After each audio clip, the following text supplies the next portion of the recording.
Appreciate your sound, need a renovation.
The sound needed renovation.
Parmesan number 64 here at 1Life2Play, live from Parma, Ohio.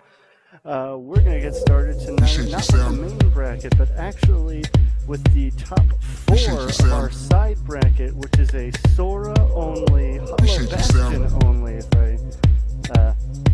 I'm recalling correctly. Side event, single elimination. It's been a lot of fun to watch so far, so I'm glad that everybody gets to join us.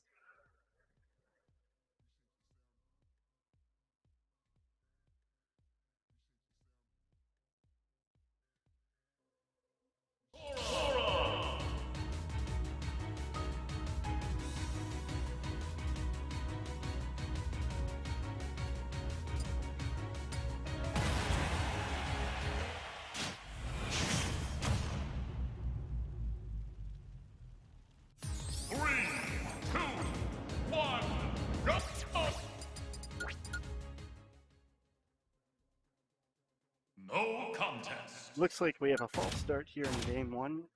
Either wrong control scheme or wrong alt colors.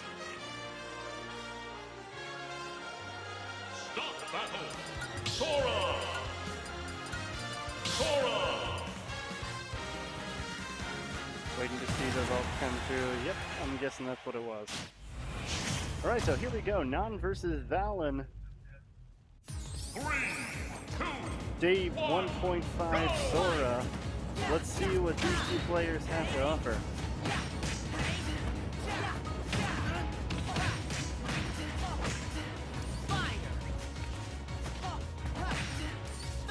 So far trading basically even damage.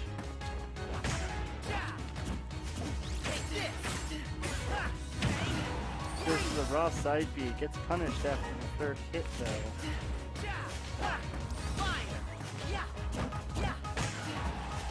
Nice use of back air. Oh, very nice little setup there into the F smash. And that's going to be Valon going up a stock. Well, good use of the side B to go past the ledge and get back onto stage.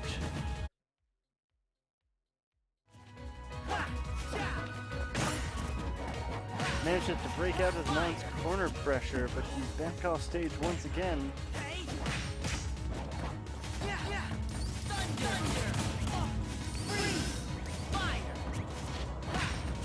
Trading all three of the neutral Bs in the middle of the stage.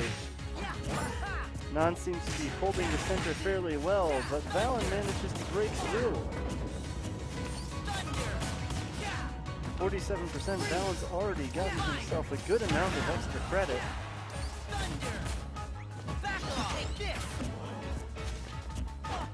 Excellent way to find his way back to stage. Oh, he gets the freeze. Oh, almost catches the air dodge to ground. The thought was there, but he misread the air drift ever so slightly. Good mix-up to try to get out of the ending lag of the up B, but Non is ready for it and takes him with the out shield up B, tying up the stock count. But Valon's got Non right where he wants him.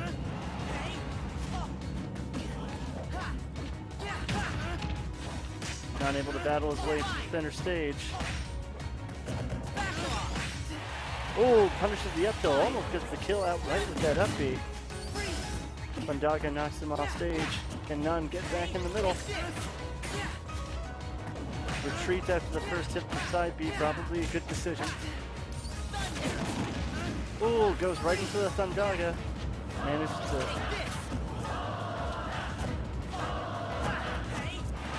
The crowd is chanting Sora's name, but which one?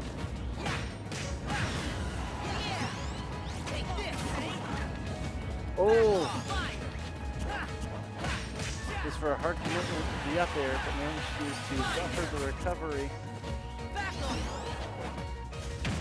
Ooh. Good timing on that air dodge getting through the up air.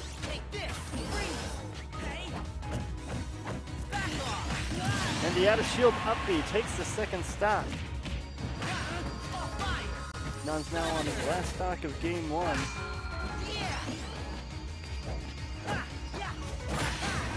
Ooh! Doesn't quite connect the fair and gets caught out with the F smash. Non managing to take the lead back for the first time this game, but Valon in hot pursuit.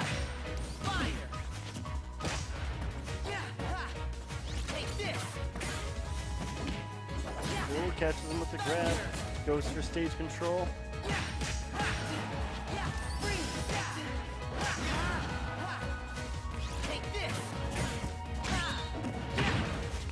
Ooh, facing the wrong direction for that up smash punish.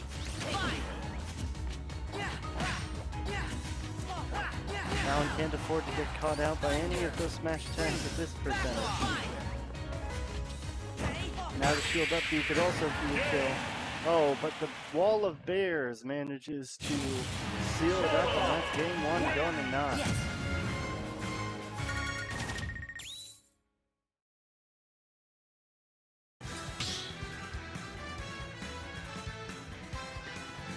Start battle. Sora!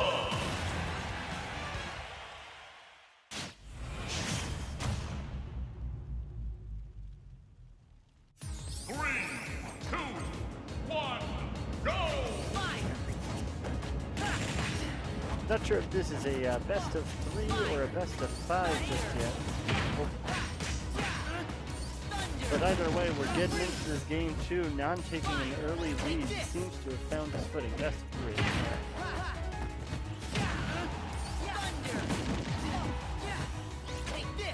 And he's running away with the momentum. Valon can't seem to get to stage.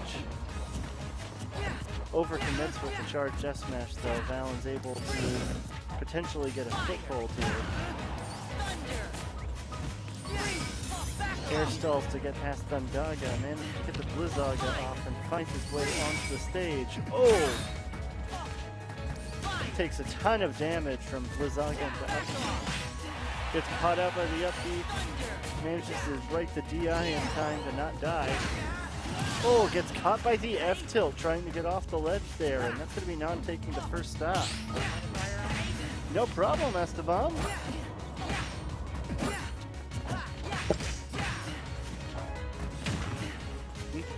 It's 1-0 in Non's favor right now, and he's got the momentum going into the second game. Nice, yeah. I mean, Non's such a phenomenal, like,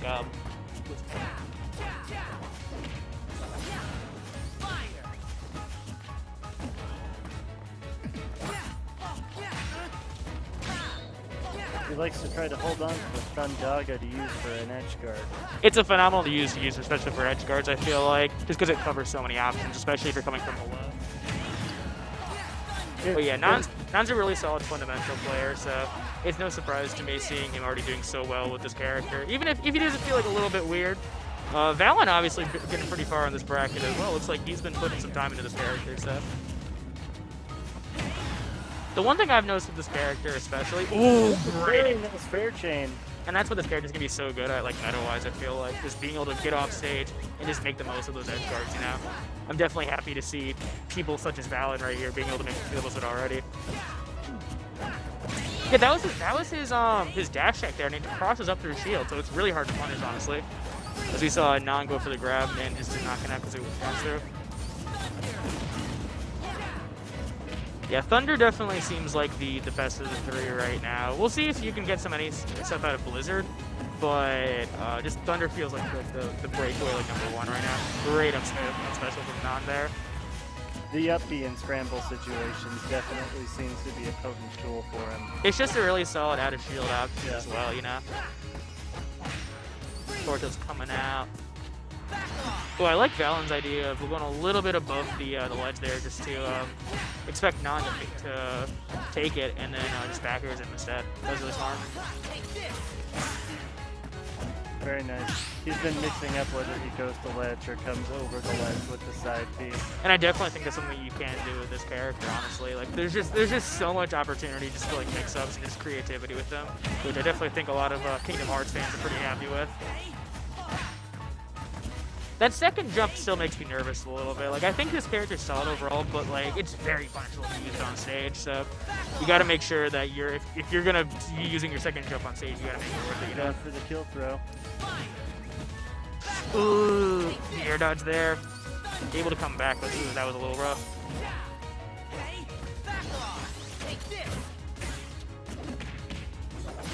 That's another thing I'm kind of like worried about with this character. Just like besides edge guards, like how are they gonna kill? You know.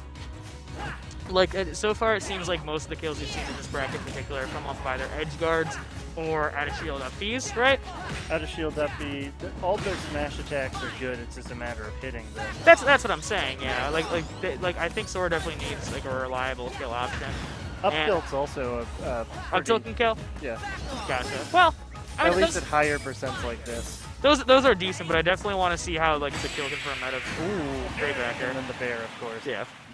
I definitely am curious to see how the Sora meta kind of like develops with just kill confirms in particular, you know, because that's the thing I'm worried about this character the most. Like, it feels like right now there's a solid character if you can get kills off stage, right? But what's gonna happen if you go against a character with a solid recovery? What's gonna happen if you play against like a Pikachu, for example, right? What's gonna happen in that kind of situation? How are you gonna find kills with Sora there, you know? Yes, exactly. So it's definitely going to be a race to develop his meta and figure out the best way to consistently land those kill options, because he has as well as landing in general. Yeah. Like, have you seen how high you go for that second jump? Like, that's a little sus. I'm not gonna lie. He can get wherever he wants. It's just a matter of getting there at the right speed. Mm-hmm. Yeah, especially just how like delayed that second jump is. Like, I'm just worried that like he's gonna be able to like edge guard, but he's also gonna get just comboed like to absolute hell. Yo, what's up, Purple Rose? How we doing, Chief? What's up? Shame you aren't here tonight, but we chilling. Looks like we got Cytonics versus Andrew T. I almost called him Syntonix there. That would have been my bad. Apologies, sir. T, a classic matchup on our stream, though not normally a Sora Ditto. Usually not. Yeah, I'm definitely curious. I ran up against Andrew early in bracket today, and it definitely seems like his fundies from just both Ness and ZSS are really coming into play with this character now. I don't know how Mr. Cytonix plays this character, but either way, I think they're both phenomenal players. So I do remember thinking to myself that Andrew T would probably come out the gates with a pretty competent Sora, given his history with Ness and playing floatier characters. That's kind of what I was thinking, honestly. Like, he definitely, that was the big difference that I noticed when I was playing him. Like, he seemed a lot more confident just using his options more than I did. So I definitely expect that to carry on in this set in particular. Although it looks like Cytonix is coming out with a pretty solid lead so far. Both of them kind of fishing for aerials here, looking for something. Yeah, that's the weird thing about this character. Like, trying to figure out exactly when to be fishing for these moves and exactly what moves are going to be safe and neutral, and what neutral tools are going to be at his disposal, like, long term. I think that's always like the fun about trying to get a new good character. ledge guard so far. Yeah, this looks pretty solid for AT, honestly. And I definitely think these edge guards are going to be the future of this character, ultimately. Just seeing what you can get off of that stuff. Especially against characters with a little, like, subpar recoveries. Though it's definitely hard in the Ditto to cause the other person to actually run out of resources. Oh, yeah. No, without a doubt. Unless he gets the outright kill, it doesn't seem like he's able to actually gimp in the Ditto, because Sora's just able to get back from wherever he wants. Yeah, that was a really solid scoop by Mr. Cytonix himself there. Looking to crack up some more extra credit, as he's only at 99%, honestly. And 51% is already a good amount of extra Honestly, credit. yeah. If he can keep up this momentum, Cytonix will have a hard time finding his way out of the hole. I mean, this is definitely a sticky situation for AT here, especially just considering how much we're talking about, like, finding kills, you know? I'm definitely curious to see what AT's got up the sleeve in order to secure this kill. That's actually a solid option, too. Good awareness from Cytonix to go for the second and third hits of that side B after the first one whiffed. Yeah, I'm still not quite sure how the side B works, like how you cancel it and stuff like that. I'm definitely curious to see how that specifically works. Ooh.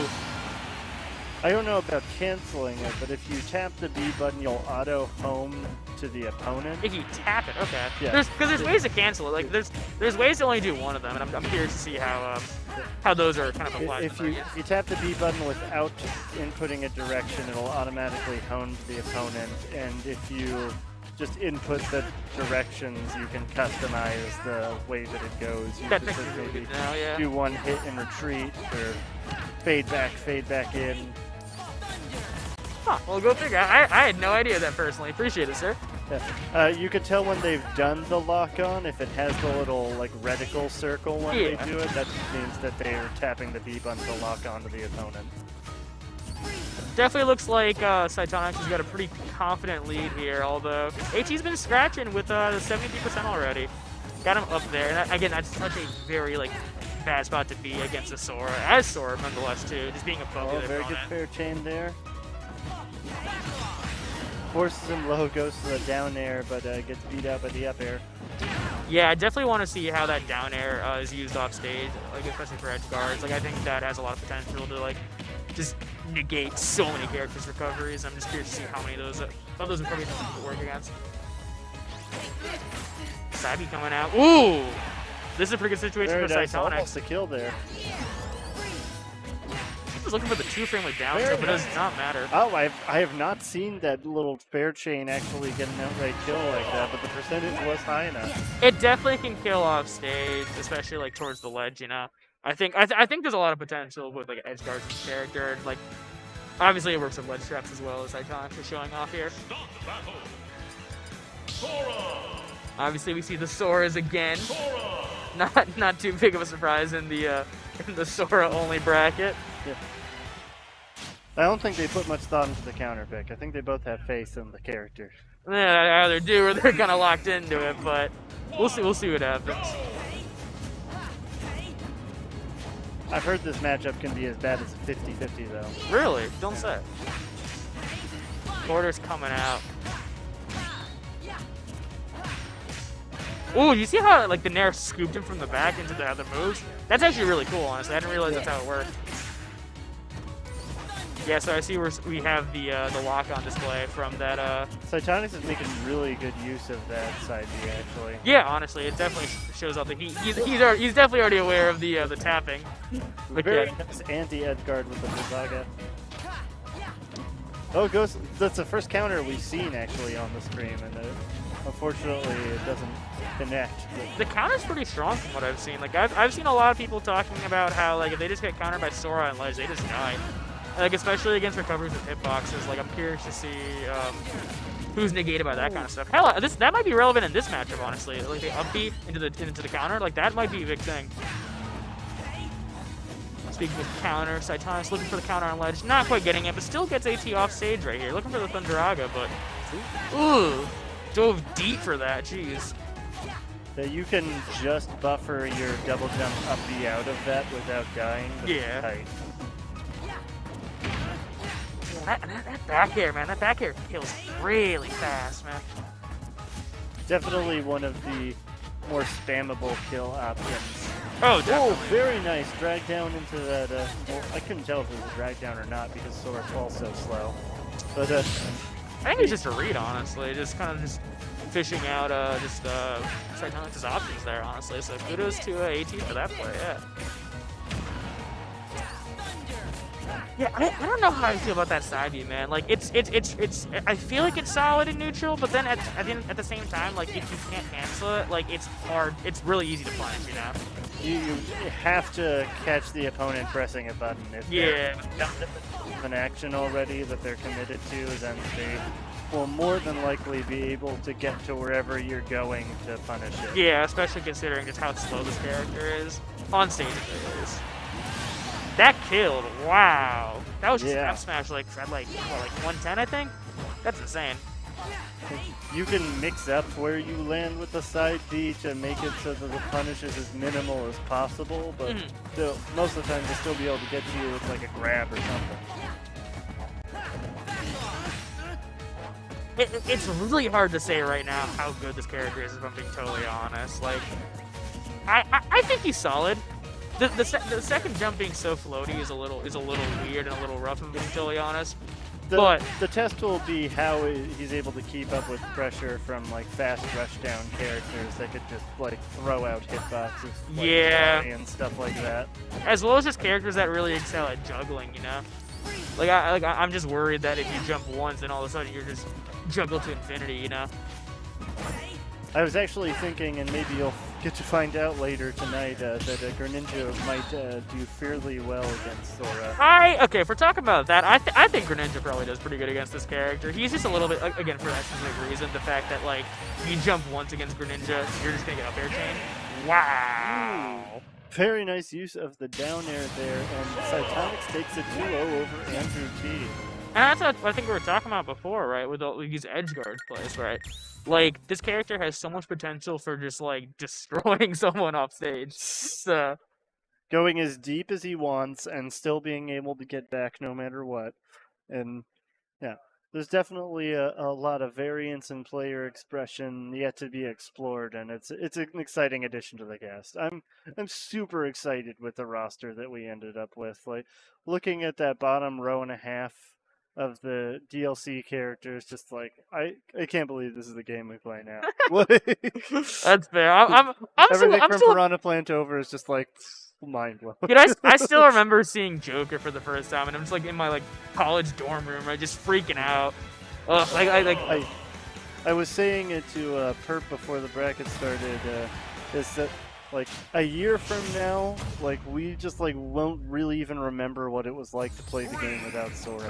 In the same way that like we could barely you could like Joker now. Yeah. In the same way we can barely remember what the game was like before Joker. Well, we played for almost a year before Joker showed up. Yeah. It doesn't feel like that. It was like 6 months. But it's hard to imagine this game without the DLC characters as an integral part of it. No, we played the incomplete version of this game and didn't know any better. Yeah, no, I totally agree. Like, I'm just like thinking about it now. Like, people are just like talking about on Twitter, just like, oh my god, Sora's so broken, ugh, like stuff like that. That's totally gonna happen. In any case, we got Non versus the winner of last set, Cytonics, right here. Both of them looking for the Blizzard right there. Grand finals, right? Yes. This is grand, single yeah. elimination grand finals. So the winner of this gets all the ranking right as far as having the best day 1.5 Sora. And I think something pretty interesting happened there. Mr. Who was that? I believe that was these tags are confusing because I don't know who Wayne or Infecto is, but that was Cytonics. He actually went for a out of shield back air there, and Sora was actually a little bit too low for that to actually hit. So I've seen a couple back airs actually hit out of shield if they lean on it a little bit, especially just considering the size and the range of it. But I'm curious to see what his go-to out of shield options are going to be besides that upbeat. Cytonics finally able to reverse his fortunes and get back onto the stage, start getting some extra credit with his stock lead. Yeah, the floatiest is weird too for a Swordy because like we definitely don't have another Swordy who's nearly as floaty as him. So being sure to like space your aerials perfectly is definitely going to be a bit of a struggle for some ex-Swordy mains trying to main Sora. I kind of, honestly, this might be like completely wrong. I feel like Puff players might like Sora a lot. It's definitely possible. Like he has the ability to do the same types of aerial chasing that Puff does. That's kind of what I'm saying, and I think Puff's like ability to kind of just like dance around the opponent might be relevant for Sora. I'm not gonna lie. I hope that Sora isn't as like campy and like spammable like with specific moves as that's unfortunate. See, I think he canceled it there. Figuring out how those cancels work is actually super important. It's probably like, accidentally in that. Oh no! I guarantee you. I don't think he wanted SD there. But like figuring out how those cancels work is gonna be massive. Oh, very good. That's the first successful counter I think I've seen. I want to see more counters from this character, man. I want to see people going off stage and throwing out the counter like you see with like Lucina, for example, and kind of just really letting it rip out there, I think that's something that this character can definitely do, and I want to see more people doing at the it. ledge as a method to potentially catch people coming off the ledge is so good because, like you saw there, if they roll past it and you miss, you just side B out of the up B, and you can not guarantee getting punished for whiffing the up B, or you at least mitigate the types of punishment they can get, and maybe you can catch them off. I was like, who's down there with that and where'd they end up? I like Non's patience there. Unfortunately, getting baited a little bit too early by Cytonics there in order to get the kill. But like he was looking for the punish to the side B, and the Cytonics was not giving it to him. Also, just coming out. Yeah, so Non has slow and steady managed to bring this back into his favor with a pretty hearty percentage lead on the final stock right now. I mean, Non's just a phenomenal player, just from fundamentals. Ooh. So we got the official bracket as that up smash. It has a really good scoop range from the front. It reminds me of like Inklings low key. With like the scoopiness. Yeah, it doesn't scoop from the back near as well as from the front. Does Inklings doesn't scoop from the back? Does it? I don't think it does. No. I mean, if they're right on top of you for Sora, it will still hit him from behind. Yeah. But like, it doesn't have the same effect. And his down smash also seems to work better in front of him. Gotcha. It's very interesting. The down smash is weird, dude. Just like how you like, kind of like jump a little bit. It reminds you like Ridley's in that regard. Or K-Rool, yeah. I was noticing this. I mentioned the back air before, but to punish the down smash, you can back air like in neutral. But I guess if you want some specific stuff for the Sora v Sora matchup, that's kind of what I was thinking. That's what I was trying to do. But down smash is definitely a solid move.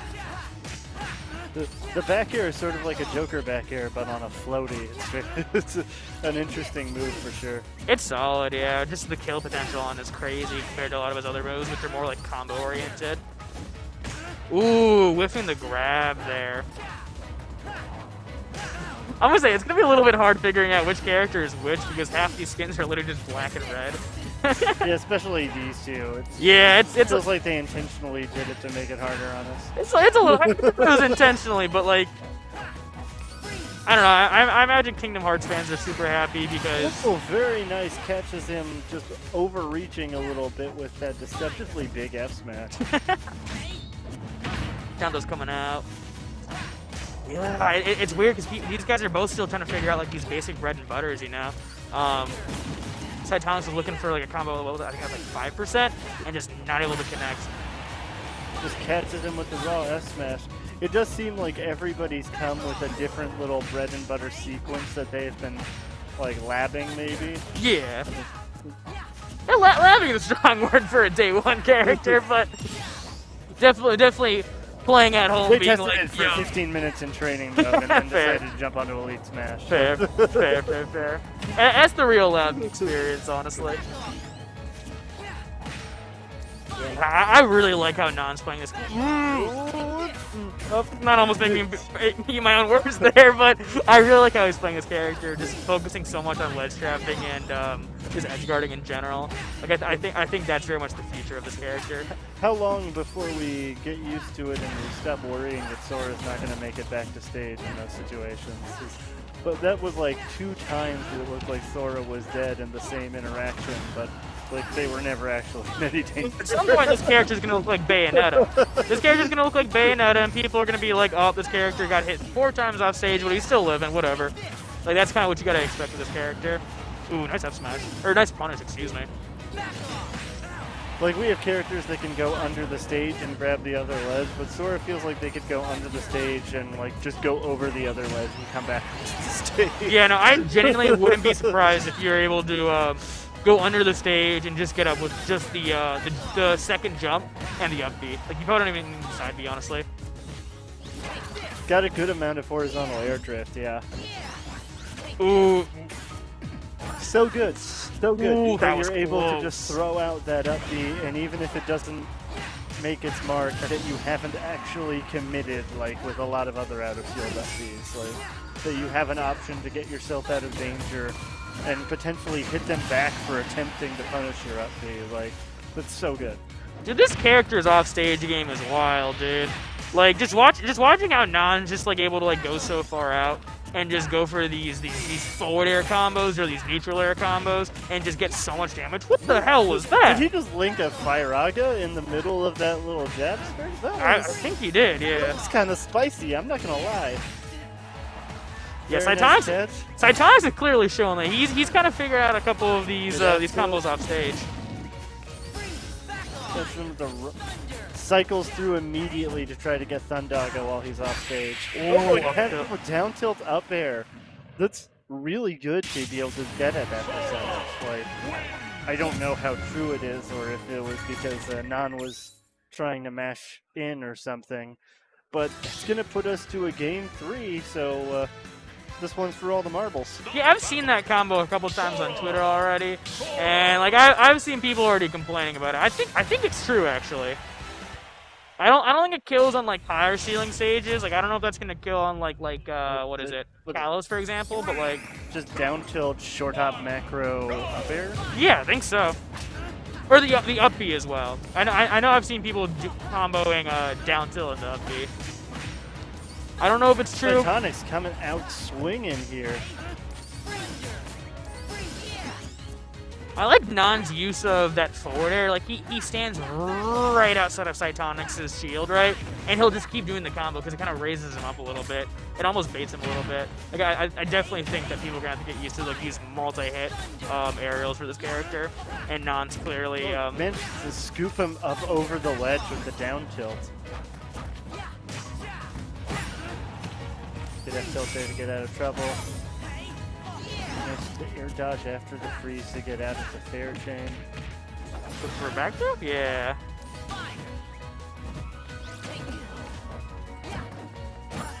That's nice coming in. Very clutch spot dodge there through the S smash. That was definitely his stock otherwise. Ooh, looking for the down smash there. As Nan gets caught out with the back throw. Yeah. And some slightly suspect DI. That was a fairly early kill for his positioning. Dude, once people start optimizing punishes off of the Blizzard move, like this character's gonna be insane, honestly. Like I think people are still working on the timing, honestly. Somebody on stream earlier managed to get a Blizzaga into up smash. Yeah, I saw. I think that was Kamui, but it was definitely during Kamui's set. That was cool. That was sick. It was good damage, is what it was. That's what I'm saying. Yeah, no, I think there's a lot of potential. Potentially for like down tilt, the up tilt, up air. Managed to get through the Thundaga. Caught out by the jab chain. Oh, right down into the Blizzaga. Oh, F tilt. Oh, uses 2 Fire Agas, so that he catches them with the second one. Managed to get up attack through the down smash though. Yeah, I thought Cytonics was gonna put on a clinic for exactly. Yep. He was like one more interaction away from a Yeet Smash Quit. True. Gosh, they're both still on their second stock. There's a whole other stock after they get through this one. I'm telling you, man, like it's hard to get kills with this character. Ooh, that was a really good use of the Thundaga as an anti-ledge guard. That's such a good offstage tool. It's just not as easy to utilize in this matchup because the character has the tools to just air stall and not get caught by it near the ledge. Yeah, I think it's really important to note, honestly. Like you see them consistently doing it, but you rarely see it actually connect just because Sora can always just hang out, wait for it, and then come in. I really like Nan's use of the ledge trump up special there. I think that was really smart. Not taking a crucial lead here in Game 3, but at 160%, how long can he hold on to it? Cytonics really needs to take the stock fast. And there you have it. 35% is not too large of a mountain to climb.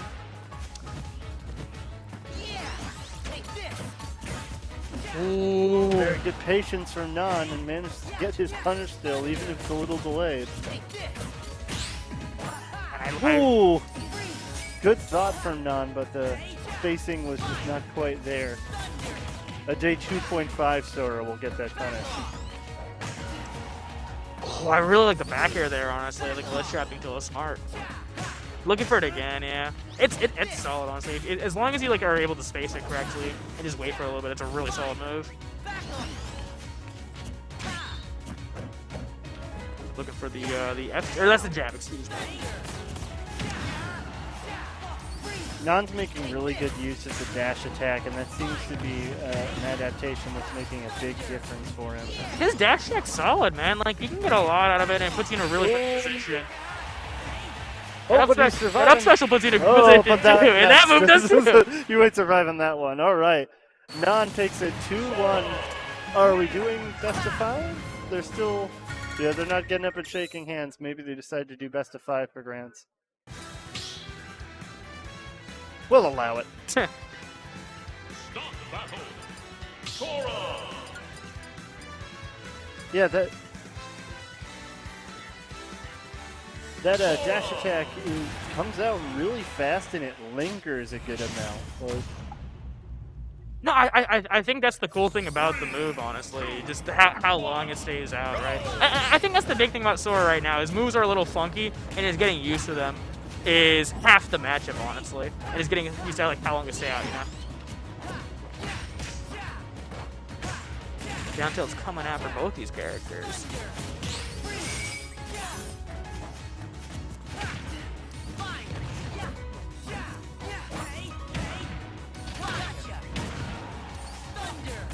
Nan stealing back the momentum that Cytonics took early on. Yeah, I mean, both these characters are kind of just like butting heads with each other a little bit, just kind of just running at each other.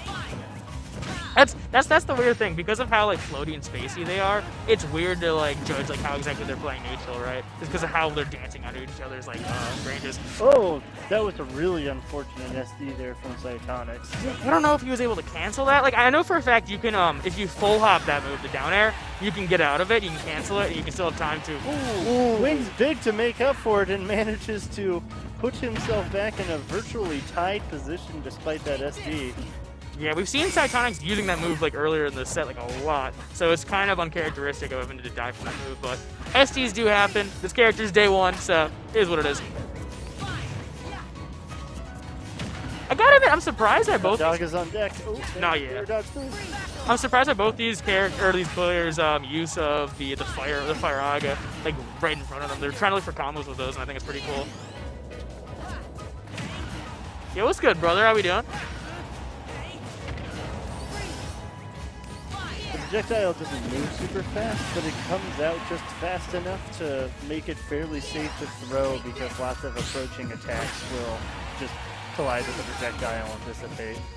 Dude, Thunderaga's crazy, man. Like, that move is so big and covers so much on ledge. This character just like, thrives off of just, like, off stage. And, just, like, ledge trap and pressure, I feel like.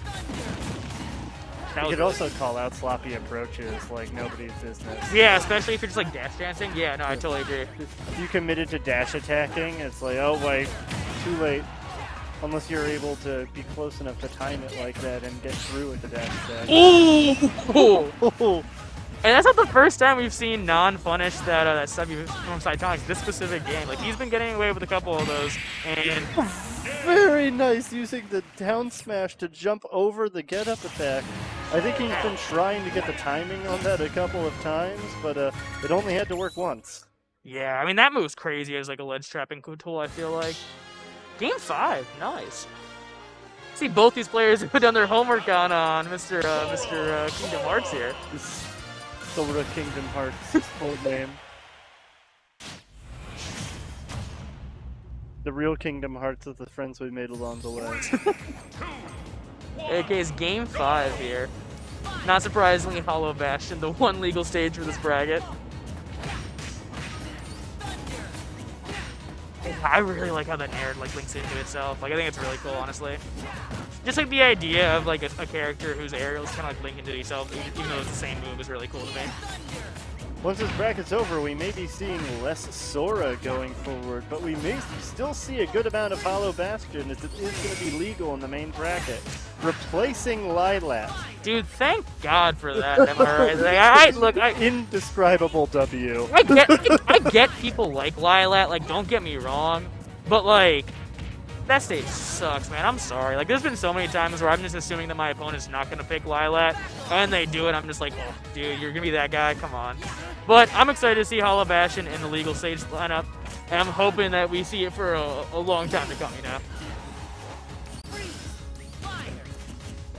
Ooh, both of them approaching with shielding. It's like, what if Smashville was cool? Yeah, Smashville's weird, man. People like Smashville too. Smashville's weird for me and with the characters I play personally, but I respect it. I think it's a solid stage overall. Up Special's coming out. Not quite killing at like, what was that, 110-ish? Oh, very nice. Dude, that move's insane. That move's wild. It's very interesting how Smashville went from being like the default like neutral stage in Smash 4 to now being like a niche like pseudo-zoner counter pick stage. Like, I mean, I can tell you exactly why. It's PS2, yeah. And because the platform doesn't move, so it's... Yeah, that's true. Yeah. But with Hollow Bastion, we may be experimenting with the hazards on stage list pretty soon, which would see a possible moving Smashville platform. Who knows? Yeah, I'm definitely curious to see how majors incorporate this stage, and like, don't forget about the Sephiroth stage. I'm blanking Northern Cave. I think that's what it's called. I'm hoping to see that more and more in competitive. I feel like that'd be really cool. This is a super even Game 5 right now. Like, these players are just like trading each other blow for blow. It's really hard to tell who's going to steal some momentum and perhaps gain a lead for themselves going into the final stock. Yeah, and you can see both these guys really trying to go for some stuff. Ooh! Titanics is the first one to strike, putting none on his last stock of his side bracket life. Every single time I see one of those side Bs onto his shield, I get a little nervous because that move is so punishable. Clutch survival there. Dash right coming out. This interaction is crucial. If Titanics can... Oh, and there it is. So now we have just a perfectly tied up game, essentially, going into the last stock of the last game. And I really like Nan's patience there, kind of waiting for Cytonics to fall just far enough for him to back air there. Like, Nan's such a crazy both ledge trapper and edge guarder, and I think, like, he's clearly demonstrated he can do it on this character, too. Although Cytonics is also pretty good at that stuff, too, so... I really like that he was able to fade back that fair so that the second hit of it caught the roll, even though the first hit whiffed. Oh, yeah, no, totally. your instinct when you see someone fairing at someone getting back on the ledge and they roll through is like, oh, well, they missed. But Don was like, no, I didn't. I mean, I think that's so important for this character, honestly. Just like how floaty he is. Like, I feel like that allows him to like kind of like fade back into those fadeaway fairs or back airs, or whatever aerial you want, like super well. All right, Cytonix is clawing his way back in after Non took a good amount of momentum with that stock. Looking for the back air, yeah. Air's coming out. The clang's nice. This is still anybody's. Oh! Unfortunate. The roll in puts him inside the Thundaga and opens Cytonix up for the up smash. Yeah, that's unfortunate because I think the Thunderaga would have covered every single other option besides the roll. But I think Non recognized that and realized that was his opportunity to attack. And clearly taking advantage of that. But kudos to Non. Non likely saw Thundaga on deck and knew that he couldn't roll towards the ledge, that it would frame trap him into a bad position.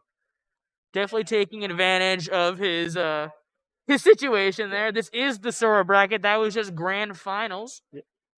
We will be starting the actual bracket pretty soon, I believe.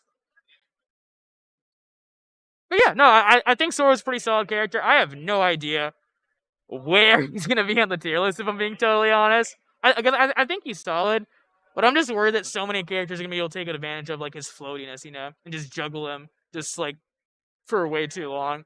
It's definitely like too early to tell for sure where he's going to end up. Like he's got a lot of potential, but some seemingly obvious issues. It's just a matter of how far his metagame develops and how much those issues are able to be ironed out. I feel like he can be a really solid counter pick for certain characters that struggle with characters with bad recoveries, right? Like I feel like if you're struggling against, I don't know, who's a character that's pretty good but has kind of a bad recovery. I'm trying to think here. A good character with a kind of bad recovery, Bowser. Oh, the Aegis is. The Aegis is. Aegis, yeah, I think Sora, assuming, okay, well, I'm worried about that match in particular, because what if Aegis is able to, like, or specifically Mithra is able to, like, get in too quickly, right? Yeah, Mithra could be a serious issue with the speed and rushdown capability, but in theory, you get Mithra and Bira off stage to Sora, you're in a good position. Oh, no, without a doubt, yeah. I don't know, I kind of see that being a possibility with this character, just being, like, a really solid counter pick for just characters with, like, meh recoveries, you know? Mm-hmm. Like I'm telling you right now, I think this character absolutely destroys Little Mac. Like, if you have a problem with that matchup, like, this is your character. Well, we're talking about post-buff Little Mac. We cannot underestimate the buffs that Little Mac. I actually haven't seen the buffs. Are they that big? The buff to up tilt is pretty significant because backward-facing up tilt is now a confirm into KO punch guaranteed. Backward-facing up tilt and the B reverse KO punch is a true combo now. His neutral B is stronger and faster. His counter has a better damage scaling now, so it'll do even more damage to stronger attacks when countered. And also the increased shield damage on his downward angled up smash or F smash, means that jab downward angled F smash breaks his shield. I hate that. That's awful. Congrats to Little Mac mains, I guess, but like that sounds. I already dislike this character. Well, it might be down tilt, downward angle. It's about the same. I mean, the kill confirm stuff is what worries me the most, man. I don't think that character should have any more kill confirms, but hey, man, shout out to Snare, shout out to other Little Mac mains. This one's for you, I guess. I don't know. Snare is very excited. I can't wait to. I hope that we get to see some Snare on stream tonight, and we get to see him do something that we don't normally get to see him do. Oh, they also buffed his up B. It's stronger now. Oh, great! That's awesome. I'm super happy about that. And here's the pièce de résistance. Little Mac, without a double jump, can get on Hollow Bastion's platform. Don't take him there. All right. Well, don't do it. All right. Do it. I guess Air Mac's a thing now, at least on that stage. I guess so. He can reach the platform, and if he up B's on you, you die earlier. I mean, I don't think this makes him good. Don't get me wrong, but like, it makes him annoying, man. He'll still have all the same issues. He'll just be more explosive and volatile. Yeah, it's very much more like if you don't know the matchup, like now's the time to get to know it. So Welcome, everybody. Hello. Welcome to Smash Farm 64. Perp doing announcements right Man, the energy. What's going on, guys? There we go. All right, I got a few announcements to make before we get started. First one is Run the Ropes 8. This is our last Sunday monthly event. So we actually did a little bit of changing. There's a official bracket now for it, and then there's weight class events for it. So you can sign up for the standard bracket, like a normal monthly kind of event, and then later that night will be weight class brackets. So we'll have super heavies, middleweights, you name it. The next stage spike, this is pretty important. We're going to have this one on Saturday, December 4th. So this will be our first Saturday monthly for Smash Ultimate here. We have Nickelodeon All-Star Brawl, Smash Singles and Doubles, and Rivals of Aether. So if you want to sign up for either of those events, you can go to smash.gg/stagespiked. And then for Run the Ropes, it's just smash.gg/runtheropes. Also, if you do not know this by now, we are uploading VODs. You can find VODs at 1Life2Play.com/shop. We are also doing a /smash. That's my bad. 1Life2Play.com/smash. You can find your VODs on there. We're also doing a Pro Controller giveaway. So if you want to get that, you can go on that website, find the Twitter code, and send that to us to get some entries into a raffle for a Pro Controller. Without further ado, I think we're going to get the bracket started. Let's make it a good one. Woo! Cool. All right, sick. Smash Parmesan 64 is commencing with Ultimate Singles. In a round of applause for Perp. Let's go, Perp! We love you, Perp. I still haven't actually seen the bracket myself. I gotta see where I'm playing, low-key. Let me check that real quick. Yeah, it's always a good idea to pull it up so that I have a quick reference for what's going on. Makes sense, yeah.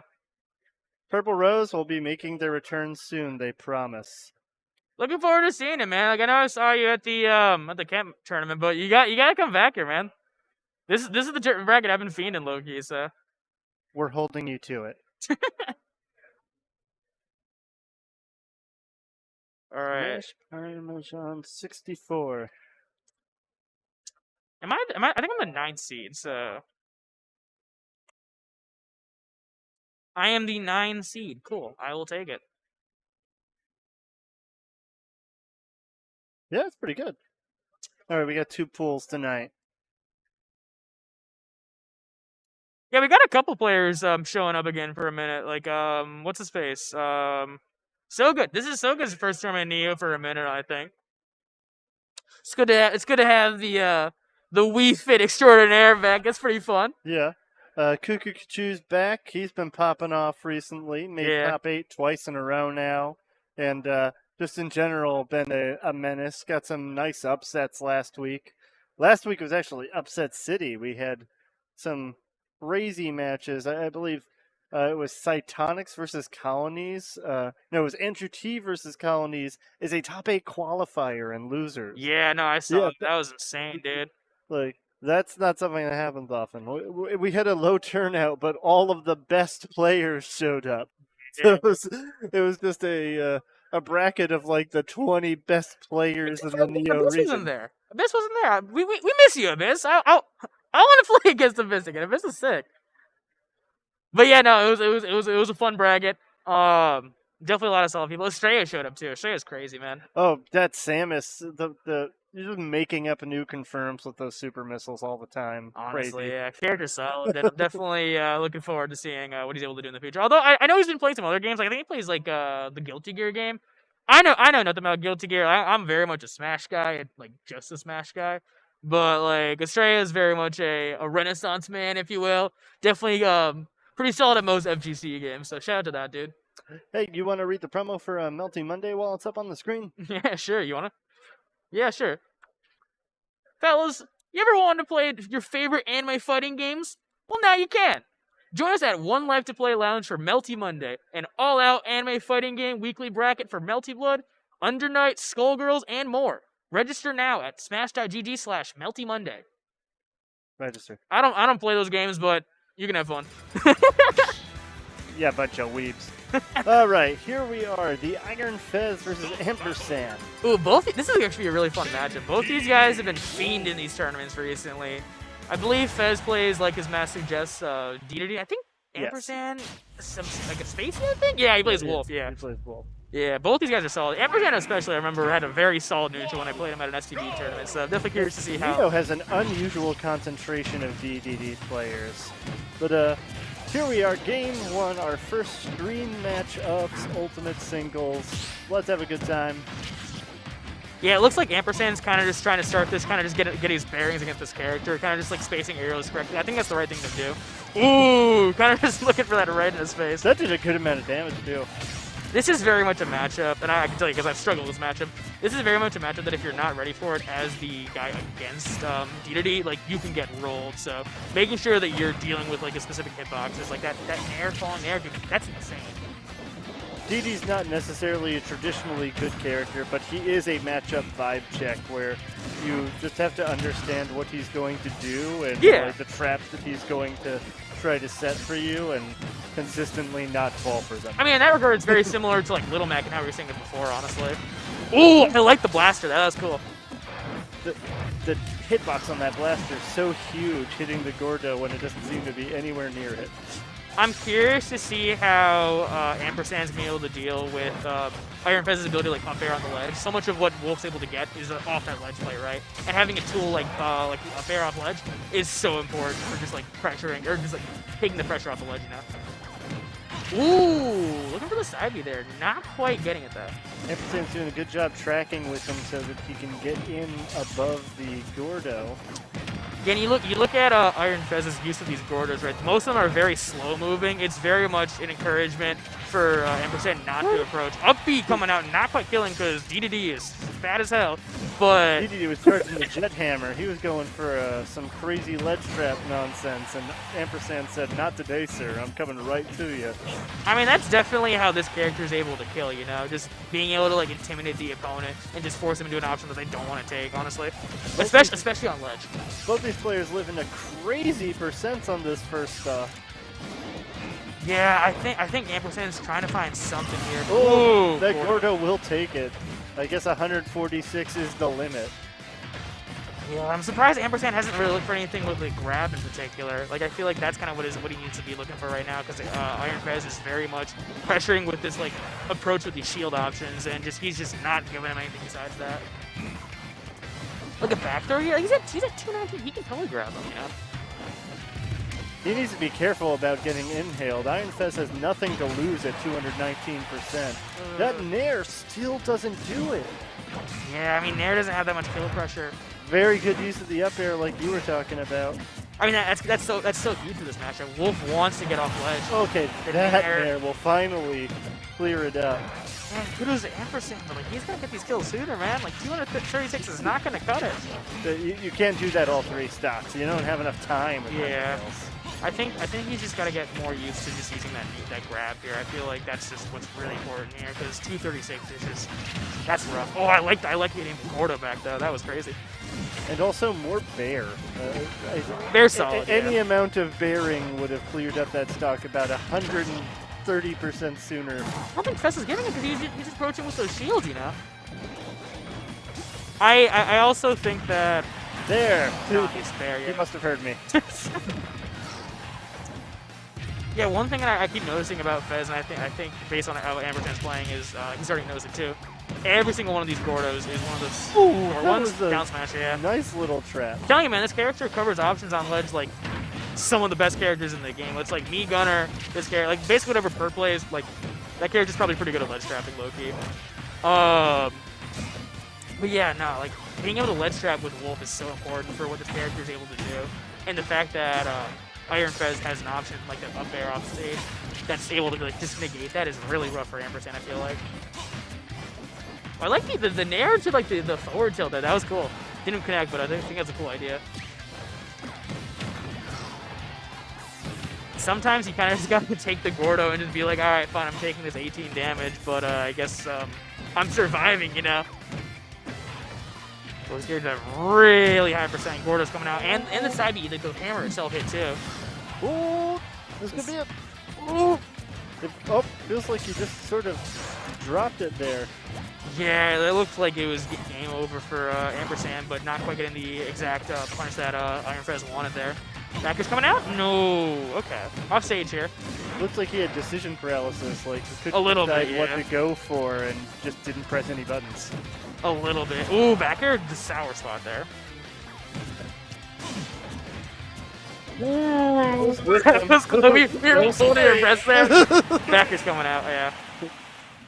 Wolf coming down with the Tims, takes the last stock there, with Ampersand up 1-0, but that definitely looks like it could be anybody's game. Yeah, I mean, that was very much like a coin flip. You and I were just like kind of like on the edge of our seat there a little bit, but I definitely think that Ampersand was starting a little bit to adapt to how Gordo plays, you know, but at the same time, Iron Fez was getting a lot off of Gordo on ledge in particular.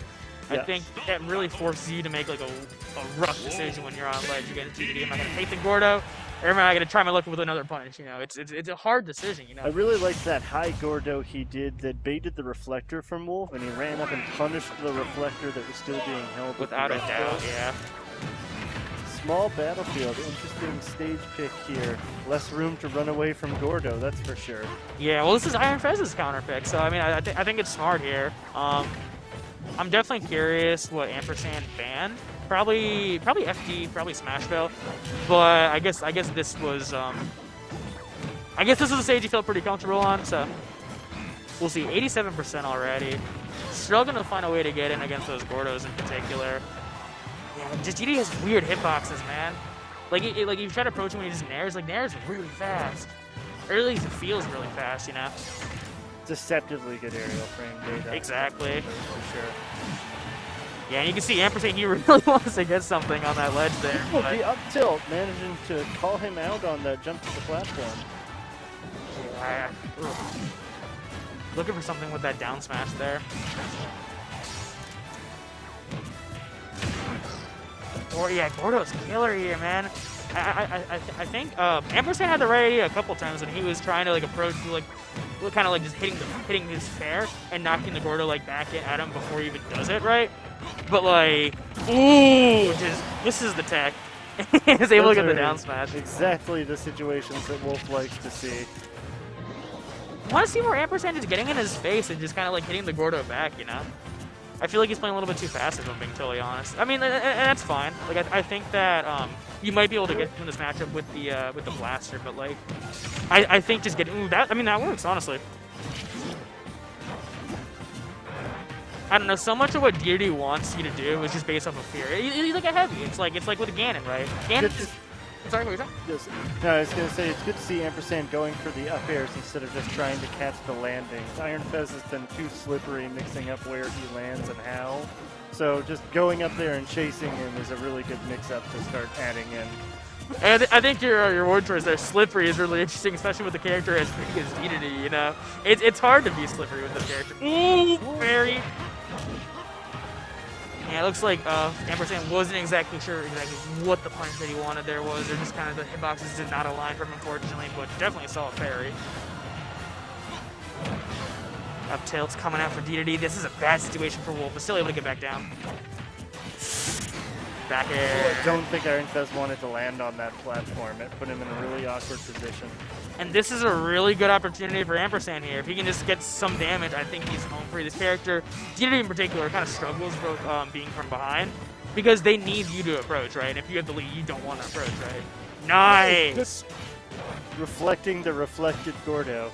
Yeah, I think Blaster's so important in this matchup. I definitely, like we were talking about it before, I think forward air would have been nice here, but I mean, Ampersand's clearly demonstrating that Blaster is just as good of a way to reflect the Gordo. Ooh, that's unfortunate for Ampersand. We call those frame traps. 81% still pretty good. He's definitely sitting a little comfortable, but at the same time, he's able to rack up damage pretty fast if you let him. And if he can live to 240%, then he's killer. Nair's coming out. Ooh, he had the right read, not quite getting the right punish, unfortunately. Yeah, he's looking for some of these like these pectoral chases into like an F smash or something like that. His tech chases are definitely tightening up, and that is going to be huge because that's how he's going to get these sub 200 kills. Yeah, well, I mean, he only got sub or above 100 once, but And there it is. hey, he's not going above 200 this time. He's taking the W2. No, he's like, oh wait, I got Bear. Yeah, I think Ampersand made a lot of really solid adaptations throughout that entire set. Like, that's a very hard character to go up against immediately. Yeah, But when you're not fresh or when you're fresh and you're not warmed up or anything. yeah, exactly. That's what I'm saying. Yeah. Adaptation's definitely the way or the name of the game there because he was definitely on the back foot to start it out, but he pulled through, managed to come from behind in that first game, and then win fairly convincingly in game number 2. Yeah, no, and I loved his use of the blaster there. Like, I was saying he needs to find some kind of way to get around that Gordo. I personally thought the answer was Nair or forward air. Ampersand was like, nah, that's stupid. Go with neutral V. Like, clearly it works out for him, so kudos to my man Ampersand. I call this What's my up? problem solver. Yeah, sure, let's do it. Gotcha. Do you know who I play yet, or? Gotcha. Okay, cool. While we get it up on the screen, you can find all the lovely merch on screen currently at 1Life2Play.com/shop. 1Life2Play shop also sells controllers, consoles, headsets, trading cards, and other gaming peripherals. So check out the store to get all your gaming gear. Once Yeah, again, they got a lot of stuff here, honestly. oh, the gear is great, and the facility is awesome. If you've never been here, I encourage you to come check it out. It's the largest dedicated esports facility in the state of Ohio. Let's go. Let's see, we got Valen versus Eddie G, I believe. Oh, the name's reversed a little bit, but We need like a Neo battle cry. like to have they have like OHIO. Like we need something. hey, I'm still big Ohio. Like I've been in Cincy a little bit. I love the Columbus guys. Great seeing both those guys. So I'm cool with just supporting Ohio as a whole, man. All right, here we have Valen versus Eddie G. Who is Eddie G's going Byleth? Or I've never seen Eddie G go Byleth before, but I think he's gone a different character every time I see him on stream in the past 2 months. Yeah, Eddie likes a lot of different characters. I remember last time I played him bracket, he played Rob and Peach. I think he's his main, like the character he plays the most is definitely Peach, but like every single time you play Peach against and then maybe Snake. yeah, no. Every single time you get to play against him, like you have no idea what character he's gonna play, honestly. Valen, I believe, is friends with Cytonic, one of his boys, right? And Also played fairly highly in the Sora side bracket. did he? I had Yeah. no idea. Kudos to Valen. Let's go. I believe he's top 4. I feel like a lot of like the disadvantages that Sora has, low-key, kind of come the same way with Robbie, you know? That second jump. Parry. I feel like a lot of the players that did really well in the Sora side bracket kind of have similar weaknesses, like especially with like kind of weak disadvantages on stage with that second jump in particular. So yeah, Valen's got a pretty solid lead here. And this is not an easy character either. Robin's weird, Robin's hard, but like if you can work on this character, like there's a lot of solid things that you can do. I remember playing a Robin in Cincinnati called Sakuta. Dude's crazy. Shout out Sakuta. And recently we had Synergy at Super Smash Con placing fairly highly with a Robin. I think 24th is the highest placing we've ever had a Robin at a major. So, Really? shout outs to Synergy. There's some solid Robins out there, man. There's oh god, what's his name? There's a really solid Tri-State like New York Robin that I'm totally blanking Oh, on the name. Nosferatu. So nice, we'll see it twice. Yeah, I mean that's huge, honestly. Now we see Valen have almost a stock lead essentially. Oh, just waits for the air dodge and able to get the up tilt there. Smart play by Valen, honestly. Violet's a very difficult character to use. It's always a tough position when you're playing a Robin and you feel like he has a movement advantage on you. That's hard to deal with. Hey man, Robin's got some sauce, or excuse me, Violet's got some sauce too, as we see.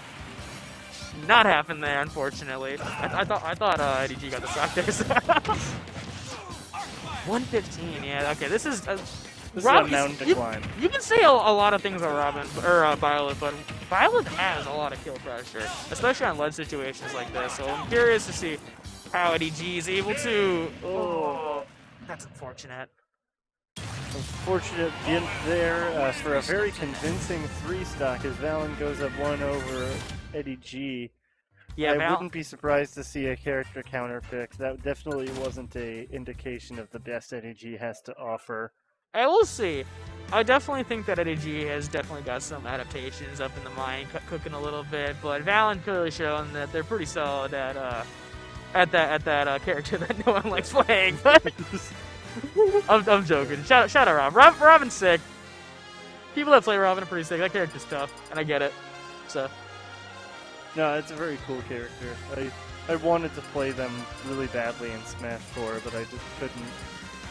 I didn't have the mind for it. They're really slow. That's the one problem with Robin, dude. Like Robin's so slow, and it's just hard to like punish stuff, you know. I was a big fan of Awakening. It was one of the most exciting newcomers for me, and then it's like, why can't I play this character? Yeah, Awakening's great, man. That was my introduction to Fire Emblem, and I'm really glad I played it. It's a lot of people's introduction, and it's a very solid introduction. Yeah, honestly. Seeing the Peach coming up, Eddie G, definitely, if he's got a main, it's probably this character. Alright, game 2 on small battlefields, and we're probably going to see a completely different game with completely different momentum from the first one. Yeah, I think the important thing to note about Eddie G and how he plays Peach, a lot of his approaches are just very safe and through the air, you know? So I'm curious to see how Valen's able to deal with those in particular. It looks like his answer has been just projectiles and arc fire and arc thunder, so I mean, we'll see if that keeps up. Very nice wall of pressure that he's managing to put out. Like, gosh, it's going so deep, too. Especially for a character that isn't exactly known for, like, edge guarding. Like, kudos to Valen here. Jeez. What's coming out? Fine sword's back. Oops, gotta watch those swings. And Valen showing us that the 3-0 wasn't a fluke, that you cannot come at this Robin incorrectly. This was a little bit above the ledge, and Valen's clearly showing that he's got the punishes on lock, so. Super well spaced arc fire there. Yeah, I mean, look at these aerials, man. Like, his aerials with the Robin are really well spaced, too, I feel like. Oh, he got the 11 sword. Ooh, I like the downer there on ledge. Not able to get anything, unfortunately, as he gets Nosferatu, but... Imagine just swinging Nosferatu at a Peach when you're in disadvantage. That's the sheer disrespect. I don't think it's disrespect, necessarily. It's a lot of chutzpah, that's what it is. Alright, fair enough. I was coming out. Trying to think of a good word. Ooh! Very nice snipe. Just barely grazing the ledge there and just missing it as ADG is able to take that stock. And he's honestly not down on that much, especially considering some of these crazy Peach combos. Like, we'll see. Eddie G, not normally known for doing too many crazy Peach combos, just likes to play a fairly solid neutral. Though I'd be careful giving him a 11 sword. He definitely knows how to do item play. Yeah, especially with those radishes, man. There's so many things you can do with radishes in particular, but I imagine there's some options with 11 sword as well. Ooh, looking for the thorn, not quite getting it. And I like just the situation recognition. Well, that booty bump managed to get through, but that was a GameStop trade if I've ever seen one. It wasn't worth the price. That was pretty good, I'll admit it. He's kind of just jabbing here, dude. Forward is looking not that great for Eddie G right here. 98%, 103. And this is one of the struggles with Peach in particular, just finding kills. Like, this character is able to rack up damage like one of the best, you know, and is pretty safe, but just finding the kills has been the biggest question about this character. Forwarders coming out. Eddie G's looking for these forwarders hard, just unable to get one in particular. Dash check might work though. We've seen similar situations where he's been trying to get something off a ledge, not quite able to get anything right there as Valen's able to kind of like slither by. Good use of L Thunder and Arc Thunder when he's off the stage to just disrupt Eddie G's positioning on the ledge and make it so that he can't get frame trapped easily with the ledge pressure. Yeah, I mean, that's so important for characters with just bad disadvantages, just making sure that the one in advantage is just disrupted, and just making sure they can't do exactly what they want. It's huge. Yeah, Bad position to be in. And Valen just reading a situation really well. Realize that AG probably wants to.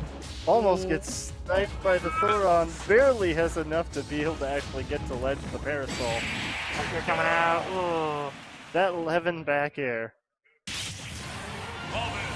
And Valen takes 2-0 over EG. Not sure that I saw that coming when the matchup got called, but good showing for sure. Hey, Valen's solid, man. Like, I was really just impressed overall just by... Okay, I'm good enough. Really impressed by how Valen was just able to recognize situations. There was just some weird stuff happening there, and just Valen was like, oh, cool, I can get this off of it. And I thought that was really cool. Appreciate y'all for listening. Have fun. See you, Esteban. Good luck in bracket. All right, while we're waiting, Stage Bike 26 up on the screen right now. The next Stage Bike is going to be Saturday, December 4th. Join us in the lounge for Smash Ultimate Singles, Doubles, Rivals of Aether, and the newly added Nickelodeon All-Star Brawl. Register now at smash.gg/StageSpiked.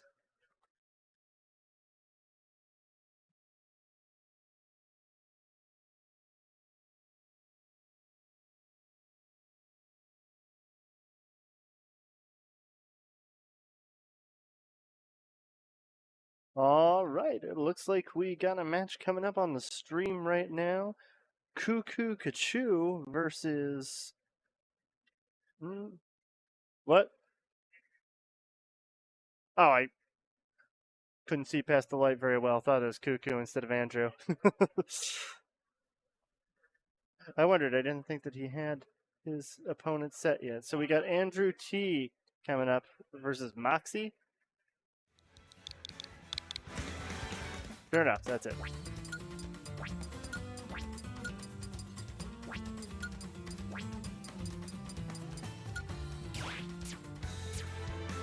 So, dear viewer, the question on my mind is, what matchup are we going to see Hollow Bastion on stream first? Someone's got to break the mold. Start the battle.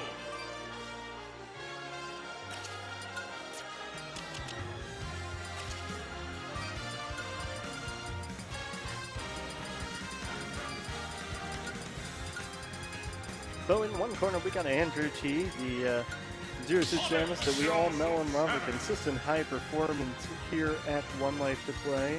On the other hand, we have Moxie, a Sonic player, who's gonna put on a show for us. 3, 2, 1, go! The combatants are set. We're starting on PS2.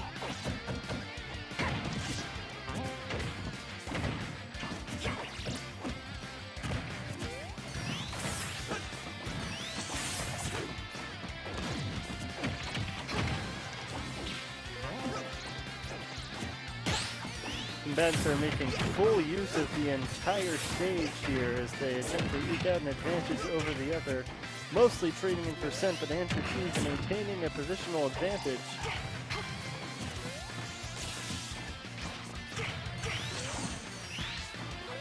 Moxie just dash dancing, moving around, doesn't want to commit, and get caught with a sloppy approach against a player like Andrew. Ooh. Gets behind for a punish, but doesn't get much out of it other than the dash attack.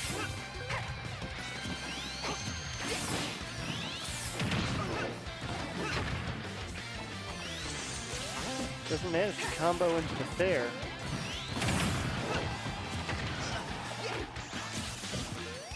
Misses it again, gets hit away by the get-up attack.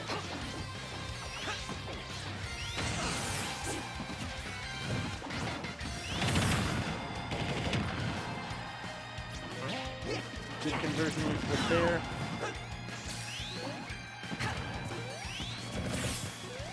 The percents are still even. Whoever takes the first stock here is going to gain themselves a good amount of advantage and momentum. Good call out there from Andrew T. Moxie refusing to be ledge trapped.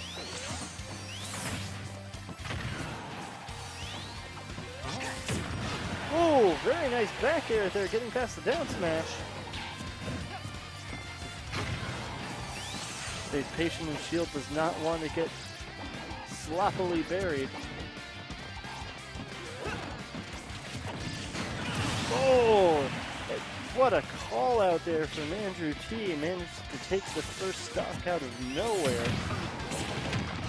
Oh, but Moxie answers it back immediately. No extra credit for Andrew T.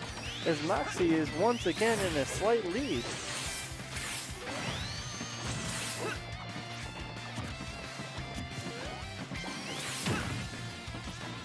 Moxie, not afraid to slow the game down as much as he needs to, is being slippery as possible.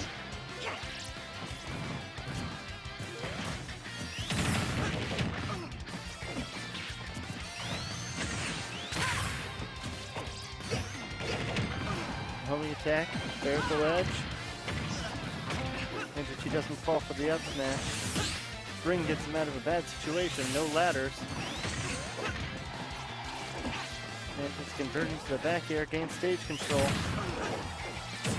Oh, goes a little too far for the fair to connect, but manages to follow up the back air. He has to be careful. If that fair connects, that's probably the stock at this percentage.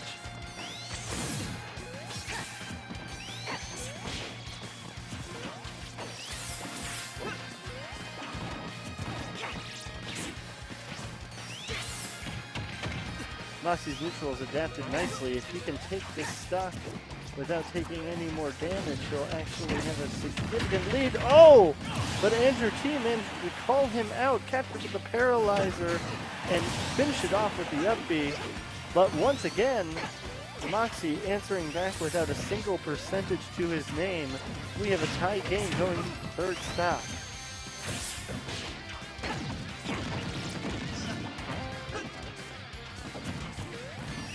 Moxie wants to win. This is not enough to take the lead. He has to break the pattern and be the first person to get the KO without getting called out.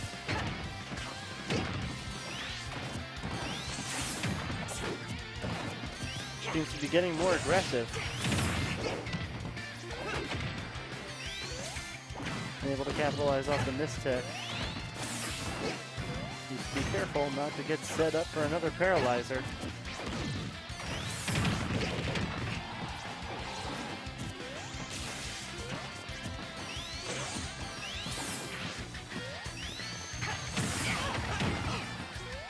Nice catch, gets the up air.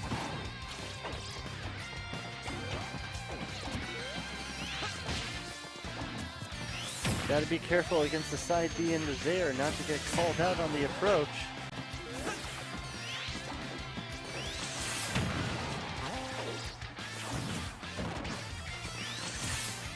Nope's out of there, so he can't be caught out.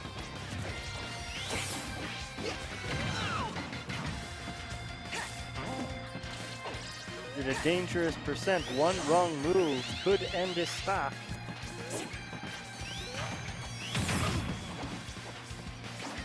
Ooh, just misses the grab. Oh, but gets the raw back here in the middle of the stage. So he puts some pressure on the ledge, avoids the berry. This is the ledge guard. Oh, spot dodges through the grab. Back throw would have been lethal in that situation. Andrew T is at an even more dangerous percent than he already was. He's losing a lot of stage control with these great hits, and there it is. Moxie managing to take game one over Andrew T.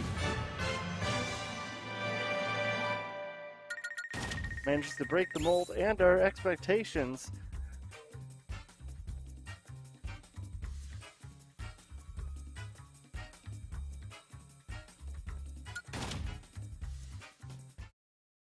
Could we perhaps be seeing an upset this early on in the bracket, or will Andrew T show us how a veteran player adapts to adversity?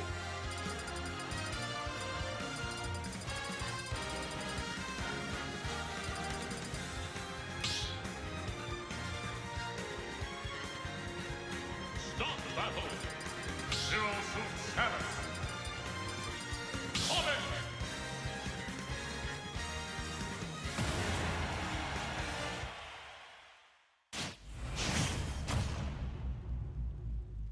So, chat, what do you think? Who's going to take the set?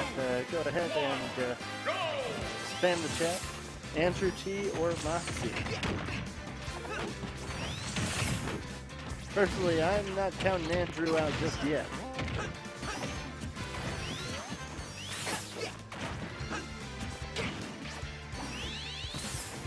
Sounds logic on the battlefield counter pick. But all the ladders in the world won't help you if you don't get that first hit, and Moxie is hard to pin down.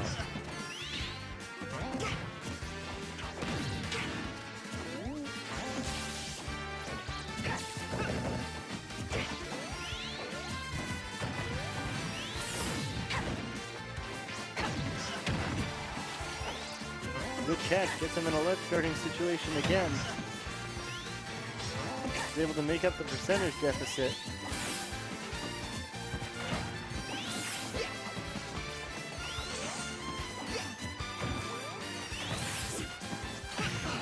All the speed in the world is nothing if you're trapped in the corner. Andrew T stuck on the top platform. Almost gets taken out outright with the bear. Oh, gets the berry, isn't able to get the boost kick punish. Good up air to get back to stage. Catches him with the up smash, but it's not enough yet. Oh, nice back air ledge trump there. Takes the first stock. Andrew T in the lead in game 2. Manages to break the curse, puts some damage on Moxie before he can answer back.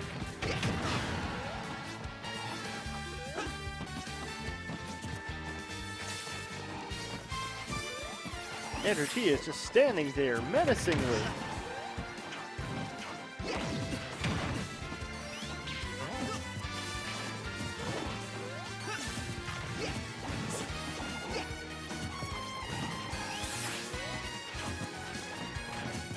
Moxie's rhythm definitely seems to be disrupted by the layout of the stage and Andrew's adaptations.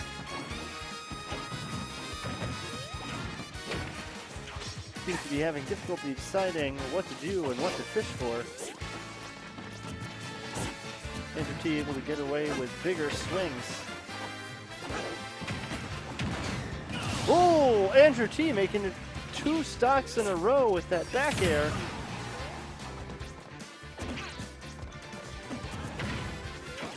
Moxie's gonna have to figure something out. Good parry, misses the grab.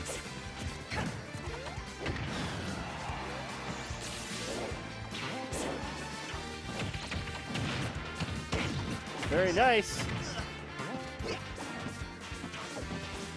Doesn't go for the boost kick, knows that the spring jump's going to come out and get him out of trouble.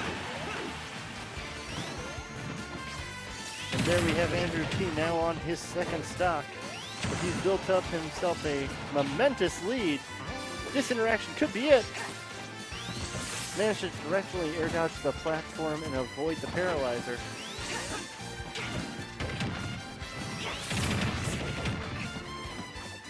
Andrew T appears to be going for a jump call out there.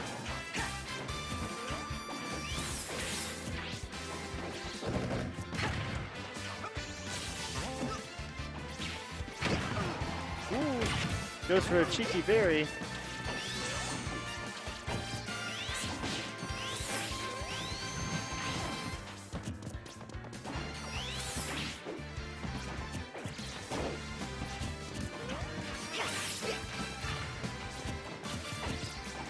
Andrew T is just fishing for the kill right now. And there's the up smash out of the berry. Oh, but Moxie survives it, but the up air survives again. Here's another berry. Oh, but the S smash doesn't connect. There's the fair. Gets past the up smash.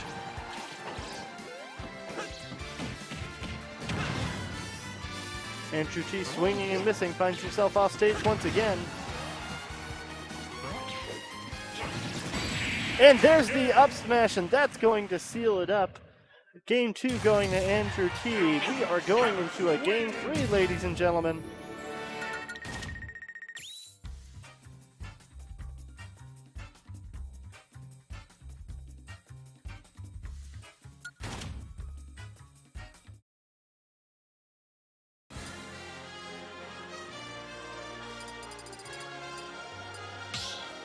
All right, Twitch chat, rally behind the player that you want to win. Send them your energy now. Because once we go into game 3, there is no going back. Only one can be the winner.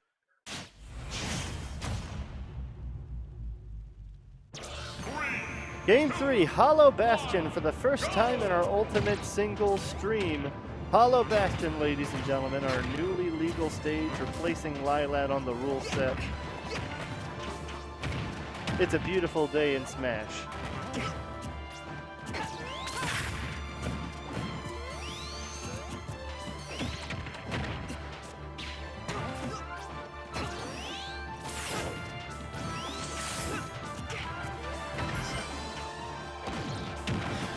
Ooh, Andrew T's really cooking with gas here.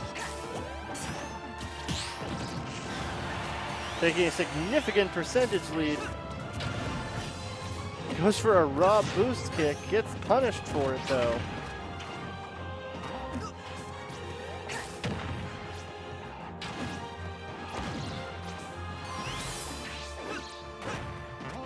Andrew T definitely getting zealous with these kill setups.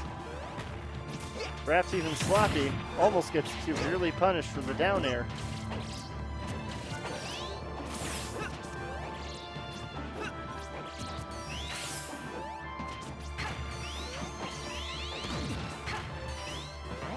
Good catch there.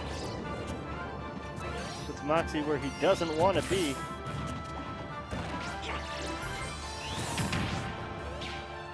Layers the shield pressure well.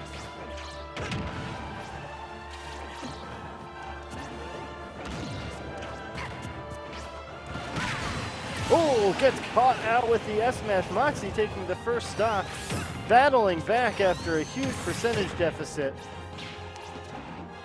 Andrew T needs to tighten it up.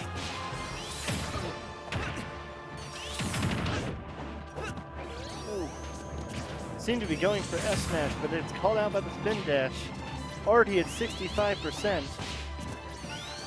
If Andrew T doesn't do something soon, Moxie is going to run away with this game.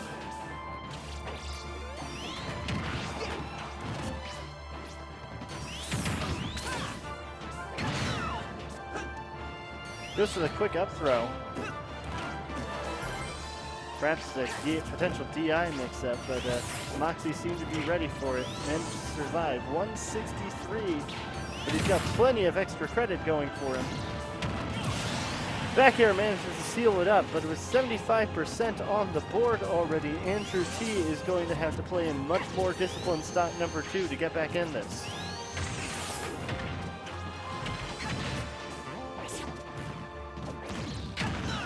Catch there in dash attack. He's caught by the fair out of shield and gets up into the S-Smash. Moxie has Andrew T on the ropes right now on his final stock.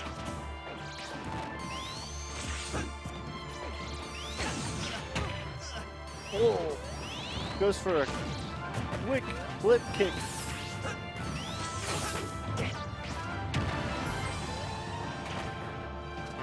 Andrew T can seal up the stock right here before he takes much damage or any at all. He has more than a chance. Goes to the berry.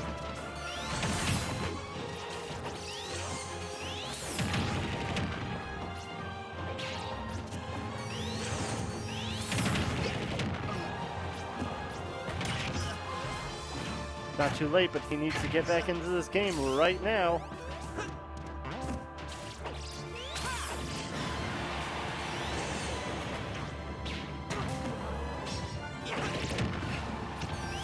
Moxie doesn't fall for the up smash at the ledge. Goes high, avoids the edge guard. Gets up to the ledge trump. Fair. Andrew T's in a bad position.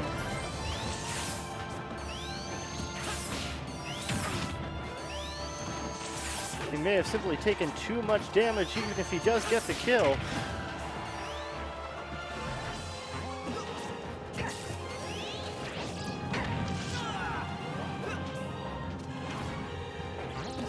Good catch, but he needs to be able to seal it out. Moxie seems to have figured out how to get off the ledge here.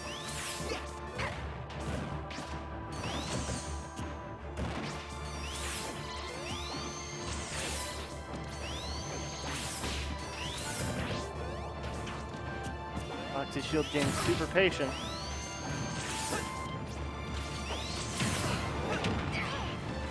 The mental fatigue of all of these spin dashes has to be weighing on Andrew T. Oh, goes for the up air chase. Managed to catch him out there during the down air, but at 118%, this is a mountain to climb unless he can get some sort of quick kill. But with the combo breaking potential of Sonic's up B, that is going to be difficult. Catches him with the grab.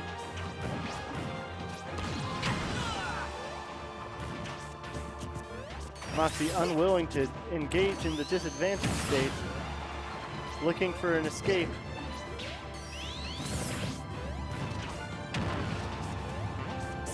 Andrew T's tightening it up. Nerves must be taking hold at this point.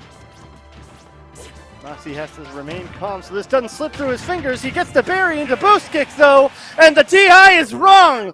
Andrew T from the jaws of defeat!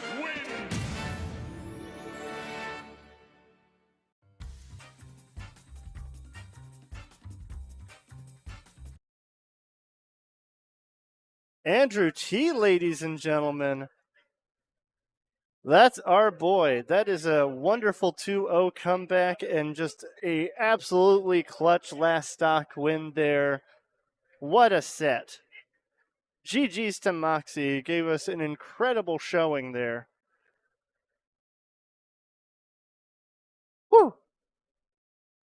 Our first game in Ultimate Singles on Hollow Bastion was a rousing one. I hope that we get to see tons more of that stage. Super excited that it's legal.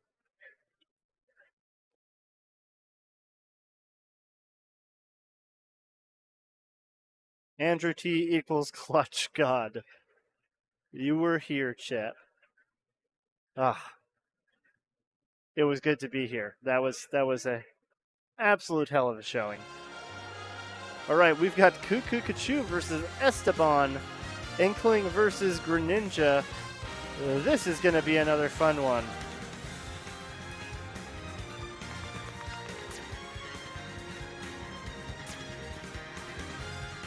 Both these players have been performing really well recently, placing both within or just outside of top 8 consistently over their last 3 appearances.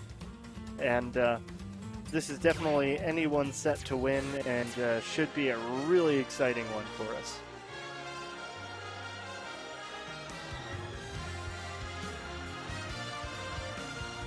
All right, Esteban got shooters in the chat. Who's pulling for Cuckoo?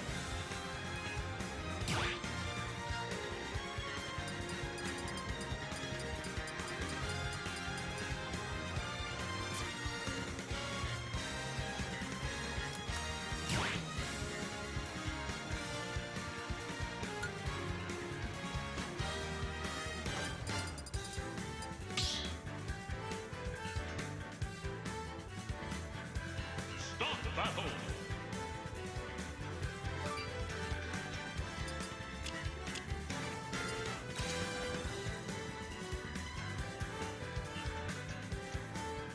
Players are setting up their tunes.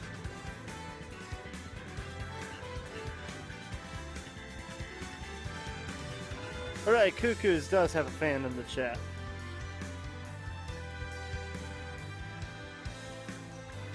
Hey, I don't disagree. Cuckoo has been absolutely showing it up and just terrorizing these weeklies with his Inkling as of late. Greninja.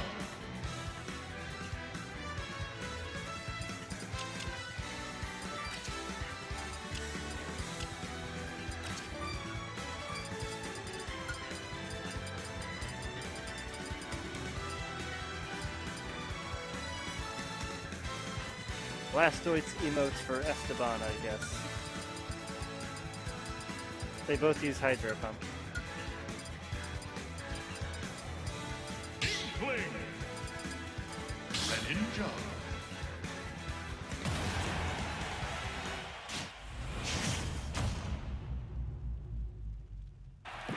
Please, Mr. Commentator is my father's name. Call me sir. Okay, here we go. Game 1, PS2, Cuckoo versus Esteban. These two platform height the bane of Greninja's up smash existence. Just never quite the right height for him.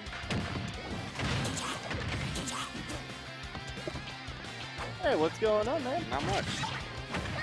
I'm being joined on the mic right now by Mr. Spirit. What's going on?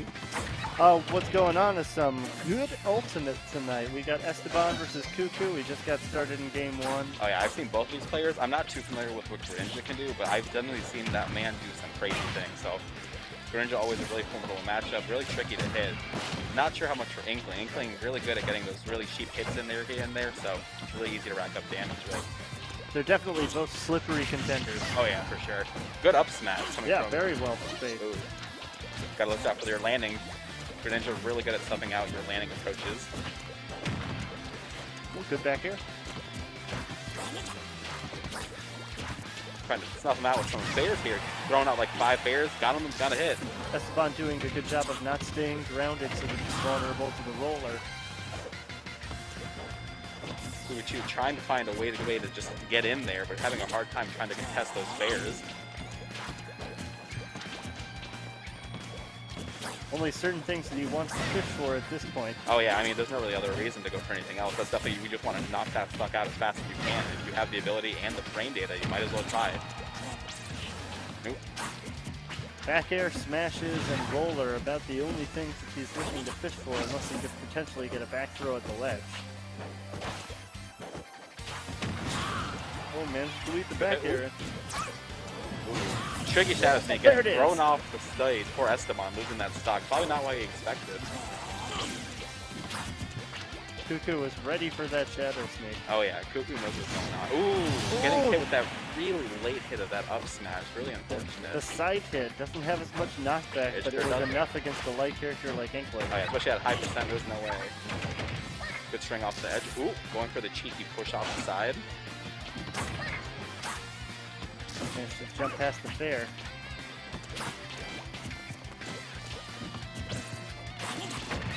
Esteban has himself a percentage lead, but Cuckoo can get this back with about 1 grab. Oh yeah, Inkling really good at racking up early damage really fast. Very consistent with those bread and butters. Oh yeah, of course. That's one's gotta watch out, making sure he doesn't get hit by anything too straight, just There it like is. that. A little bit of rack up, putting a little pressure on him. Once he gets past that 50% mark, it's much harder to find the consistent damage combos. Oh yeah, but Inkling will always find a way. Little hits in there, always rack up a good amount of damage. Good jab hit on the stage. Good details. Ooh, the bomb's gonna knock him far off. He's no, it's too far off. Well-placed bomb for a rare gift against Greninja. Really good. Stuffing out his recovery without the far off stage. He's just really good at getting back on the Shadow Snake, but if he's that low down, he really can't do much. Does a really well-timed roll to get to the fully charged water straight. Oh, yeah.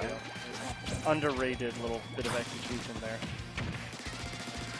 Oh, neutral B into the rapid jab. Greninja's totally covered in ink. This is big damage here. Oh my gosh, racking up an easy 20%. Good down smash covering every option off the ledge with that Takes bomb. 25% from that down smash. You know, Greninja used to look a little blue, now he's looking a little yellow.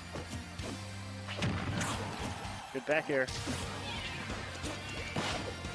That's why he's having a ooh, and good. I gotta say, having a hard time ending the stock, but he found his way. Very Somehow nice Greninja out. Esteban. Managed to get past all of that ledge pressure and find a way to answer back at the fair.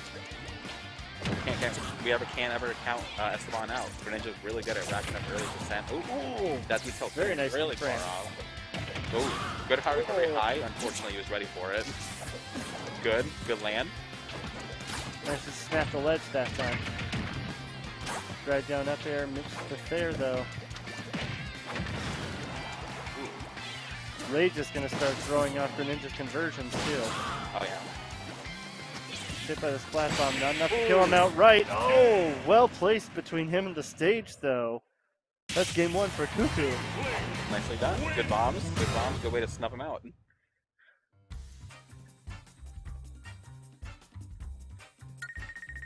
Vic is very cool, says shout out to Roots.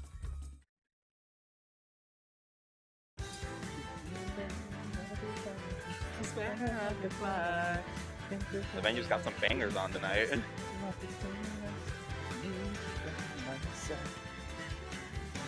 Yeah, like I defy you not to sing along and dance to this song when it plays. Start battle. Club gets turned up. Inkling.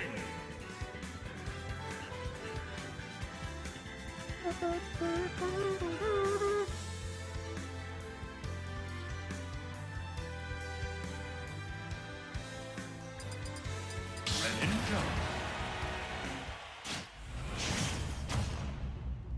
Alright, game 2. I didn't see the stage pick. Alright, looks like we're Back just to running back to PS2. PS2. Stage wasn't the issue, just has to adapt and, Overtime. exactly. The Bear Girl's way. Oh, perfect read on that air dodge, getting big damage off that conversion.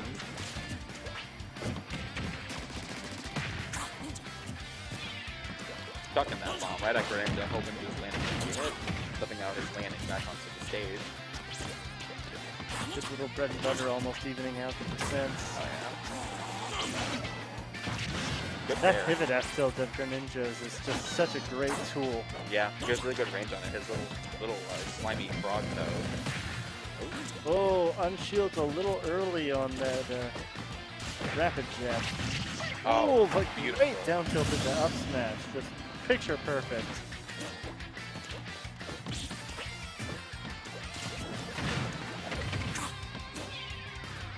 Esteban already showing us the Bear Grylls way. Ooh, getting grounded. Ooh, look for a dash attack for another. Ooh, Oh, but another grounding, and here's the Yeah. up smash. that one will take the stock for sure. Yeah, absolutely. He had way more than enough time to get a more significant punish than the dash attack. And you gotta watch Cuckoo's up smash. He likes to throw that even when he doesn't have you grounded. Hey, He'll sometimes- call you out with it. Sometimes you throw a random F smash, you might hit him. You never know. Good grab. Ooh, good strength coming from Cuckoo. Manages to Unfortunately, jump missed away the from the bear. back air though. You got some spray hits in there.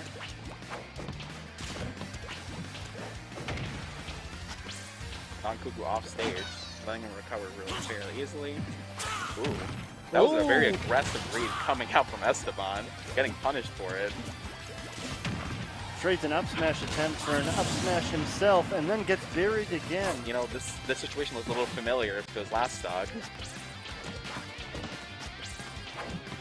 Esteban needs to be careful about keeping his feet planted for too long. His best defense is to be slippery. But if his movement becomes stale and predictable, Cuckoo will be more than willing to capitalize So on he it. really wants that up smash. Yeah, I would have liked to have potentially seen a stage counter pick on Esteban's part because he's just not going to get that up smash with any consistency with PS2's platform height Exactly. being what it is. Good fair, not enough to kill, unfortunately. Yeah, big problem with PS2, it is a good range for the up smash, but a lot of characters can usually wait out or tech onto the platform to avoid it. He's much better served by small battlefield platform height where the up smash will consistently I be agree. able to land. These platforms are just a little too high up. A little too high, getting a little too time to pick an option.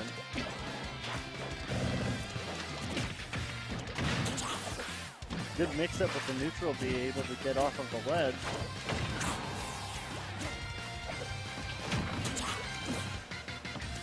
Cuckoo's aiming to make this a 2-0. And here it is! Beautiful. Good ground to out smash, beautiful shit. Beautiful stuff by Cuckoo too. I felt like there was maybe some mental fatigue going in there. I Esteban definitely think so. definitely was not sticking and moving enough and staying grounded far too often, getting hit by those rollers consistently. Oh yeah, for sure. After you get hit by one, you know, it just keeps happening. You definitely feel a little bit of fatigue from that. You're definitely not happy to see it. He needed to try to keep up what he was doing early on in game 1, where he was basically not staying grounded at all for more than half a second at a time. Exactly. Keep and- out Inkling's like weaker options on stage just to avoid the roller. and do what Greninja does best and just fly around the stage with your really fast aerials. And he was able to bait and punish the whiffed roller as a result. Exactly, but unfortunately with on stage, you're forced to respect that roller, because otherwise you're going to get punished for it. Yeah. Let's see, next up on stream, we seem to have that Snare and Kamui? I think so. I believe so. That says, what a splash bomb. Way to go, Cuckoo. That I was agree. a That was super, Very super good. well placed splash bomb. Oh, that's a Tonic, I thought. Why did I think that was Snare? Anyway, It's the masks. Just the blame mask and the lights in our face. I'm blind, it's okay. Yep, we got Saitonics and Kamui. Kamui's still going on with the new Snake. I believe he's only, I want to say, 2 weeks into change on the Snake recently. He normally plays Joker, right? Yes, he is normally a Joker player. Recently, he has decided he wants to switch on to Snake. As a new main or a As a secondary? new main, yes. Interesting. Definitely an interesting choice. Not something I thought I would see, especially the playstyle is Very different. they're very different. I feel like Joker definitely benefits more from like the combos, the aggression, and Snake benefits a lot of the keep away and the punishing. Cytonic's an incredibly proficient Shoto, fixture of our stream here.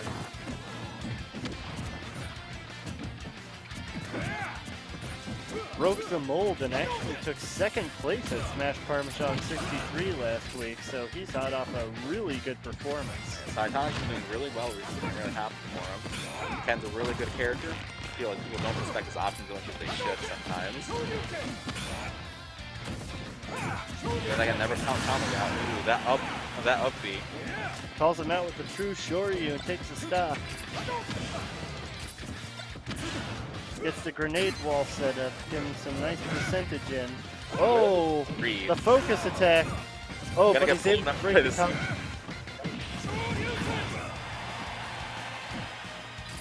Big damage, not enough for the KO just yet, but I wouldn't be getting hit by another focus attack again if I could help it.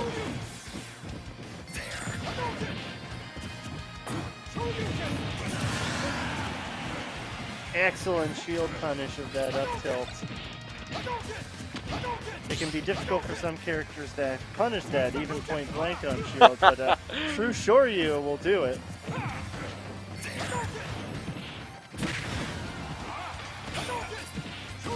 Cytonic showing a good awareness of C4 placement, hasn't been called out by it as of yet.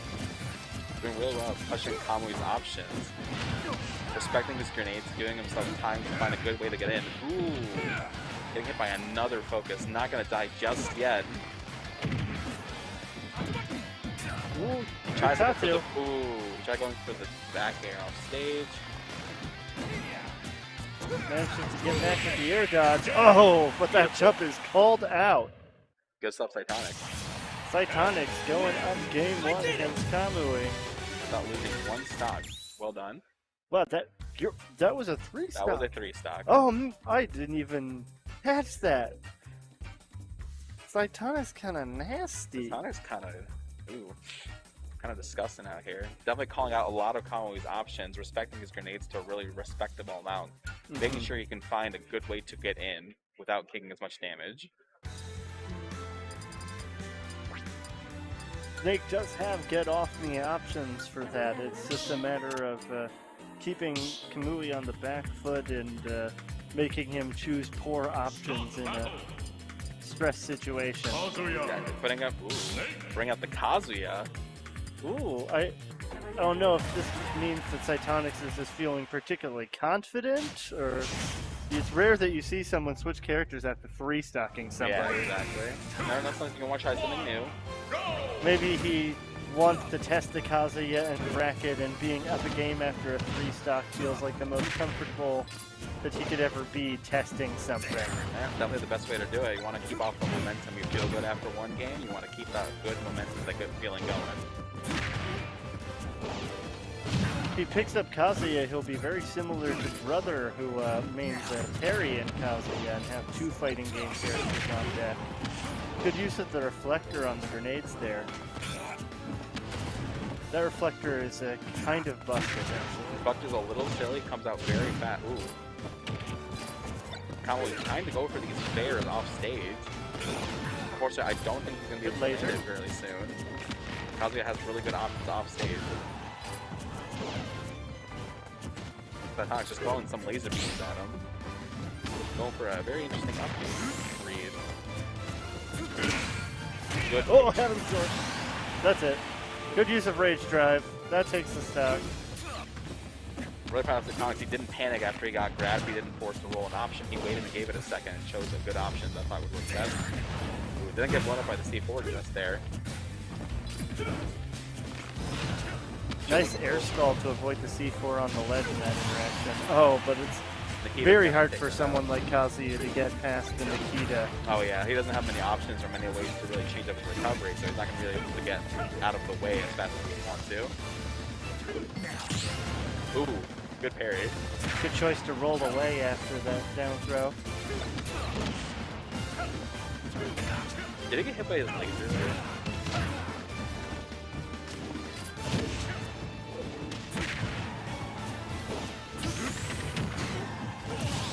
Good punish, missing that neutral B the wrong way. Yeah, that was a very unfortunate B reversal there. Oh, blowing himself on accident. Coming right in the soft. Doing really good with momentum swing. Unfortunately, he continues to blow. Ooh, really good there. Racking up really good damage right now. That laser seems to be really good for calling out up smashes to the ledge. Oh, it really is. So he's got to watch out for the Nikita. I think Kamui needs to be more willing to just home directly at Cytonics when he uses the Nikita instead of going for his normal ledge traffic. You sure do. I feel like sometimes just being a little more aggressive with Kazuya.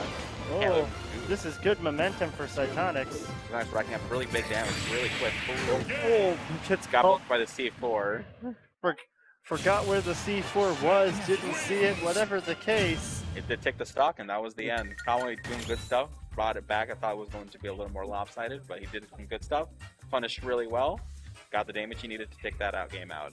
Now, this is all an unenvious position, even after the dominating game one that Cytonics had. There's still definitely a bit of mental damage to being forced back to the initial main, or making the choice to potentially stick it out with the character you just lost with. Oh, but it looks like he's switching back to Ken. He's not playing games anymore. He wants this win. But if Kamui is able to capitalize on the offensive momentum, the mentality game of that win, then this could be a very different game 3 than it was game 1. Especially with his stage counterpick. Or no, this is Cytonics' counterpick. Yeah, this is Alex counterpick. Not a bad stage for Snake at all, though. So, Yeah, that's what threw me off. It's a very interesting counterpick to take Snake to. I think his plan is he doesn't want to give Snake any breathing room on the sides of the stage in order to capitalize just off keeping him in close proximity. Don't let him get that breathing room. He should be able to Tatsu through a lot of stuff to close the distance Nice, on the good stage. there. Yeah, that was an excellent exchange. Just managed to close out the stock. Oh yeah, Cytonic's having a lot easier time approaching since the stage is so small. Kamui can't get far enough away to just pressure him out with a whole bunch of projectiles. Good read, starting to catch on a little bit. Difficult to escape the disadvantage. Oh, little. Oh, really good stuff. Very nice gimp. He just kills the. I honestly forgot what the actor is called. Good roll read. Yeah. Beautiful, beautiful. Carry that momentum. Calls that out hardcore. Yeah, Snake's forward smash, really big hurt box. Bringing a big box today. Kamui, gets hit by the focus attack. This is and a true shorty to boot. This is his last stock, and he's over 100%. It's not looking too good for Conway. Unfortunately, he can still bring it back. Snake does have the damage. He does have the tools to bring up back to these bad situations. Good grab. Get rid of that grenade. Oh, but another one comes. There's always more grenades. Good Tatsu. Oh, very nice conversion there. Cytonic showing how explosive he can be as he takes game 3 and moves on the bracket. I think his counter pick really worked out for him.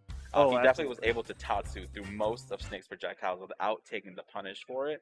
And since it's such a small stage, he just didn't have the distance to keep away from him. Taking a zoner to a stage that they're typically very comfortable on is a ballsy move, but Cytonix was definitely taking a very calculated risk with it, and his strategy worked out splendidly. Oh, yeah. He put it in clinic there. Yeah, no, it worked out really well for him. Very good. Glad it worked out. While we got it up on the screen, ever wanted a day to play your favorite anime fighting games? Well, now you can, dear viewer. Join us at the 1Life2Play Lounge for Melty Monday, an all-out anime fighting game weekly with brackets for Melty Blood, Under Night, Skullgirls, and more. Register now at smash.gt/Melty Monday. I'm really looking forward to Melty Blood. I don't know if you have played it at all recently or anything, but No, I'm a filthy casual when it comes to fighting games. well, you could be a filthy casual for Melty Blood. Hey, you never know. But Melty Blood, definitely been seeing some promise lately. Been seeing a lot of good stuff. So if you wanted to come check it out, I've definitely heard a lot of buzz. It's had some stuff in it, definitely for sure. Tired of fighting heavies in bracket? Can't seem to live past 40% as Pichu? This is the tournament for you. Run the Ropes is a weight class smash tournament with brackets for light, middle, heavy, and super heavy characters. Join us November 21st when we run the ropes to see who will claim the belt. Register now at smash.gg/runtheropes. Next up on stream, we got Colin and I cannot say that. So Good Pop. Sorry, I saw the first part and I'm like, what is that? So we have Colony's probably Young Link versus So Good Pop's Wii Fit. Ooh. This is going to be a good one. I really am. I'm a bit of a Wii Fit connoisseur. I don't really play the character, but I do enjoy the gameplay. Like Wii Fit's options are very unique to her. Yeah, a very unique character. Yeah. They're definitely distinct in their methods from the rest of the cast. Like her little ball really throwing up some pressure, even though it's just, a little small little weight ball. One of the most comfortable characters at and on the ledge. They take a position that is traditionally a disadvantageous position and manage to make it work in their favor.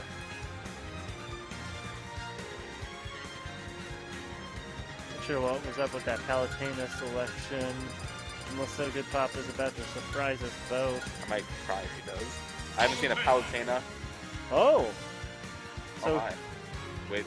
Oh. Oh. Come away. Oh my goodness. Whoa. Okay. Whoa. Okay. Whoa. Slow down, guys. Wait a second. My little heart can't keep up. Counter picks on counter picks. We have Colonies picking Wolf with So Good picking Palutena. Haven't seen both of these characters too much very often. Definitely saw Wolf more. Palutena has not been a character I've seen in quite some time.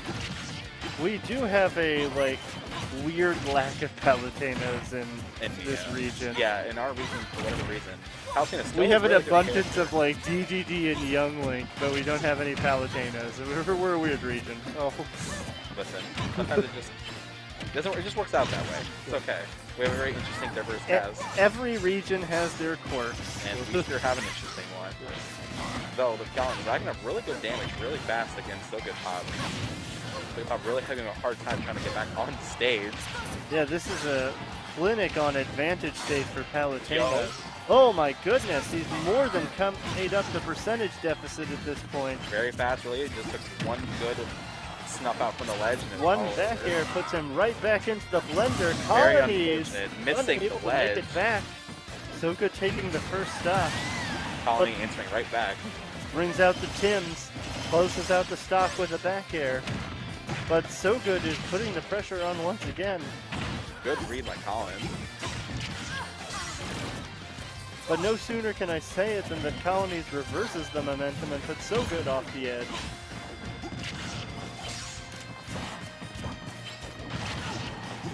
Very interesting pick for both these people, though. I definitely did not expect to see this matchup on stream today. Definitely not from these two. Especially these two, that's just throwing me off. Like when I called out both of the characters before the set, I didn't expect to be wrong, let alone about both characters. We didn't mean to lie to you guys, I promise. I'm This doesn't normally happen, I assure you, dear viewer. Erie SSB says, WTF am I watching? And this commentator is asking themselves the same question. Colin, really good side B off the ledge, calling out that jump, punishing so good pop, and taking that stock extremely early from what I expect. In terms of execution and ability ledge trap, both players seem fairly evenly matched. It's going to be about who can make the crucial adaptations first.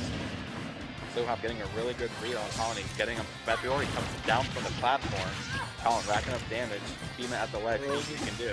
Good damage. He's in a bad position here. Wolf really good at The killing. Nair train, chugga chugga.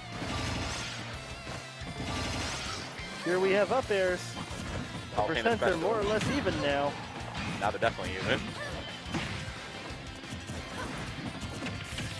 Whoa, good catch to grab. Ooh, didn't tag. You can't miss text against a character like Wolf. That is a Upset lethal killing. mistake.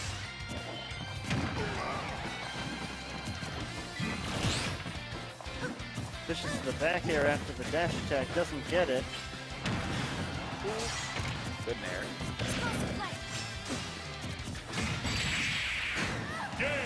Very nice, down tilt at the ledge, that's gonna take it. Good use of the neutral B by Colonies as a disruption tool. Good catch on Colin at the ledge. Forward tilting Palutena, knowing that she loves jumping off the ledge, freaking option. And running it back. Super Smash Bros. Ultimate is a 2018 crossover fighting game developed by Bandai Namco Studios and Sora LTD and published by Nintendo for the Nintendo Switch. Yeah, that's a... Oh. There we go, Silky Pop going back to Wii Fit. Colin still staying Wolf. Alright, we're halfway back to normal. It was a very normal looking set between two very normal characters. The players that selected them were what caught me off guard. Perhaps so good saying, well, Colony's not going Young Links, and I feel pretty good about this Wii Fit. Let me see if I can sneak a game in. Oh! What? And the taunt! My goodness, Colin taking that stock extremely early. I think that ball worked really well in his favor, giving him that really yeah, clean he was back able air. to weave together a horizontal string that just deleted good stuff. Colin, I think, going a little too hard off his momentum, trying to get in a really aggressive read option. Alright, he howled again to recenter himself. That's his version of deep breathing. Getting this really good damage off the ledge. Yeah, he's doing a really good ledge trap, which isn't something that Wii Fit is used to experiencing. They don't generally feel trapped at the ledge. Colin really doing a good job of just snuffing out. Ooh, get before I said that. Snuffing out his aerial option. Oh, there's the berry. Oh, catches the with the S smash coming down. Deep breathing. Ooh, this is the punish there. Good down smash. Down smash. Catching that hit, catching that roll off the ledge, killing him at a really early percent on the other side of the stage. Circle Pop going for that kill, looking for something. Ooh. The pressure Colonies is exerting at the ledge is so much that So Good Pop, despite normally hanging out at the ledge, is actually hurrying to get off of it. Colin doing a really good job. That last stock went by so fast. That last, really good fair strings into a beautiful back air, taking off Wii Fit. Since Wii Fit's not heavy, definitely killing off really early. Good stuff by Colin. What a showing for Colonies. First time on the stream at this weekly, just showing up with a wolf of all things. Definitely not what I expected. A pleasant surprise. Yeah, and definitely putting the rest of the bracket on notice. Don't think you know what to expect from me. I'd say that taking 9th place at last week's Smash Parmesan definitely lit a fire under Colonies, and this could be the fruits of new labor here. Well, definitely doing a good job. Impressed me. I'm always a fan of the Wolf gameplay. The way he does his strings have always been very nice, very clean. In reward for rewards, good gameplay, good game sense, just knowing how to punish your opponent. It never feels good losing to a Wolf, but when you step back in and look at what they're doing, you can't deny that it looks clean in motion. It looks clean in when it's motion. done right, it looks good.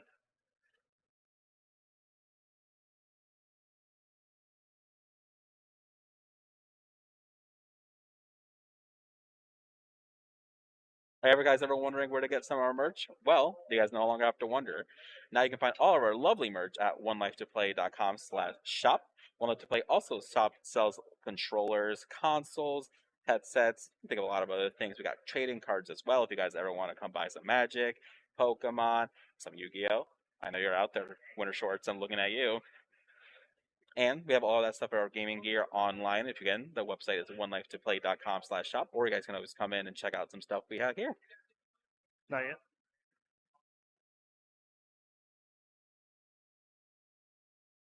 Surprise me. Put it right here.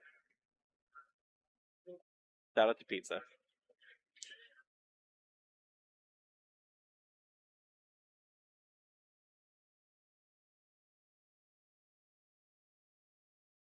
Boy, I sure do love the delicious pizza that comes with bracket entry here at Smash Parmesan at 1Life2Play.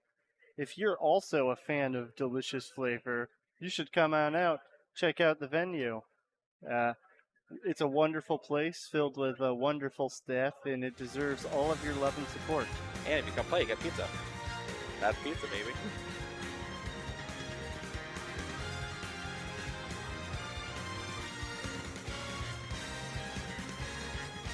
Next up on stream, we got Nan and Chu.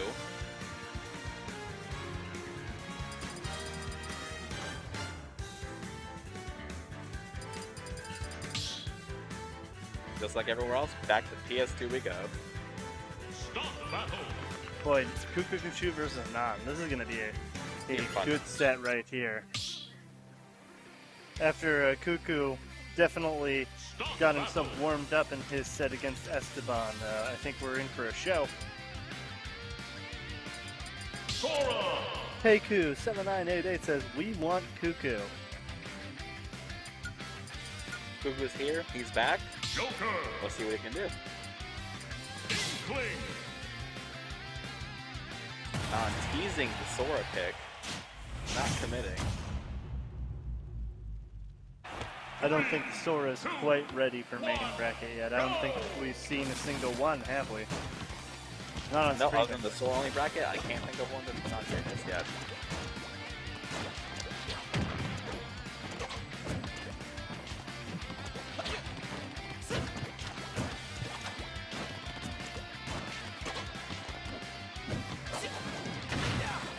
I believe Nan has the advantage as far as overall set count against Cuckoo, but Cuckoo has shown in the past that he is able to take games, if I'm not mistaken. So, Sure has, but Kuchi's a force to be reckoned with. You can never count him out. Always gotta watch out. Inkling, really strong character, really good option. Kuchi really good at baiting out these F kills coming out from Joker, looking for punishes. very good to land a grab on a fresh Arsene. Taking away a lot of the time he has. Well, gets caught by the back air, but manages to sneak past him. Never feels good to take an Aegon, though. Gotta stall out this last little bit. And good fair getting himself back on stage. Manages to navigate first Arsene without losing his percentage advantage, even if only just. That's going to be crucial if he wants to take a set. He's got to have to consistently manage to find a way through Arsene.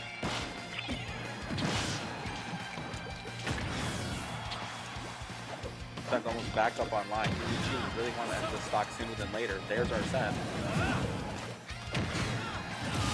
Good read on the jump. Very nice back air.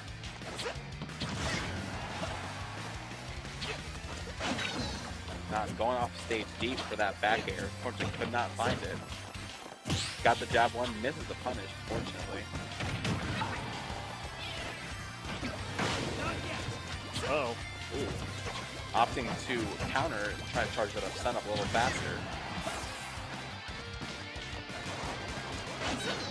This is pivotal. If Cuckoo can manage to get some extra credit on the board as well as expend a good amount of this Arsene on his first stop, he gains himself quite a bit of momentum. But looks like Nan's able to find that stock and even this up. Cuckoo is answering back, tacking on the percent. Arsene is dissipated. Catching him with the down smash. Ooh, nice damage on those back airs with all of the ink. But we're going to have a lot of damage really fast, making use of all that non-Arsene that Joker has. Unfortunately, Arsene is back online. Yeah, unfortunately, it brought Arsene back all that much faster, but Now it's just a matter of taking him out and just... Non definitely at kill percent right now. Very nice back air. Managed really good to offensively stall out this Arsene almost all the way now. Oh, Good very up. nice punish. Fugachu being really good at being patient, making sure he doesn't get hit by the stray Arsene hits. This is valuable extra credit Cuckoo's got. This is a very nice lead he's building for himself.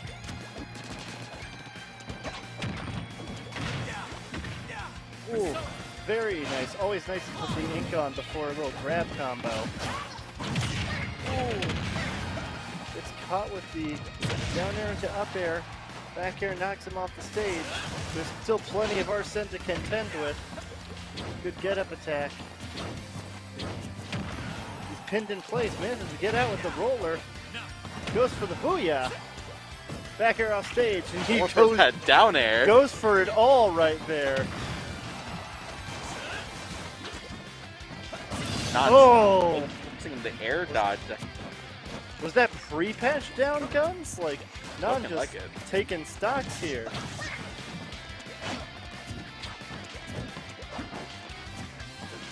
Fugachu looking to end the stock sooner than later. Booyah! That's... Oh, Oh, no!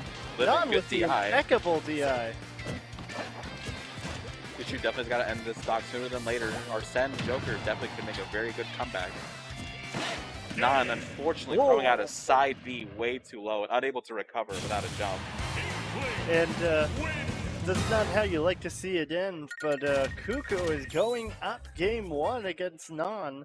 A potential upset in the making. Cuckoo's up smash got me like bruh, and it had us like bruh too. It had us like, don't worry, it caught me. My money's on Cuckoo back airs for days. Indeed. Backmaster, I saw him. Really good at snuffing out his approaches, just throwing multiple bears. Oh, we have a stage and music counter pick from Nan. Stop battle, Joker. I think we're about to witness a gamer moment. Cling.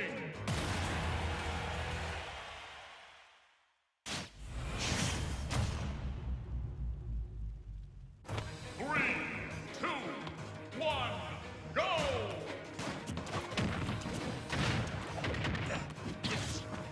Not choosing really good music. I do appreciate Fire Emblem.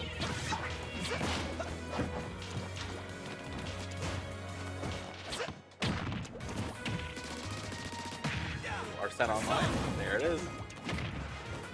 Fire Emblem music, always a goated choice.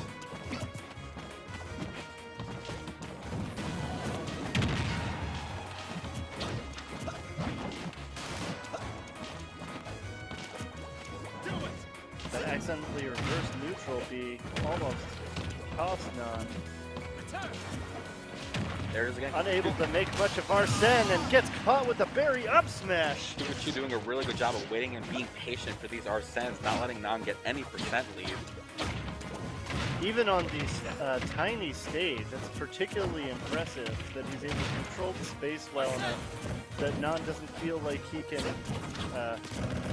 approach recklessly.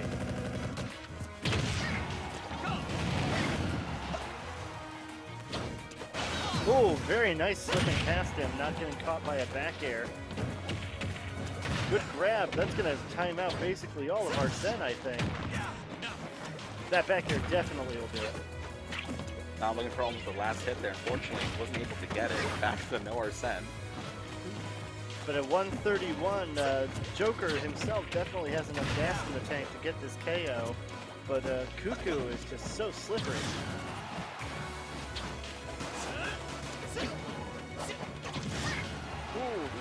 The F to almost knocking him out. Good Oh, back air. catches him with the back air, and that's going to definitely seal up the stock. But 102%, he's not out of the woods yet, just because the stock count is even.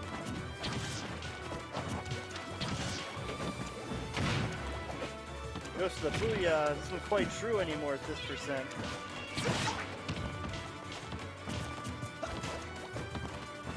Commits hard with the roller.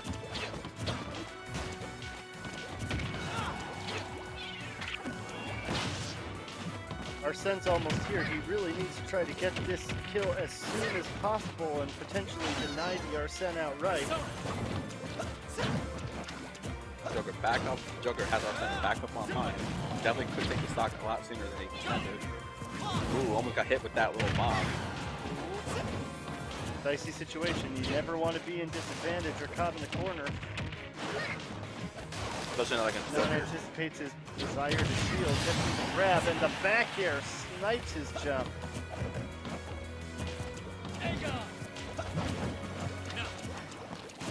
Not now in the lead. Hoping to get that extra credit, as you say.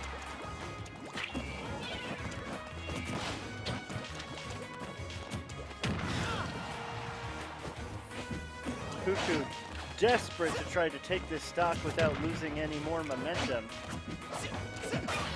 Ooh, throwing out that random S smash, getting punished for it. A pseudo left bobble. Ooh, definitely looking for this kill. Very desperately. Getting punished for a lot of the options picking. Needs to slow down and tighten up his play.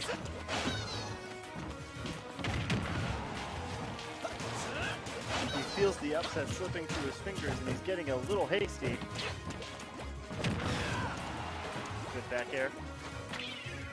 A well-placed bomb puts the pressure on, but Nan's able to get through it. Get away from Nan, waiting to grapple back to the ledge. Good DI on the back throw, managed to survive despite the enormous percentage and rage. Nan's out here, starting back online. Huge percent. Ooh, Cuckoo gives up a lot of stage control to go for that KO. Because you're really looking for, fishing for those grabs. Good back air. Very nice weaving that in. Unfortunately, I think he staled it so much. I think that would have been a kill if it wasn't staled. He's swinging big, but he just can't find the hit that he needs to close the stock out. Good back air from Nan. Very good recovery. And the curtain. Nan managing to bring back what looked like a foregone game and taking us into a game 3. It's pivotal, however, that Cuckoo is able to maintain his mental focus and make good use of a stage counterpick We here. definitely need him to go back to how he was playing in game 1. The patience, waiting out for the Arsene. He got very desperate that second stock for Joker. Just try taking it out as fast and sooner than he really could. He should have just waited it out, been a little more patient. Probably could have ended that game right there 2-0. Got a little too hasty, a little too fast, and unfortunately ended up paying up the consequences for it. He at one point was in a position to take out that stock without letting Arsene come up, and instead Arsene came, left, and came back again. Letting him get Without two that- Arsenes above 100%, definitely not a good thing for giving it all that forced pressure, and you're eating little hits here and there. Definitely an easy way to rack up a little bit of damage, and that's all Joker needs to end your stock. Stop that Joker. Nice change of scenery, looking to go into, Play. I don't know, it's all Town and City or Smashville.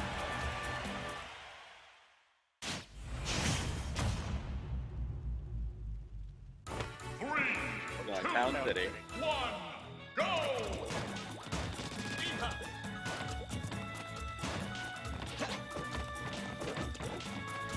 This might help. Characters pulling out the pieces, taking shots. Oh yeah, for sure. This might help Pikachu get his footing back, his mental. He has all the space he needs to really just space out Joker.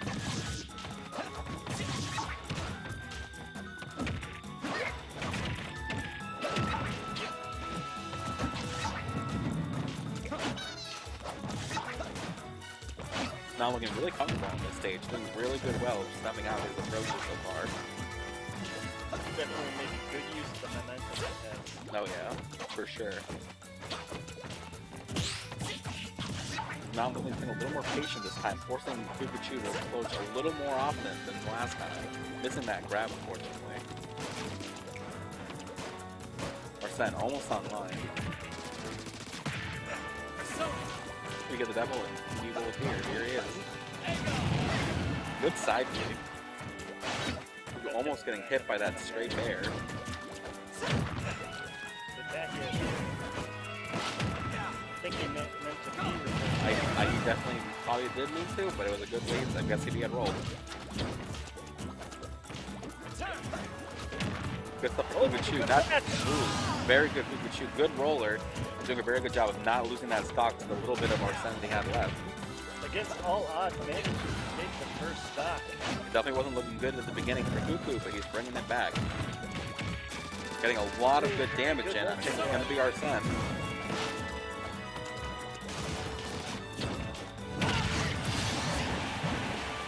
Good option. Punish from Non there.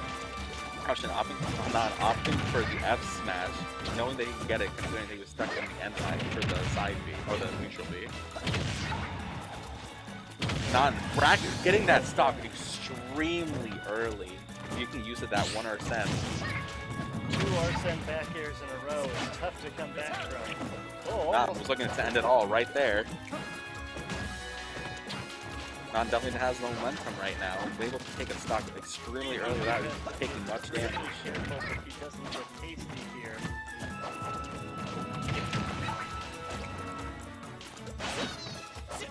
Non really doing a good job of swinging that momentum he got from that first Arsene. Able to get up a lot of extra percent. Kukuchu reading that option. Good F smash off the side. That's exactly what Cuckoo needs to stay in this. He just needs to buckle down. One grab can even out these percentages. Oh, directional air dodge puts Non in a risky position to make it out. Not playing extremely patient, trying to wall back, throwing out some straight gun shots, trying to rack up some extra percent. Good grab from Non. Definitely baited him into it. Yeah. Good multi-jab, that's what you need to put the Oh, damage uh-oh. Oh! Oh! Very good two-frame. Unbelievable ending! Kukuchu. Awareness manages to gimp Non in the last moment. Oh, Kukuchu getting that really good two-frame.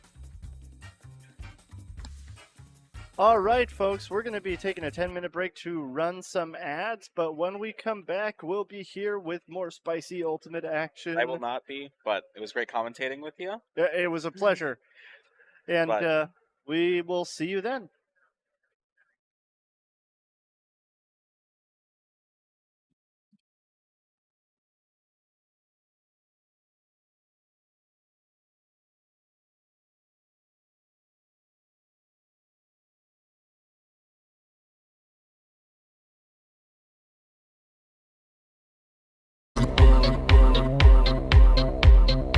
Nobody done it like me. We shake the sound. We shake the sound. We shake the sound. We shake the sound. We shake the sound.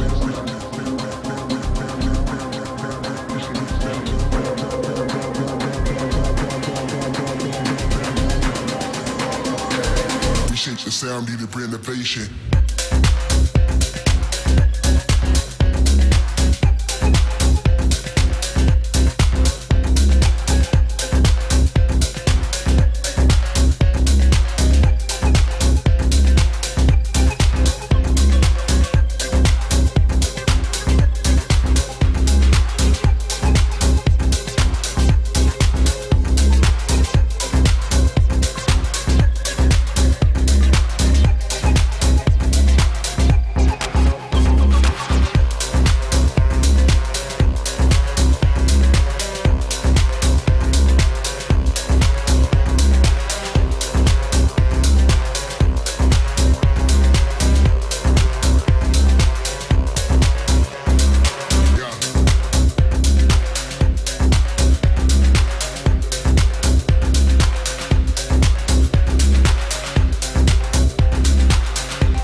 Appreciate your sound. Appreciate your sound. Appreciate your sound. Appreciate your sound. Appreciate your sound. Appreciate your sound. Appreciate your sound. Appreciate your sound.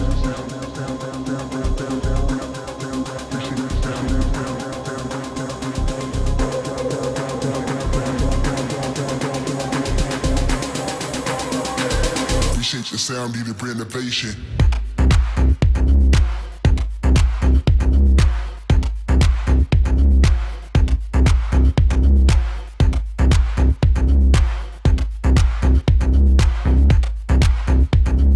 Appreciate your sound, need to bring innovation.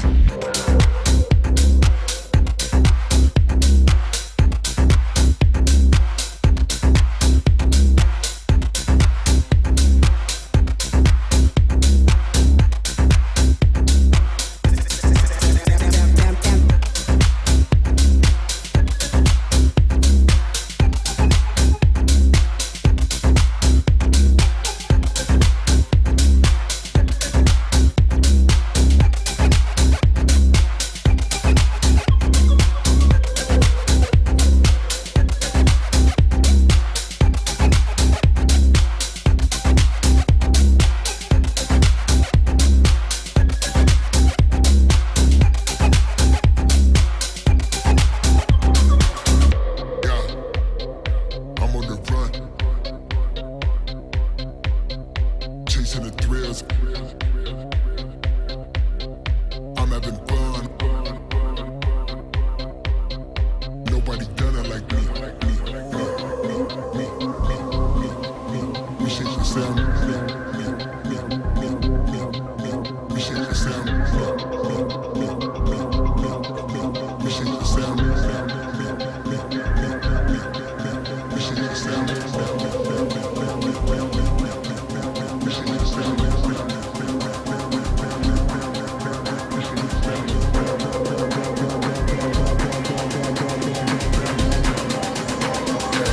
Appreciate your sound, need to bring innovation.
Appreciate your sound. Appreciate your sound. Appreciate your sound. Appreciate your sound. Appreciate your sound. Appreciate your sound. Appreciate your sound. Appreciate your sound.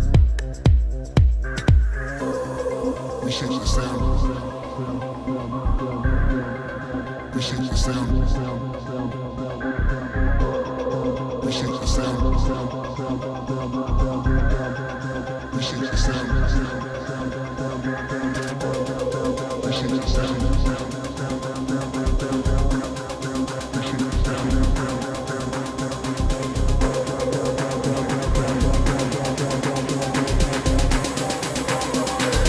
Appreciate your sound, need to bring innovation.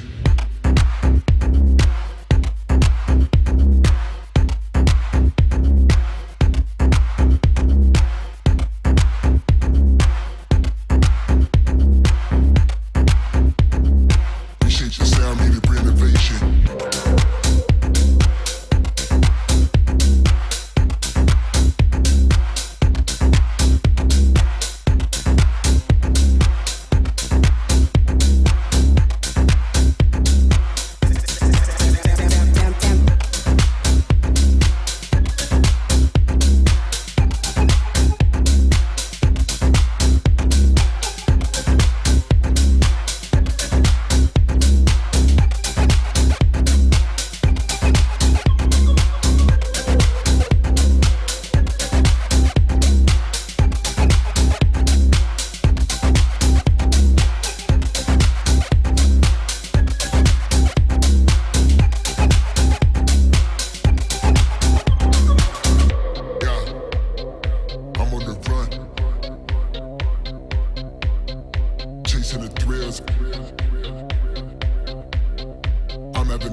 Reshape the sound, needed renovation.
Reshape the sound. Reshape the sound. Reshape the sound. Reshape the sound. Reshape the sound. Reshape the sound. Reshape the sound. Reshape the sound. Reshape the sound. Reshape the sound. Reshape the sound. Reshape the sound. Reshape the sound.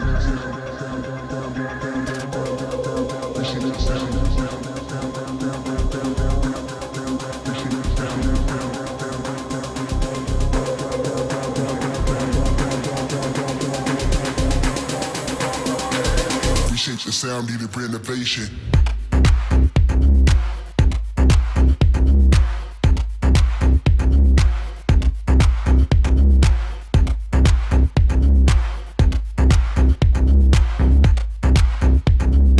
Reshape the sound, needed renovation.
sound needed renovation.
Reshape the sound. Reshape the sound. Reshape the sound. Reshape the sound. Reshape the sound. Reshape the sound. Reshape the sound. Reshape the sound.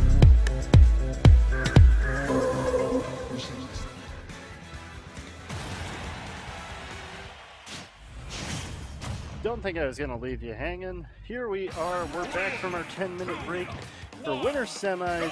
Cytonics versus Andrew T. Let's have a good time. Whew.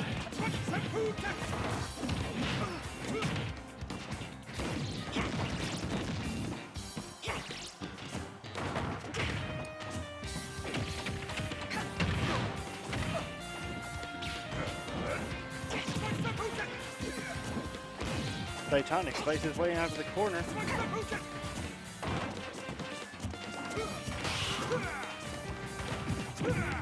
Ooh. Ties up the percentage with that big F smash.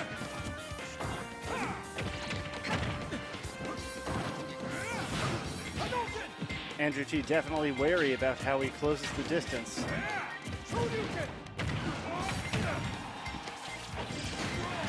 Oh, excellent read there by Andrew T, closing up that stock.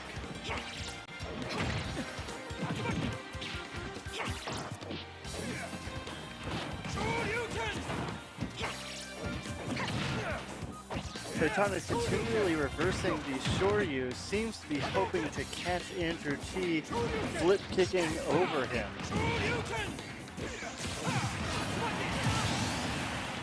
Manages to close out the stock. 53%, not a deficit that he can't make up.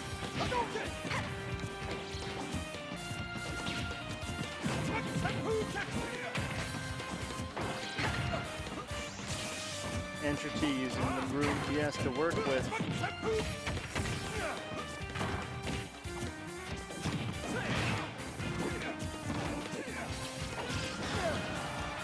Oh, very nice fade back there. Oh, excellent edge guard, but Cytonics manages to make it back, but gets caught by the boost kick and is going to find himself on his last stop.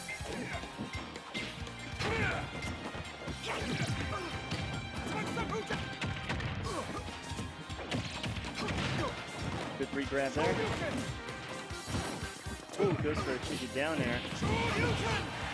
Good Shoryu almost takes out the stock, but Andrew T hanging in there.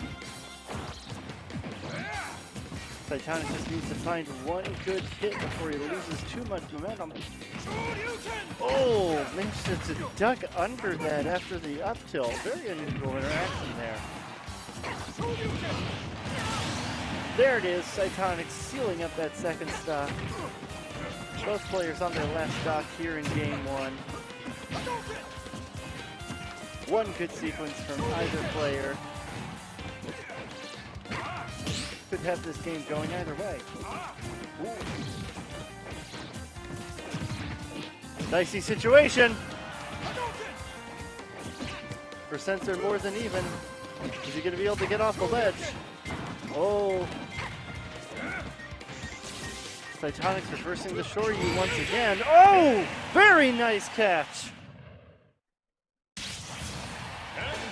Cytonics managing to clutch it out and take game 1 over Andrew T. Cytonics got a taste of grand finals last week. It's match Parmesan 63, and it seems like he wants more.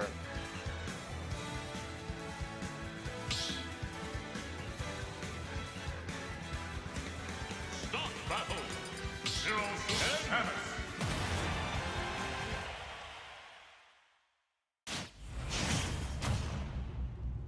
Here we go, game number 2, back on PlayStation 2. Andrew T liked the extra breathing room that he had on the stage, but he wasn't able to quite clutch it out, even with the advantage towards the end.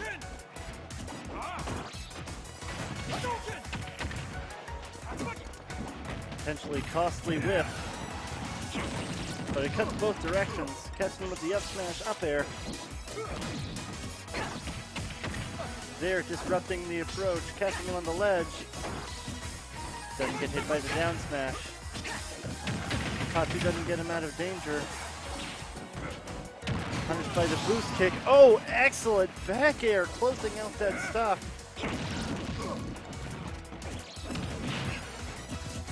Immaculate high edge guard.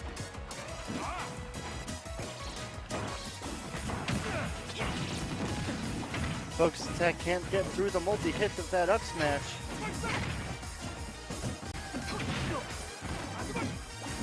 Andrew T looking to capitalize off of his momentum.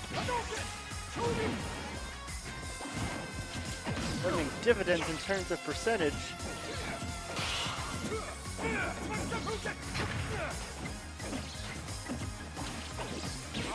These Tatsus are losing him more ground than he's gaining right now. Andrew T is just keeping the movement fluid.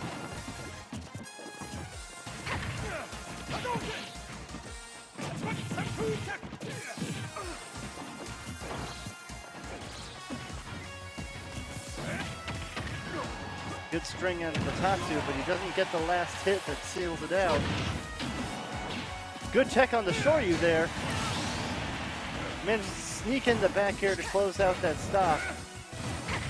2 stocks to 2, but a huge percentage deficit. Cytonics is going to need to do something explosive.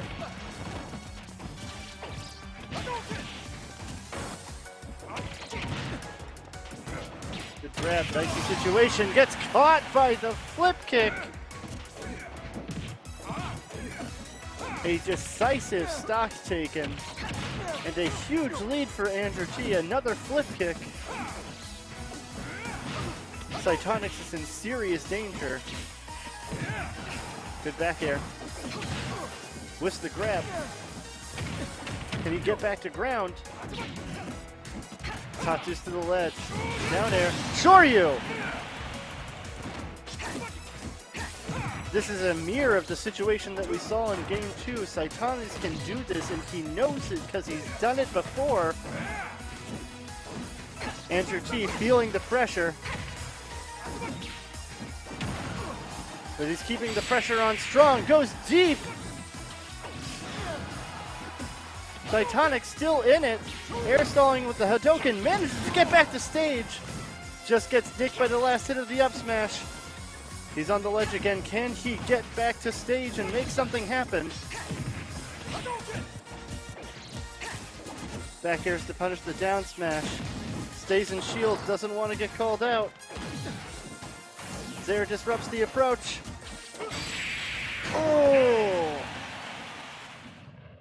Just a little bit sloppy. Andrew T manages to clinch it out and brings us to a 1-1 going into game 3.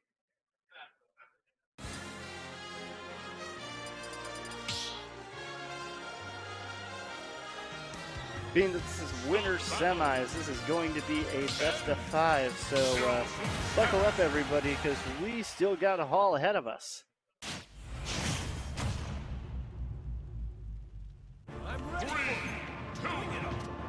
All right, once again, we're on our new stage, Hollow Bastion, and I gotta say, I like this pick for Cytonic. Oh, a very unfortunate early gimp for Cytonic's. Andrew T taking that stock with a 0 to death almost immediately. 15 seconds or less on the clock. Almost takes the second stock in the same amount of time.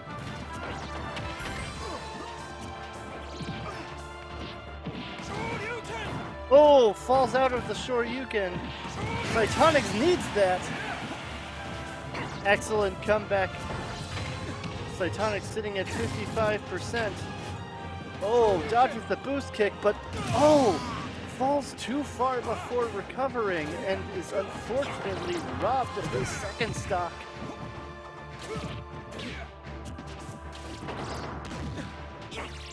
Things are quickly spiraling out of control for Cytonics on his counter pick.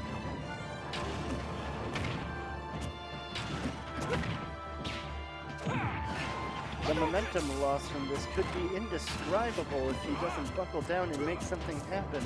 The lead is not yet insurmountable. But Andrew T smells blood in the water. He's looking to finish this as soon as possible. Ooh, very nice call out with the reverse Choryu. But can he survive this boost kick? Barely makes it back.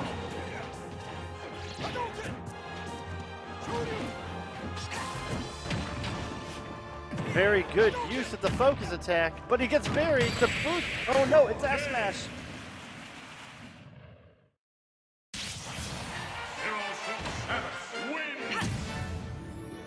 Despite two costly gimps, Cytonic's able to keep it a competitive Game 3, but this is a huge loss of momentum going into Game 4. Still his counter pick, but now he will be required to win on Andrew T's counter pick if he wants to take the set.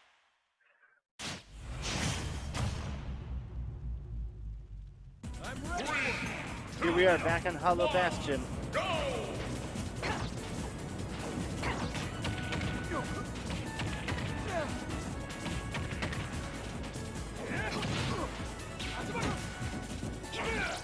Andrew T going for another early gimp, trying to demoralize his opponent and end the game as quickly as possible.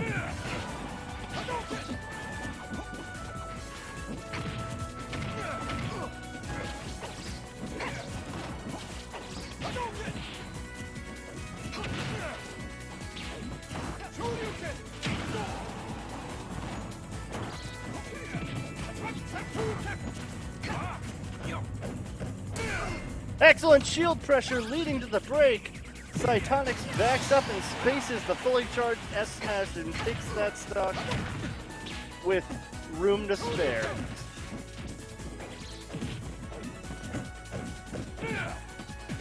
Oh, almost a repeat of last stock. Andrew T knows better, lets off the shield and tries to slip away. Gets him the paralyzer into boost kick and evens out the stock count.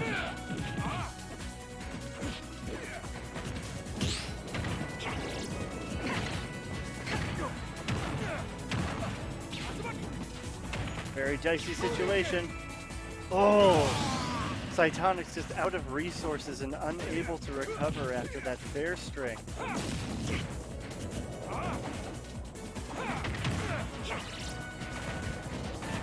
Andrew T is a player that knows how to utilize momentum and weaponize it.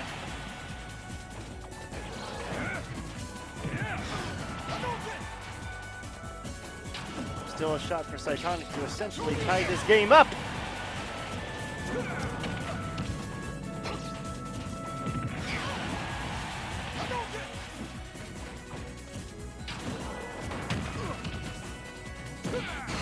Ooh, very nice.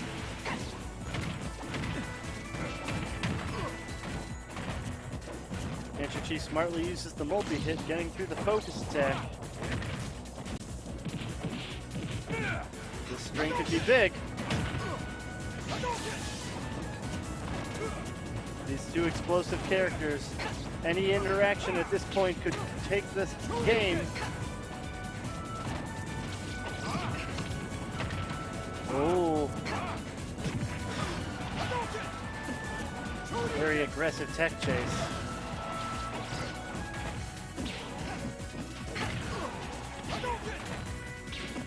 Air stalled the Hadoken.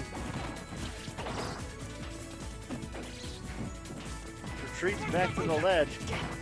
Tatsu's for the moon. And goes for the Shoryu. Is that it? Cytonics takes game 4, bringing us into a game 5 in winter semis. An explosive showing after that disappointing game 3.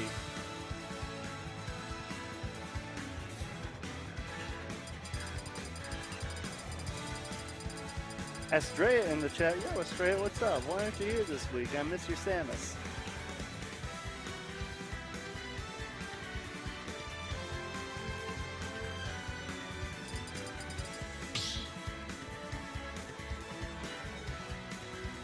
Start the battle. 10. Oh, did I just hear Andrew? No, okay. Thought Andrew T clicked Nest for a second. Maybe he changed his mind. He's thinking about it. No, just changed his mind.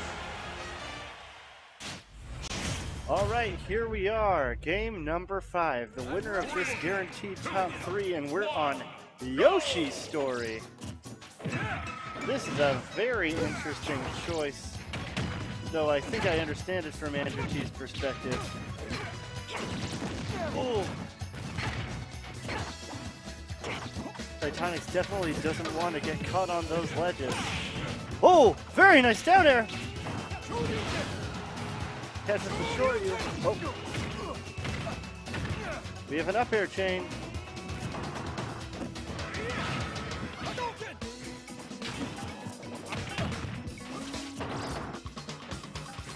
Andrew T making good use of the wall jumps.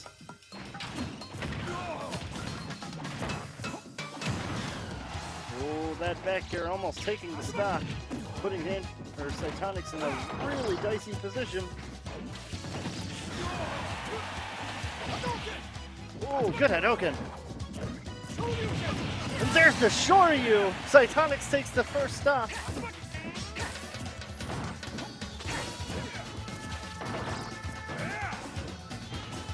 The potential momentum here is pivotal.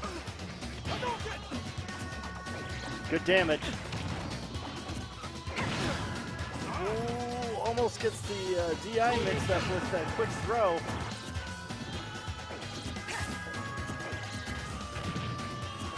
Ooh, good string. Oh, that shield was so small. Calls out the jump with the Shoryu. Good focus attack.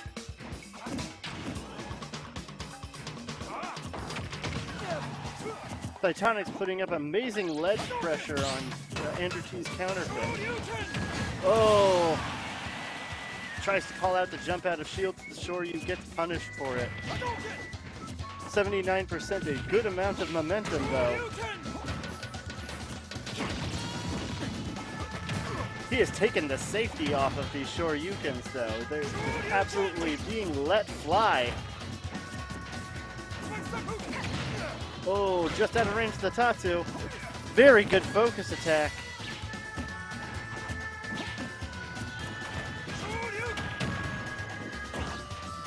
That raw Shoryu was a little sus. Ooh. Very good thought with the parry punish there. Oh. Andrew T's just slipping out of these. Ironically, that Shoryu might have landed if he had gone for it. Ooh. Andrew T's spidey senses were tingling. He got himself out of there. Boost kick. Comes close to taking the stock, but not quite. Ooh. Oh, it goes for the footstool. Manages to get the gimp there and take the momentum. Andrew T with the stock lead.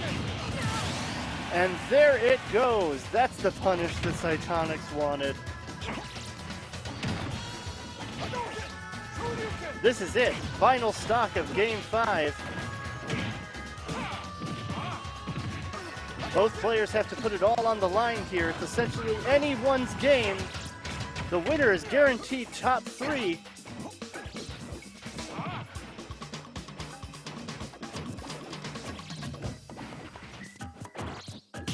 What's going to happen? We got a grab. Manages to evade the ledge guard this time. Tatu's back to the stage. Gets caught by the F-tilt. Gets past the paralyzer. Andrew T's turning it up though. Mashing like a fiend. Titanics is back center stage. Goes for the Shoryu. Tatu's past the danger, but doesn't get back onto stage. Andrew T's not letting up. Tatu's to the ledge, gets caught in the up smash. Is that it? Andrew T taking Game 5. What a clutch set.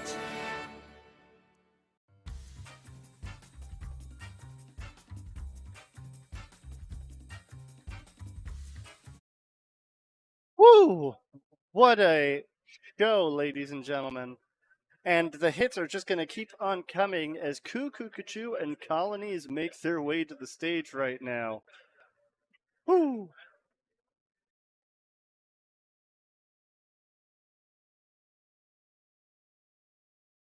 So the question, we know Cuckoo's probably going to be going Inkling, but Colony surprised us earlier with the Wolf pick. So are we going to be seeing Wolf or Youngling? Non was playing Joker at the time.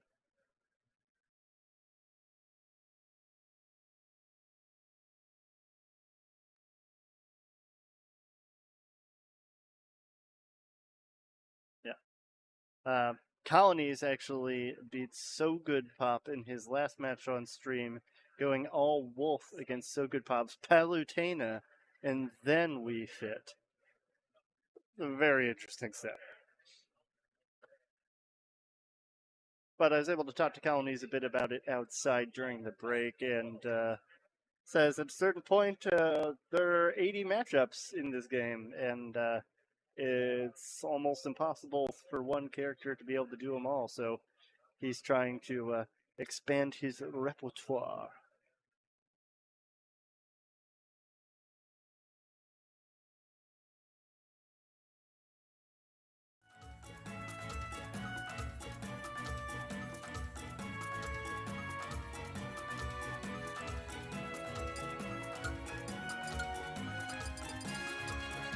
All right, so here's our other winner's semis match, Kukukachu versus Colonies. The winner of this will go on to face Andrew T in winners finals.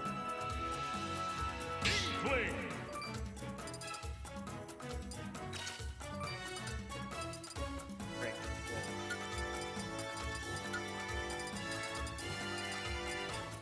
Wolf.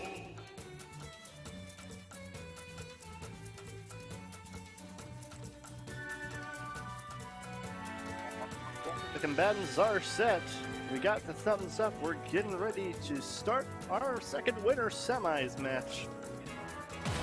Spam the chat with who you think's gonna win. Yes, it is Colonies. 3, 2, I know. He's playing Wolf.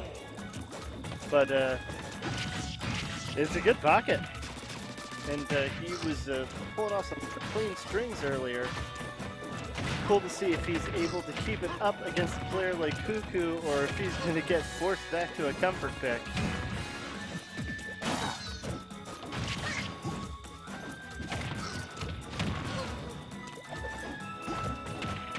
Ooh, very nice grab there. And a re-grab. Manages to avoid the Wolf Flash. I think he saw that coming. Oh, just calls him out there with the up smash, catching the down tilt and taking the first stock. Sitting at a cool and comfortable 54%. That's just one grab combo for him.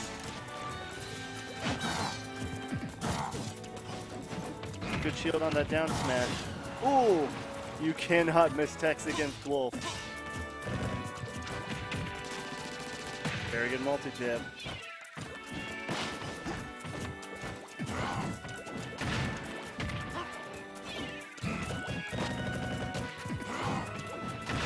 Ooh, she's just out of range of that up smash.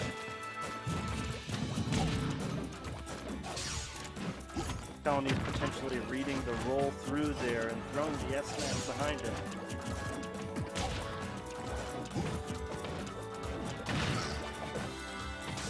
Goes to the booyah.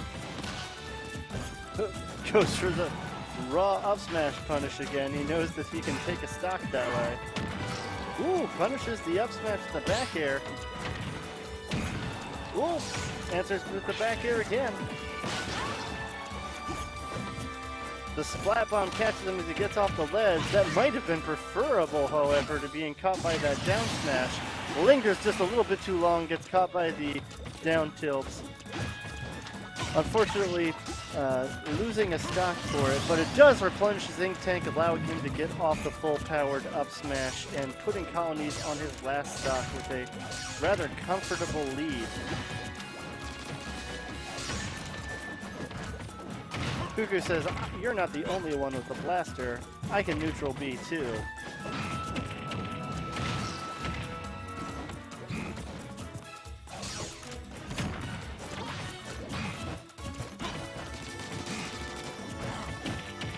Ooh, very good getting the neutral B ink up before getting the grab combo. Big damage. The back air.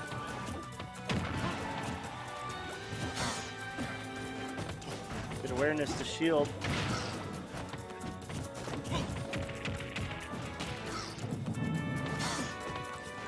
No platform anymore. The edge guard's even more potent now. Oh, excellently placed Smat Bomb strike. Snipe.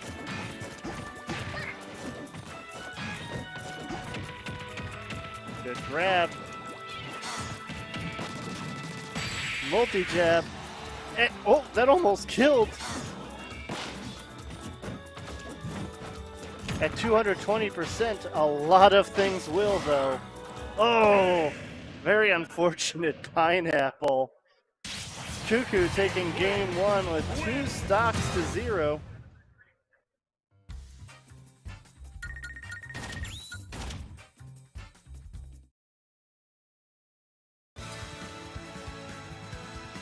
KKU says, all my money's on Cuckoo.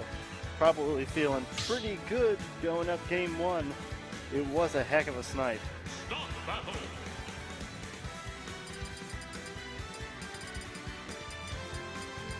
Inkling. Code used to play Wolf as a secondary long ago. Thanks, Estrella, for the regional lore.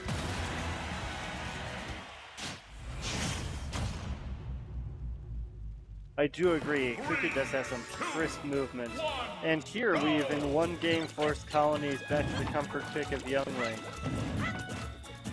The Wolf got its bracket test, but it's time for the tried and true against a opponent as slippery and devious as Cuckoo.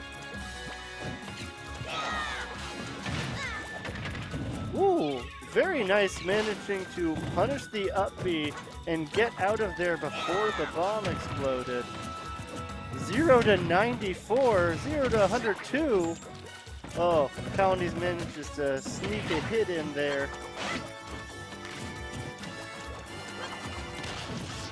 But still, getting 102% on a player like Colonies without taking a single hit is definitely a feat. But closing out the stock before you take too much damage is going to be crucial. Oh, yes, he does get it in time. That is the up smash off of the berry.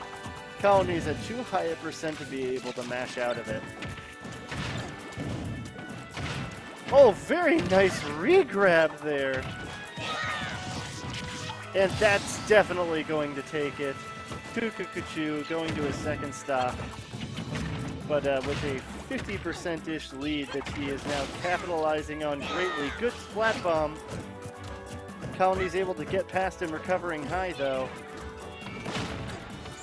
Ooh, gets him with the back air. Oh, ledge traps him into the down smash. Takes that stock nice and early and gets himself a comfortable lead. Starts out the stock with a rapid jab. Good start getting the ink on. Colonies gets grabbed here. It's good damage.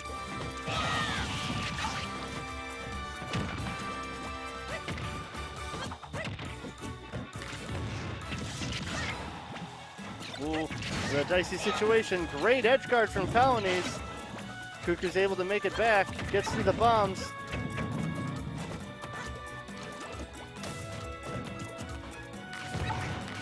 Colonies avoids getting stretchered into a bad situation.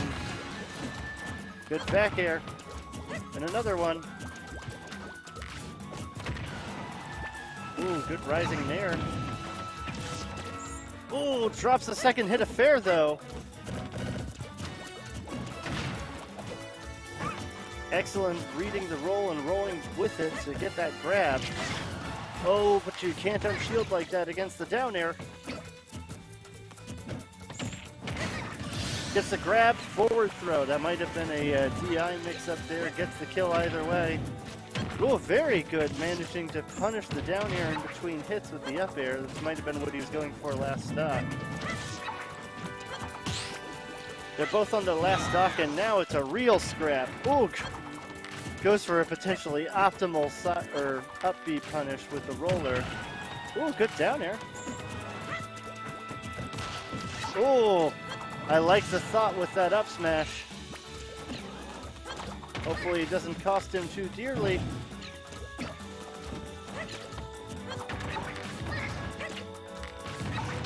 Picks about 40 to 50% for his troubles. Oh, the up smash misses and the F throw closes out the stock.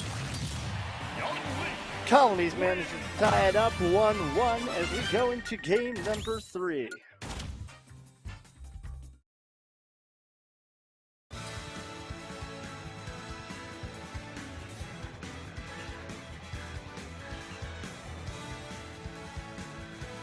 Cuckoo doesn't look too bothered by it. He knows that she is still in the advantage position. If they continue to trade games on their counter picks like that, Cuckoo is bound to win the set eventually.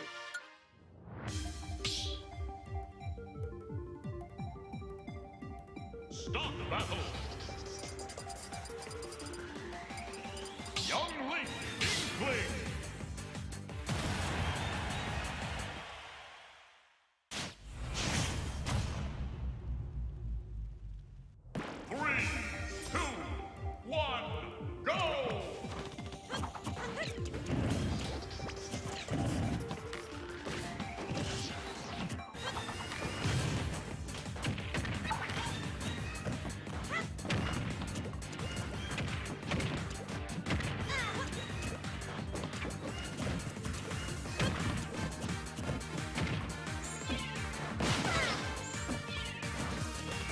This is a scrap so far.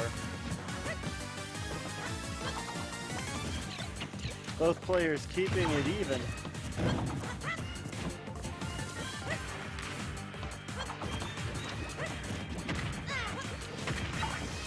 Oh, good thought going for the roller there, but Colonies was a little too quick on his feet.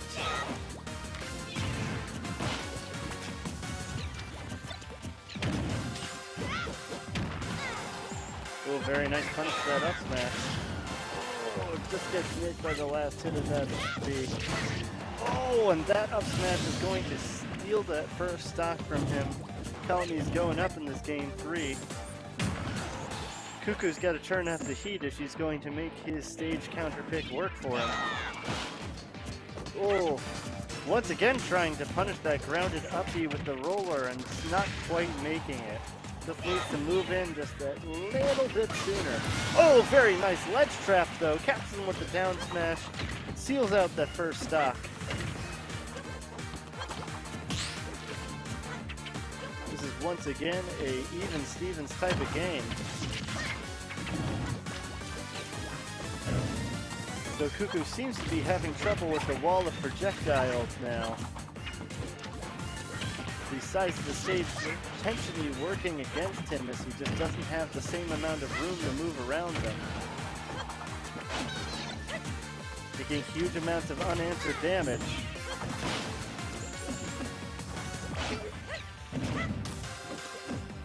Gets a little bit desperate with that drop-off fair. Gives up a lot of momentum, falls right into the up B. Have managed to evade the up air though.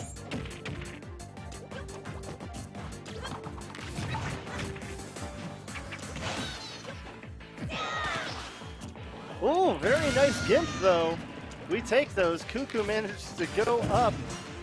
He's at 140%. It's hard to stay at above 100 against a character like Young Link. A good portion of his neutral tools will kill you instantly. Very nice. He's managing to stack up the damage. Good 2-frame. Keeping the ink on colonies. He's almost completely made up the percentage here. Ooh, colonies closing out the stock with that reliable F-throw though. It's all on Cuckoo to close out the stock. The percentage is there. It's all his. Misses the 2-frame. Gets the F-throw.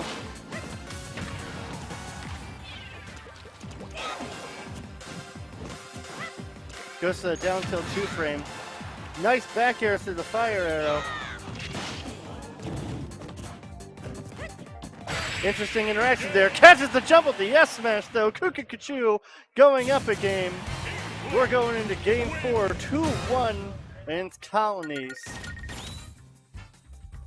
Purple Rose still pulling for Colin. I have a feeling a certain KKU is going to have feelings about that.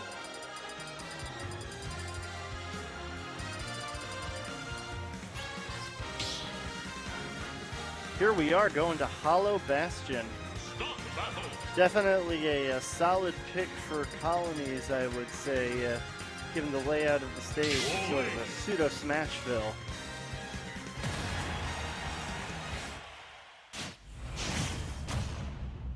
Pleasant Type, I think this is our 4th or 5th game going on the new stage on stream.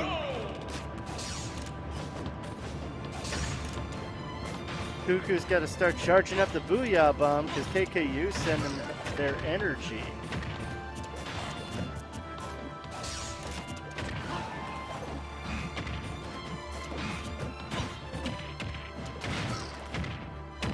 Cuckoo has put Colonies in a good position for him.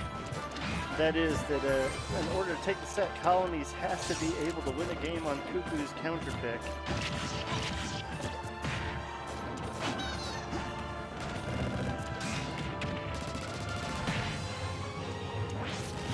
As I didn't even mention that we've gone back to Wolf, which is a bold choice for Colonies. Maybe just hoping to... Ooh! An explosive first stock, taking it with the S-smash read at the ledge there. It could be that he's just planning to throw off Cuckoo's rhythm by switching characters and potentially getting a result that he couldn't get with his Wolf earlier. Oh! Very clutch Clang with the roller that otherwise would have for sure ended Colony's stock.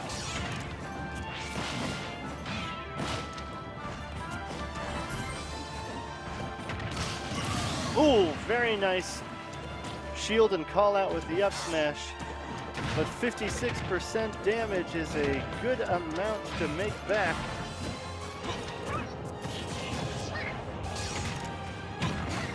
Oh!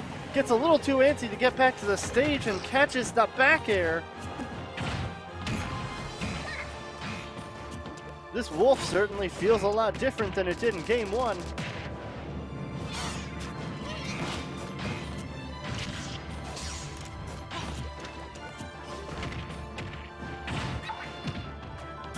Don't roll in! Oh no!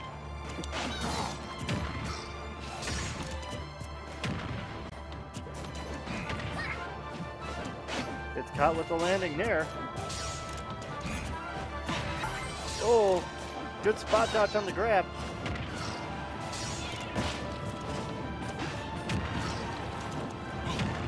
Oh, good catch with the roller. Oh, but misses the up smash.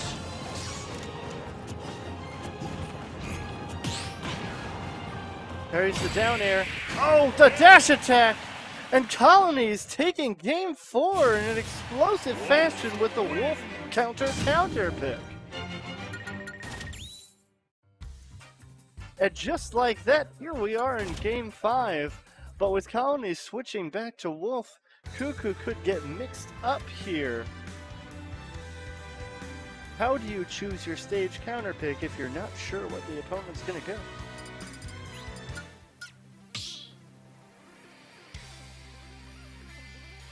Start the battle. Inkling Wolf. Colonies wants to finish it out with the Wolf.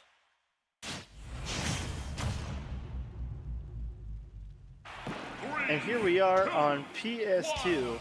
Go!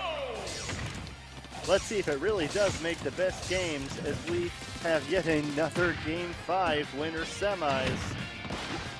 Both these players desperately want that winner's final slot with a guaranteed top 3 and a chance at the crown. Cuckoo starting off with some excellent damage on that fully inked up Wolf. Manages to weave in a good back air.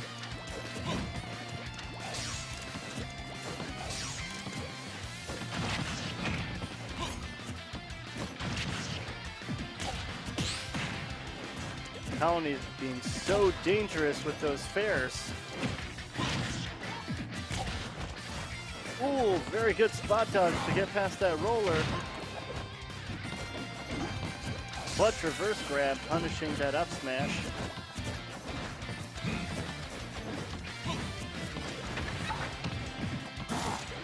Oh, just manages to roll back away from that down smash.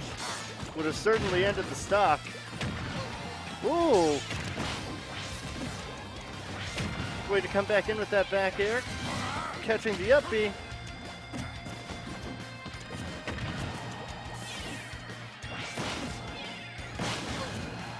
Ooh, good splat bomb. Oh! Gets caught hanging there with the Wolf Flash. Lands about the 11th back air of the stock. Wolf at 190 gets 2 framed by the down tilt, and that's going to be the stock.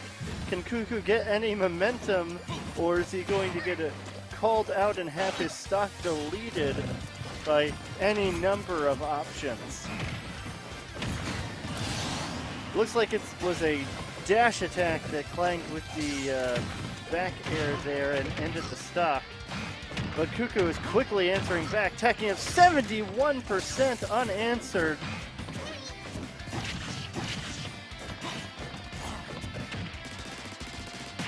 Good multi-jab, that's bonus damage. Wolf answering back, you can't miss the techs.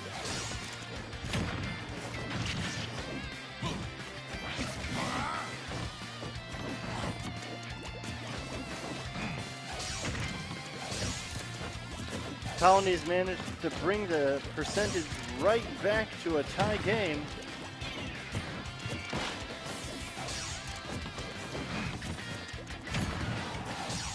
Cuckoo's got to remain slippery here. Tense situation at the ledge.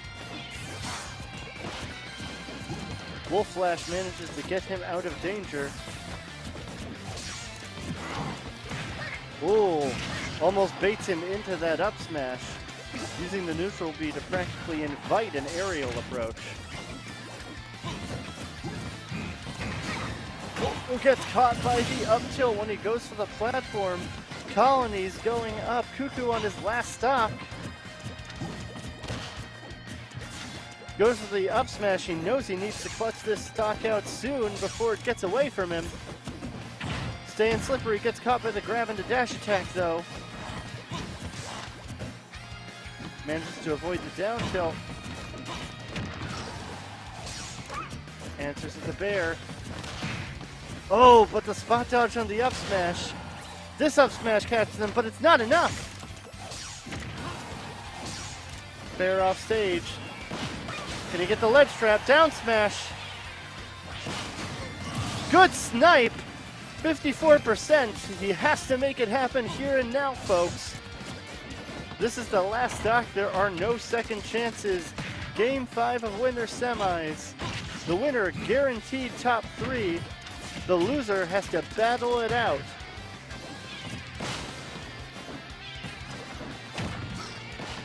Percentages are back in Cuckoo's favor.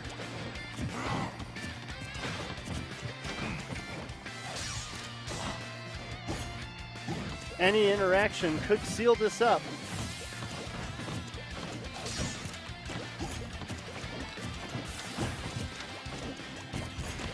Cuckoo being very careful not to overcommit, waiting to see something that he can call out. Colony's pestering with the blaster, hoping to invite a sloppy approach. And there it is, the up smash calls out the landing and takes the upset for Cuckoo Kachu. 3-2 over Colonies, earning his spot in winners finals against Andrew T. What a set.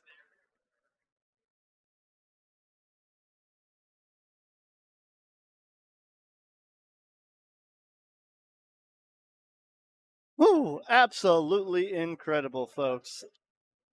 Cuckoo Kachu, who knew he had it in him?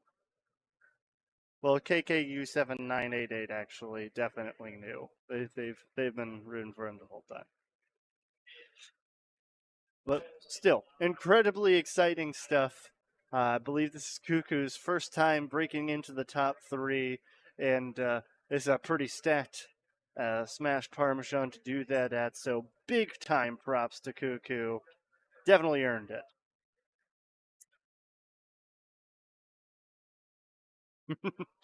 You did know. You did. Ooh.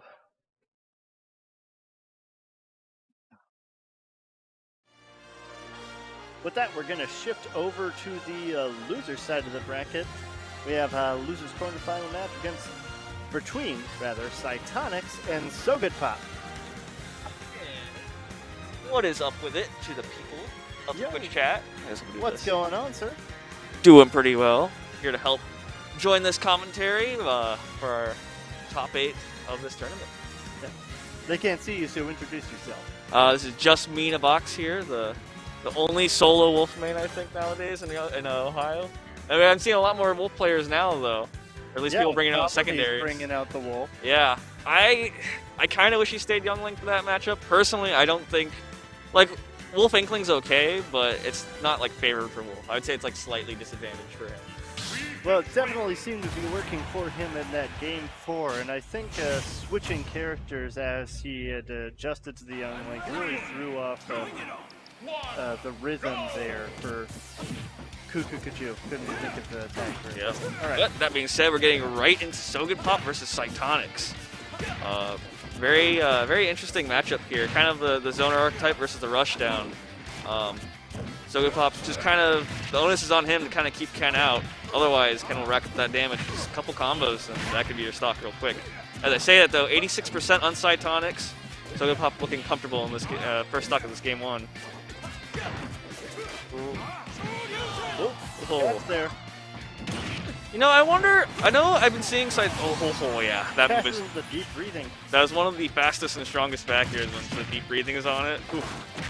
It's like getting hit by Bowser back here, basically. Yeah, it is nasty. It kills early. Oh, man, lots of shield pressure there. Normally, Cytonics is the one applying that much shield pressure. Right now, Shua on the other foot, though. So Good Pop up a stock, only 90%. Oh, as I say that, though, 90%. That's kill percent. My bad. We're talking about Ken on Pokemon Stadium. What's the setup here? Maybe I think he didn't hit that soccer ball the way he wanted to. I was hoping to see something interesting going on there. That being said, I think it was you shouldn't get up right now setup. It was if you were to make the mistake of getting up, you would find out it was a mistake. You know, I'm not sure how strong Ken and Ryu's down air spike is, but it may have killed Wii Fit there at 60 if you got it. Well, if that had been true, Shoryu, that would have been pretty darn close to taking a stock in that position, especially on the platform. Yeah. Oh, very nice. Speaking of true Shoryuken, there it is, rearing its head. Oh, running away with the momentum now. Okay. Gets poked. Good answer. Good answer from So Good. Oh go. Nice sun salutation, gets a little bit of healing. Yeah, the momentum is just being handed off back and forth this game. Each player trading stocks with each other. Good use of the focus attack, but Soko's able to layer up his pressure and catch the landing. Yeah, he's looking for the up smash on the air dodge read there, but Oh, gets sniped by the volleyball. Wow. Just enough to close that stock and give game 1 to Sogan Pop. And what an explosive game 1 too. That couldn't have been more than 2 minutes. yeah. You know, I was saying it was on Sogan Pop's, it was on his end to try and slow down the pace of the game, but that being said, it played out quick and still won it. So. No, I think he's definitely comfortable being in the driver's seat of the fast game. So we're just going to see more explosive matches here.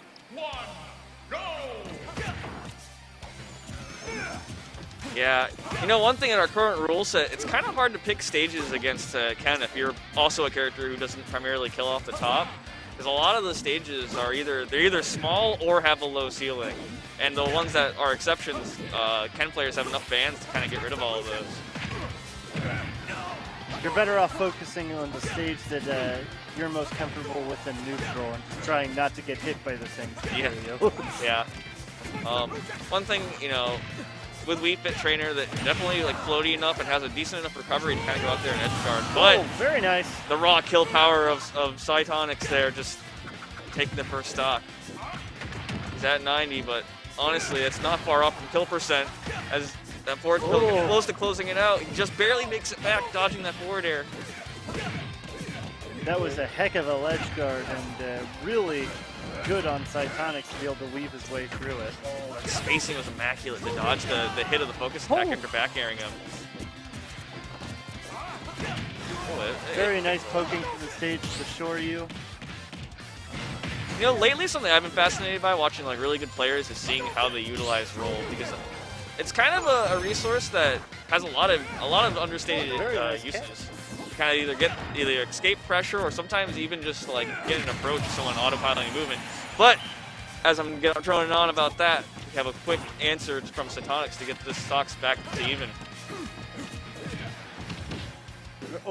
This jab reset could be something. Yeah. I don't think he was ready for it to happen though. I think there was a slight gap on that the second forward tilt. That's the reason why it didn't work. Or it's a character specific thing, but I almost think that Cytonics didn't realize he was going to get a jab reset. Well, so he missed input. So I know Ken's like intentionally used that light close proximity forward tilt as a jab reset option. And you get really good call. Very nice getting off the ledge of that true Shoryu. Yeah, so good at covering jumps, the sweet spots at the top of it. Oh, the special cancel out of the down smash. That was a buff that was added like 2 or 3 patches ago. Yes, smash out of the berry. That up smash, if he pounded on the air dodge, would 100% kill. Cytonic's doing a good job at mixing up his options though out of the berry. Oh, gets back here. Called out for that though.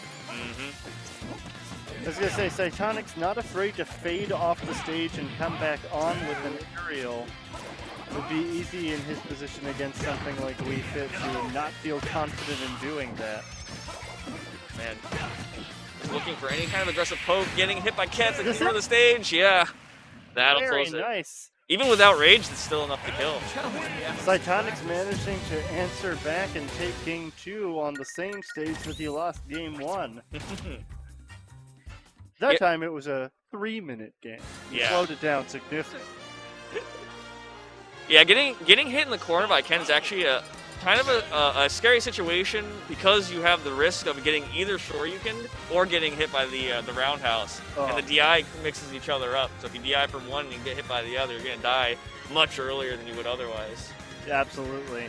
And you're scared to just simply hold out because you're also just being hit at the very edge. And honestly, one of my personal favorite combos that Ken's can do is out of crescent kick, you can actually do an attack cancel back air. On some characters, I think it's just straight up true. That's a really interesting confirmed to see. And if you fall out of it and down, you have to be careful about a potential run-off dare just ending your stock instantaneously. That being said, the edge of the stage can be just as scary for Ken too. as Wii Fit is not a stranger to some ledge shenanigans with the soccer ball. No, absolutely. There's a very fine line between advantage and disadvantage, and it all depends on who's on the stage side of the ledge. That jab stagger pressure was Very crazy. nice parry. It's caught by the Tatsu on his landing, but answers back on his jump with the up air. Oh man, yeah. Ooh. But unfortunately, it looks like Sogobov had time to react and DI to that. Oh, that's shield damage. Might he die here? Jumps out. Oh, okay. Maybe misinput on the option there out of the mash. Oh yeah, that'll do it. Yeah, these platforms, while the Shoryuken doesn't have a ton of landing lag, if you end up being right over top of the character and landing a platform, it'll give him a chance to hit you with something hard. Our eagle-eyed folks at home saw a split second of Smash 4 neutral right there as they held shield next to each other. Ah, yes, the classic times. Oh, wow. Great DI there to be surviving that. I want to say that he maybe just did the regular up B, I'm sure you can there, because I feel like the input one probably would have killed. Well, he got the red flame, so maybe he just got a late bit of it or something. The red flames you can get on the regular up B as well. You just have to hold it instead of. It's like inputting. Wait a second. Very good job to go deep there and avoid the volleyball, but unfortunately, the lack of B reverse on that up B. Oh! This is going to be a stock. Don't worry about that. I'm kind of surprised I don't see more Kens actually do that, because I've thought about that a couple of times, just like doing hit focus, because you'll armor through whatever outer shield option might be coming your way. Oh man, a damage wrapping a quick 50 on the second stock. Cytonic's looking to close out the stock as fast as possible to get this game back in his favor. The Wii Fit just looking to trade with Ken and rack up some damage of their own. Oh, is this it? Nope. Team Gets a DPI. full charge in the sun salutation. Oh, it's something I also forgot. Wii Fit actually becomes a faster faller, falls out of it there when deep breathing is activated. So when in deep breathing, Wii Fit will actually survive the Shoryuken a little bit longer.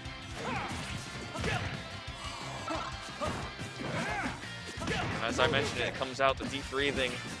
So right now, Cytonix doesn't want to get hit by any stray hits. It could lead to big damage and maybe even a kill. Recovers high, but gets caught by another back air, and that'll be it. So good Pop answering right back as we continually trade games on this stage. Every game so far has looked convincing too. It's great that these players just are able to rally it back and forth and just gotta kick the other's butt one game at a time. Yeah, both these characters do big damage and have lots of good kill potential. It's all about who's going to get their hits first. Clearly both players very comfortable with the Pokemon Stadium. Colonies in the Twitch chat, aren't you here? He's just out showing support for the boys. He's just in pain. Pain. Oh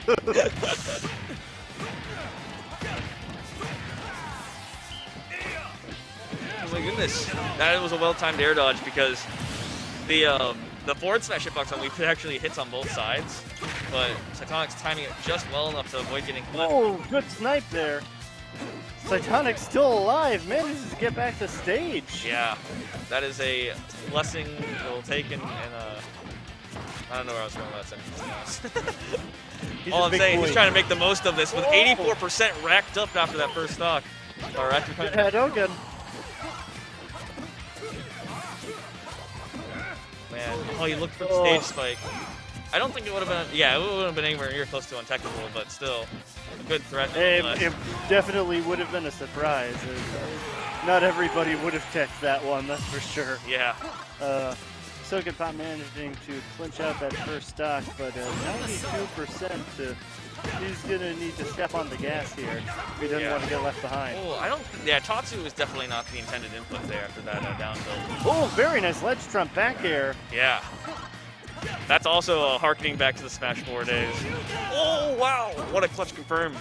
Gus, the way these two are trading games and momentum, you think that they were counterpicking stage on each other or something. I love that. I love the light up tilt and the light forward tilt to kind of extend the combo, get a little bit of extra damage.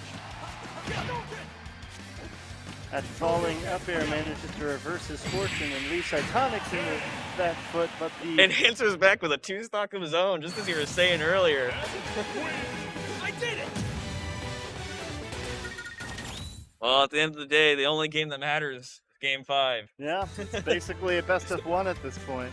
Especially since we're not changing stages, seemingly. Are we going to go back to Game 5? Or... And the man goes, no, DSR, you can't pick that stage. Oh, no. Oh. What's happening? Hollow Bastion? Hollow Bastion. Oh, I You're would thinking about it. think I'd take into Hollow Bastion. That stage is scary. Small battlefield. Okay, this is interesting, potentially.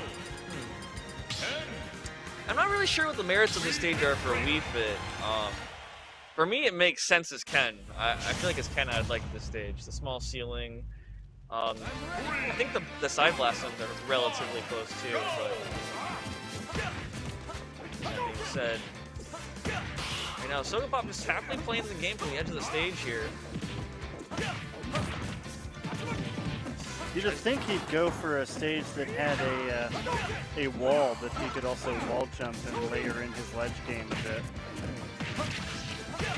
Wow, narrow shield, kind of a bold choice, I think. Maybe reading a focus or just maybe a weight on an aerial. Flip by the nair. This could be big damage if things don't What work a out right. fest this is so far. Oh, That this could is be it. big Oh. damage. I think that since he did a fade back forward air, it tells me I think he was trying to go for a attack cancel back air out of the crescent kick there.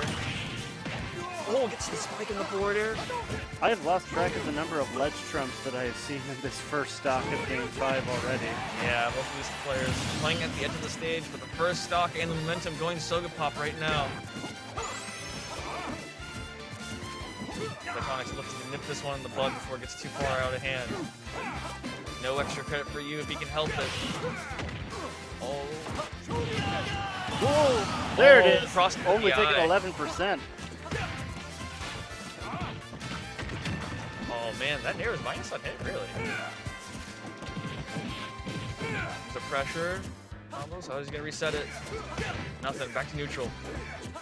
Only sitting at 40%, not too bad for getting a hit by Ken. Oh, no! But he's able to make it back. Deep breathing baits him out there. Yeah. Ooh, that was big shield pressure. For any way to find a clean hit that can close a stock, this is very scary, but he saved his jump. Oh, but he goes past the ledge. That could be pivotal. Saved his jump though, so he can go a little bit low. Looks for a ledge trump, but Soga Pop buffering the neutral get up just in case he gets caught. Oh, good ground control with the soccer ball, actually. I really like that. Excellent frame trap into the grab. Oh, he looked for the jump or the drip down. Oh, catches the focus on the back end there. Yeah. Just what a sequence. There's a punishing amount of pressure. And eats 52% for just a soccer ball and a charge shot. Now at 80 after a couple aerials to follow it This up. is quickly getting away from Cytonics. Not quite enough to break the shield either.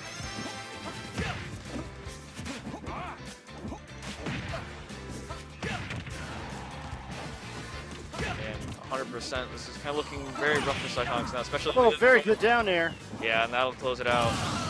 But 111% is a huge price to pay for it. Yeah, and with a deep breathing on a. Yep.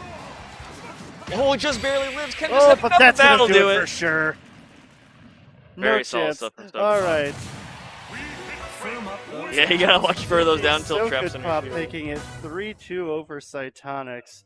Arguably, I would say an upset given Cytonics' recent performances. I think so, yeah. I mean, Cytonics also pushed Andrew T to last game this Yeah, tournament as well. game 5 last hit in winners semis for sure. Yeah, And also Cytonics is coming off of a second place win at Smash Parmesan 63. So like he's been on it lately. on the up and up.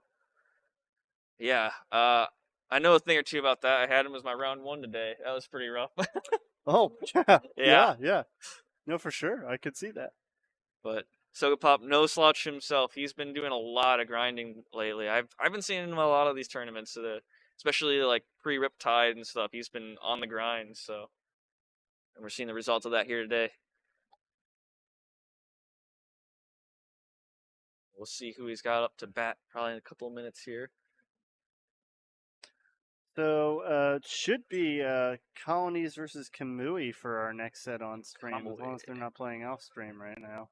This will be interesting, actually. I hope if Colin's playing mostly Wolf, this will be a fun match to watch. Wolf Snake is actually a very interesting matchup. For sure. A lot of trixies, a lot of nuances. We'll see how much Colin knows and if Kamui's got all the answers to it. No, Kamui's standing right Oh, there. no. Oh, the mental damage of dropping your controller before a set. At least it wasn't in the toilet. Cola. Yeah, you know, that actually happened to someone else here today at the tournament. I don't know if it someone happened. here. Yeah, and I was like, "You just pulled the cola, like no meme." And he was like, "Yeah, I actually dropped his pro controller in the toilet." I was like, "Huh." Bruh. Oh no. Bruh. Remember, folks, don't pull a cola. Keep your controller away from open bodies of water. Yeah. Especially... You know, if you have to go to the restroom, maybe find a friend you're confident in to just watch your controller for you. Just put stay your out of controller in your bag. Yeah, so just keep it away from the bowl. The porcelain pony eats all.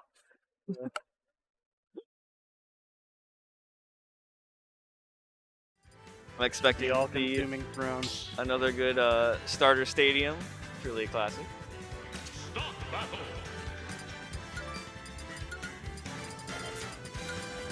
Oh, it's calling it. Interesting. May not be confident in that Snake matchup yet. Who knows? Yeah. Or he may just be especially confident in the Snake matchup with Youngling, so he just doesn't want to mess with it. Possibly, yeah. I think, well, Snake is a relatively newer character for Kamui, actually. I think when the game started, he was actually an Inkling main way back when, and then played Joker for the longest time after he came out. Yeah, from my understanding, Kamui's been playing Snake for about 2 weeks now. Yeah, and has made a lot of progress in those 2 weeks, too. Seeing as he is here in our top 8 with him, nonetheless. It's rare to say this, and you know I'm going to sound silly for it because he just did it twice in a row, but I was going to say Kamui doesn't seem to dash attack. Yeah. He lives that B-button life, you know? Yeah. Trying to get all the setups. It's like, I saw it in the first set, I was just like, maybe it's because you haven't been playing the character long enough, but you know that that's like invincible, right? You can just keep using it? Like... I believe it's startup 2 is like frame 5 or something ridiculous like that. Oh, no, it absolutely... It's a stupid move. Yeah. That being said, he's going to have to find some use out of it in this set because Youngling's going to put on the pressure full screen as we're seeing right now with all these arrows. That being said, being down a stock, you know, Kamui's not too worried about the pressure. Oh, and the ability to crouch underneath the arrows. For some reason, I just forgot about that until I saw it then. Depends on the range because the arrows arc downwards also, but definitely a useful tool at certain distances. One thing about Snake dash attack, though, is interesting way of thinking about it. Snake basically never has to forward roll. There's almost no reason to pick forward roll over a dash attack. It's only slightly slower. It covers more distance, and it's an invincible attack. It makes his forward roll literally obsolete. That being said, as light as Youngling is, the 72% is definitely nothing to sneeze at, considering he's still down a stock. Snake at 160, he's got to find some way to close his stock out and stop the bleeding. For sure. Man. Youngling's a sticky character to try to stay at this percentage against, though, since lots of his neutral tools can very suddenly lead to your stock being over at this percent. Yeah, but he's getting at that percent now where he can't really carelessly jump, and the Nikita might be enough to close it out. The bomb helps avoid the Nikita, actually. That was interesting. I really liked that, going for the up air to catch the high recovery. That was super smart. Just the air stall was there for colonies, fortunately. Yeah. The problem he's going to be facing now, though, is he's too high of a percent to be jumping carelessly in Comely's airspace. Oh! But he just kicked back to the ledge. So colonies went super deep trying to take a quick stock and bring himself back into the game, but unfortunately he may have hastened himself in the wrong direction. Yeah. But I mean, if you're going to SD a stock like that, doing it at 130, you don't feel too bad. Not the greatest, but you're like, it could have been worse. It could have been a stock at like 30. Oh, very nice fair. And right there evens the stocks up for this game. Only 50% on him. He's not in any dangerous zones yet. He's just gotta worry about getting clipped by too many Nikitas, too many nades. You really don't want to trade with Snake if you can help it. I know, Snake wins by trading. That's his whole shtick.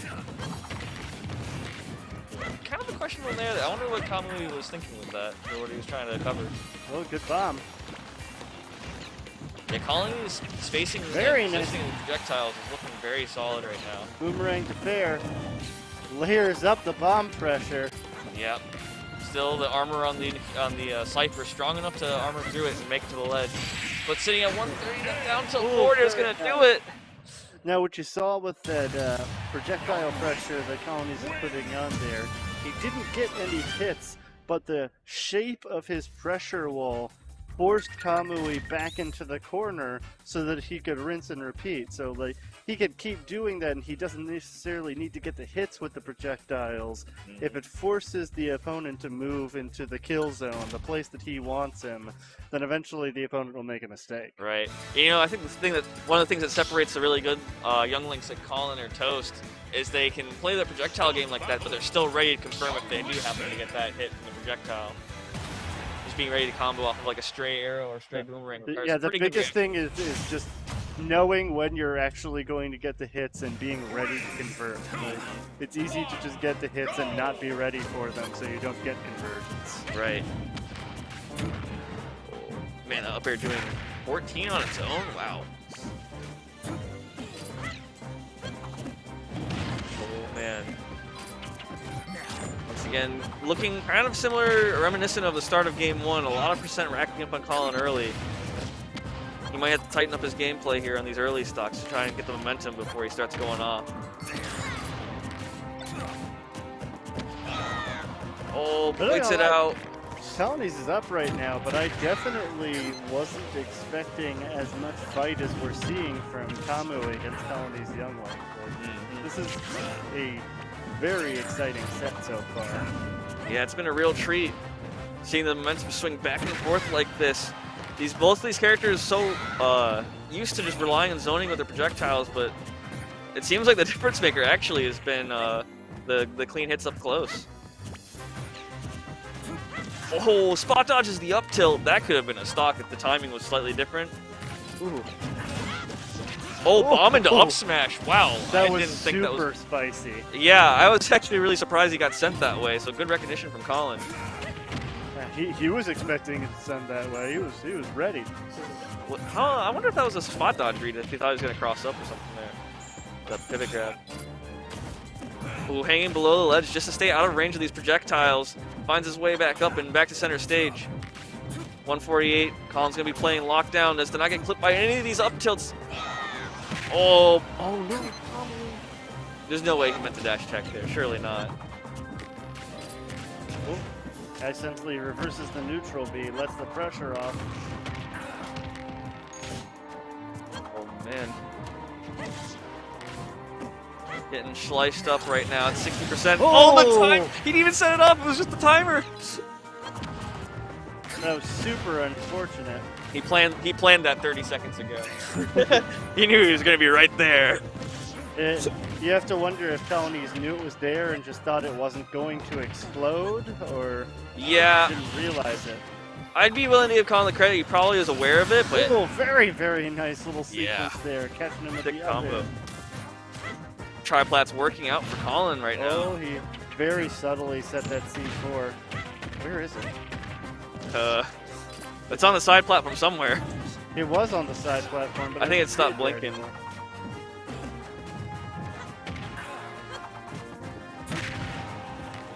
Maybe it's. Oh yeah, Oh, that's there right. it is. It's a butterfly one. That's why. The butterfly one's a little bit more like gray colored. Oh! Oh! Wow. That's the posthumous C4. See, he also planned that one 30 seconds ahead in the future. It just 30 seconds was a little too late. Yeah. Excellent showing from Colonies, going up 2-0 over Kamui in this losers quarterfinals. Yeah, and looking a lot more solid in that game too right now. Kamui definitely gonna have to make some adjustments if he wants to try and bring this set back in his favor. And reminder for those who may have forgotten or just weren't here for it, that the winner of this is going to losers semis in order to fight So Good Pop, who came out 3-2 over Psychonics. Going back to Battlefield, despite the counter pick not working out, Kamui convinced it's the right choice. Just recognizing that he just needs to play a little bit better. He looks for the stock, but Colony patiently DIs out and waits. Yeah, you have to be especially careful at low percentages against Snake's Dare in that situation, because last zone reduction really comes into play with that move. It kills much earlier than it reasonably should. Yeah. Oh, that nade gets it off with it. I mean, I guess it's not surprising. It's just the spacing on that was really particularly if he set that nade off with the arrow.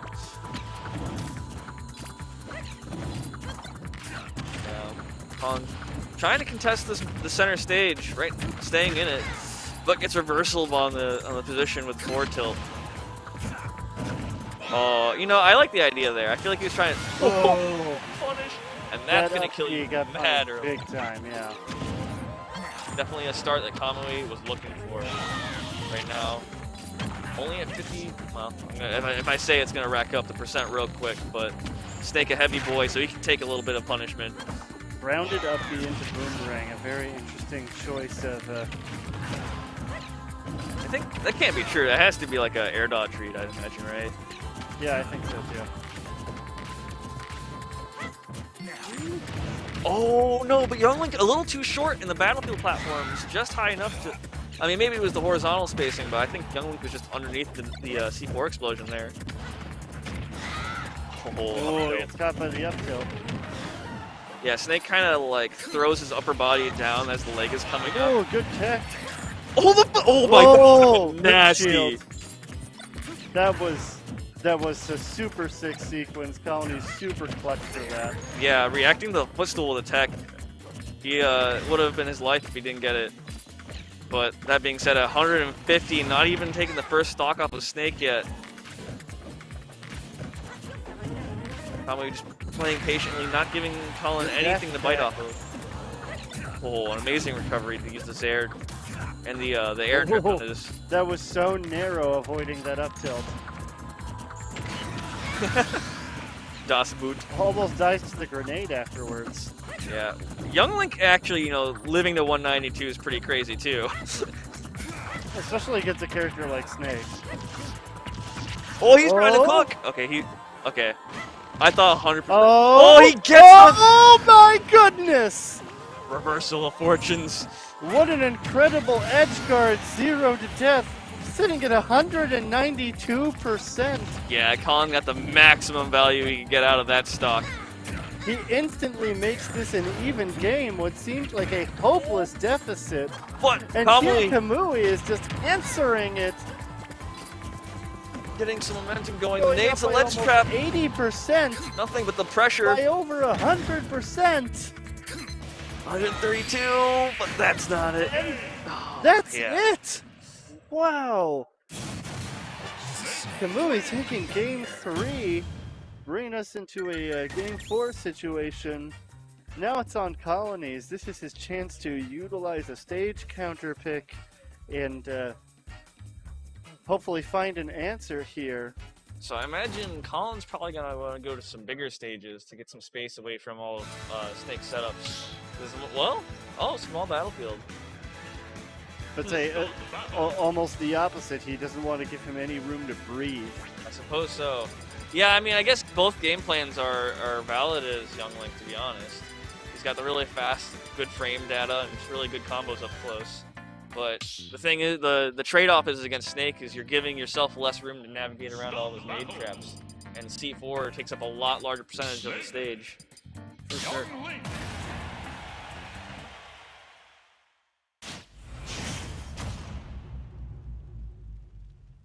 3, 2, 1, go! I still say though that game 3, despite the unfortunate reversal on that second stock for Kamui, he was looking a lot more solid overall. But Colin and trying to answer right back. A good reaction to him falling out of the first hit of back air and just answering with nair. It's a very good adapted sequence there. Well, he gets the nade out. Colin catches it though, immediately recognizes it and gets rid of it. The nade, that is. C4 right in the middle of the stage. A very sticky place to put it. Oh. Just shoots some arrows, covers the platform with boomerang. Oh, interesting back air. I like that. Whoa, 2 frames. Oh, catches the but roll. the roll read. Oh my Brutal. goodness. Explosive first stock, no pun intended. Oh no, doesn't get rid of his own nade quick enough though. Has to take the pressure because the boomerang and manages to weasel out of all of that pressure on the platform. Oh man. Oh, you know, good C4 there. yeah, I would take a trade with C4 for arrow any day of the week. Going above it, doesn't want to risk a Cypher getting popped early again. Oh, looking for any sort of stage spike situation. This is a sticky situation for Colonies. If he can't win on his counter pick, he'll be forced to Kamui's counter pick for game 5. Oh, he caught a nade. Does he recognize it? Oh, I think he did, but he air dodged too soon.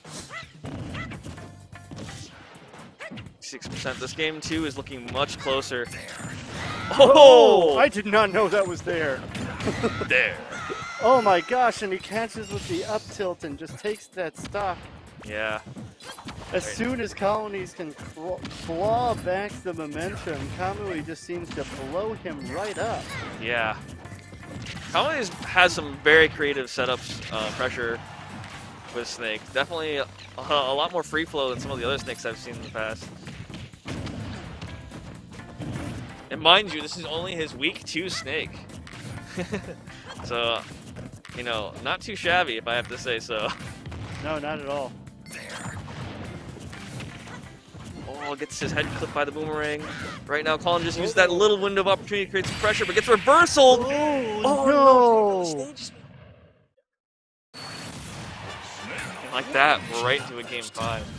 Game 5, Colonies versus Kamui, and like I said earlier, this puts Colonies in the sticky situation of being forced to attempt to win a game 5 on, well, it's not actually Kamui's counter pick, because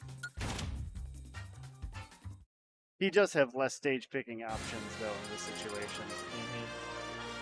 Follow that. Let's see this. Pseudo Smashville, yeah. It's a little bit scary because you do die off the top early, but you kind of have like good blast zones for Young Link combos to kill early as well. Not having a side platform though kind of hurts. The young Darko says, let's go Kamui. Kamui is goated. That he is. I am actually a big fan of this Snake so far. He's popping off right now. Colony's taking the headset. That's actually a really... Oh, you know what? I bet you he probably was listening to music, but now he wants to hear the game audio. Yeah, I would have assumed that he was listening to game audio from the start. I would never go up against a Snake not listening to game audio. So I'll try and not commentate too loud as not to distract our players. But, oh. Well, it gets his landing caught. Right now, Colin kind of on the back foot of the momentum. Kamui coming off these last 2 game wins and looking very comfortable right now. And Kamui's coming alive in this set. Oh, wow. Opting to like, just pressure the roll with the nade set. Colin rolls into the corner, not giving Kamui the roll-in read. Arrow catching the jump. Kamui goes high, persists to go high and escapes.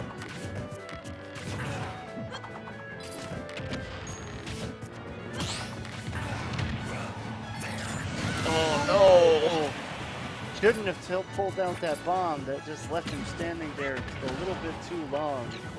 Let's go Perhaps fight. Oh, what? Wow. Okay, that was interesting. I wonder if he meant to catch that bomb.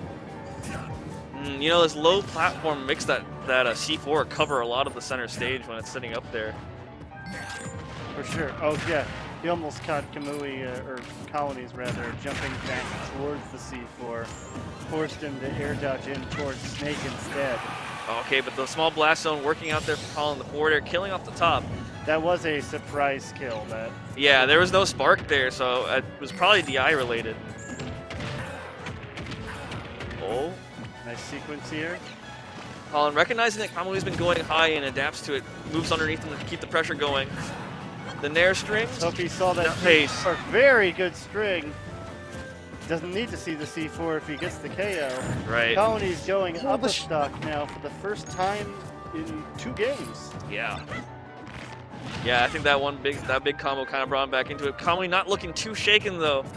He's looking just a way to even the stock count up and get this very game nice live. parry. The nade protected his shield from the first arrow. Oh man. Pressure is on now. Doesn't want to give Colin any big combos, but that air dodge in, showing that he's at least a little bit afraid of all these projectiles flying at him. Colony's definitely sees that C4. Yeah. Oh, that was Faced him to throw it, I would say. That was such a scary position to throw that, or set that C4 off. I was kind of concerned he was going to blow himself up there for a second.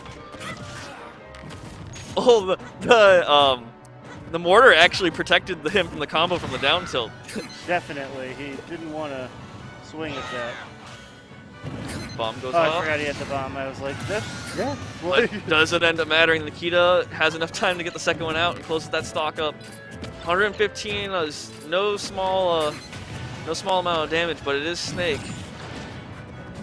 And all he needs is a little bit of damage for himself to get this last stock close. If he gets a down air, this is already more than enough percentage. Yeah, Colin tried to mash out of that grab, but gets back thrown. Oh man. Both these players probably clenching up right now. This is a very tense set.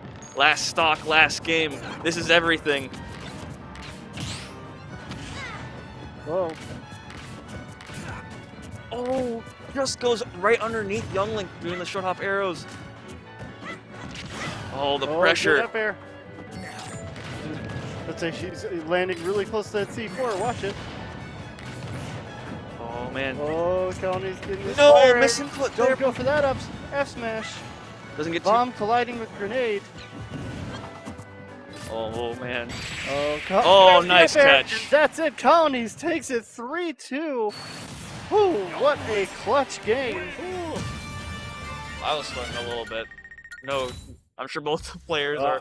I didn't know for sure who was going to come out there. That's. Ooh, man. All right, chat's popping off for Colin right now. Very, very clutch stuff. The true test is yet to come, however, as now Colin is going to be going up against Mr. So Good. So Good Pop, actually. Are we getting? Is that losers finals or? I think it's losers semis. Yeah, it's losers semis. Oh, okay. What's that? Losers finals should be against. Oh yeah. That makes sense. We haven't done winners finals yet, so we don't know. Whew. Hopefully, Colin takes a breather, maybe gets a drink or something, because that was a tense set. Or maybe that's just the kind of momentum he needs to pull out the set against So Good Pop. All right. I just heard the drums of war sound for winners finals. Cuckoo Kachu versus Andrew Shi. So, fun fact, this is actually a rematch of a round 1 game last week or the week before. So these guys played each other round 1 of a previous Smash Parm not too long ago. And now here they are facing off in winners finals of Smash Parmesan 64. Yeah, it's something. Cuckoo actually outplaced Andrew T at the last Smash Parmesan. Yeah, But if he wants to do it again, he's gonna have to go the direct route. yeah. Toe to toe with him here in a best of 5. Yeah. Is Andrew outside? Oh no, wait. He's right there. I'm blind.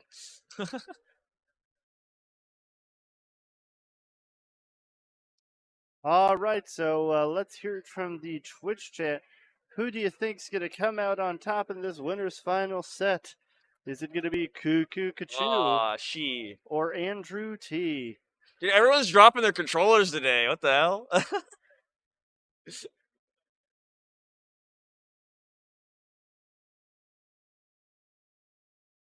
So, I got my boy Andrew here. He's been part of the Youngstown Smash scene for a while now. And well, he's certainly no one to sleep on. We all know he's mad good. Put on pressure to pretty much every top player in the state. I've seen him did he take a set off of Cosmos before? I know he ran it really close one time. I can't remember if he's taken a set off of him, but he's running it pretty close. Andrew? Yeah. Yeah. Oh, I think I've seen him take a game or two before. I don't know. He's taken one set with Ness. That's what it was. Oh.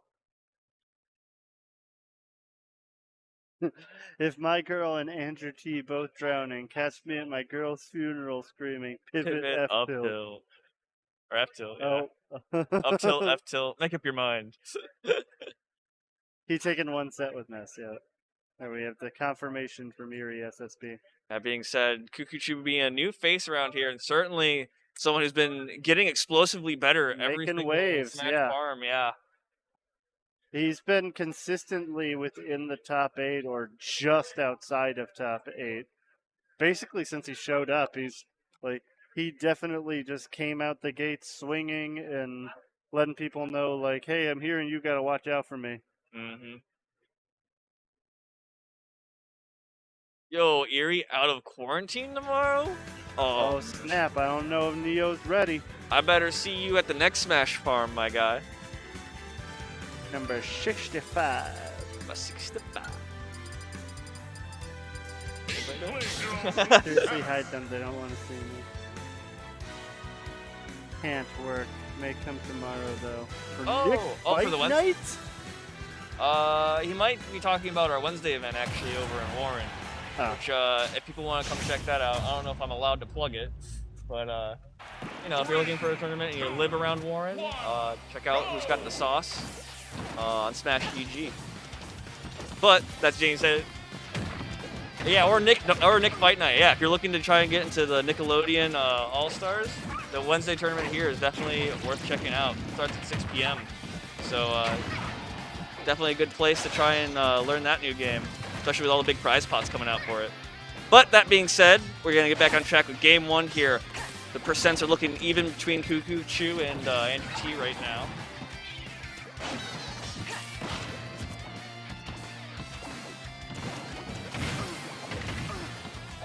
Yeah, this is going to be a very scrappy game. Both of these characters just kind of like to poke and prod at other characters today. Pretty low commitment moves and overall really good mobility. I would say overall, Inklin's ability to kind of kill confirm might be a little bit more prevalent than ZSS, but ZSS has a little bit more range and a little bit quicker than Inkling overall. Oh, right there, behind the back air. Those are gonna be how we're seeing most of the stocks taken here. So. Oh, but he managed to mash out of the berry and avoid the up smash. Yeah, that's actually the kind of the meme is Andrew's the masher because he's really good at it. If you try and hang on to a throw too long or get a berry on Andrew, you gotta confirm quick, otherwise he's just gonna find his way out. Definitely one of the best mashes out in the scene, I'd say.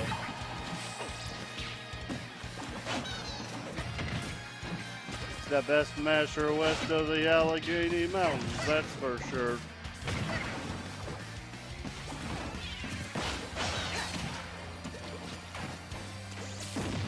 And it's a lot of. Oh man, that could have been stock even. He said he answers it back with 100% sitting on Kukuchu right now.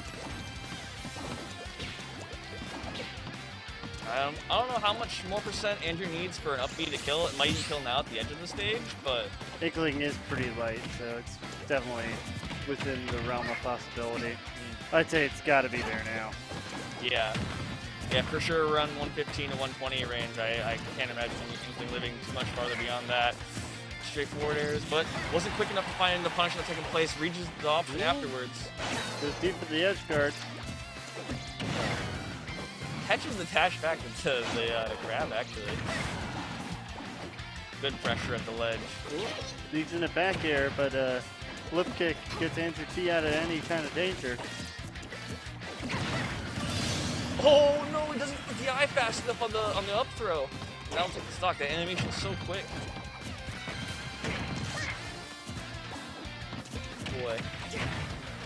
And Andrew actually finding a lot of grabs in here. I think maybe he's just catching Inkling's movement, being a little too grounded, a little bit too defensive, so up air not quite enough to do it yet on ZSS. As light as she is, she still has to get probably about above just 100 for up air to kill off the top on this stage.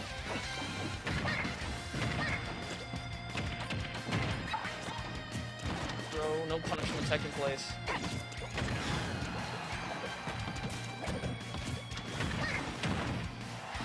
Good spot dodge, drops to the platform to the up air. I thought he was going to go for the down air, Here's the berry. but finds the stock anyway. No down air necessary. Manages to make the berries count. Andrew T going up in game one. That's a good start for the homie himself.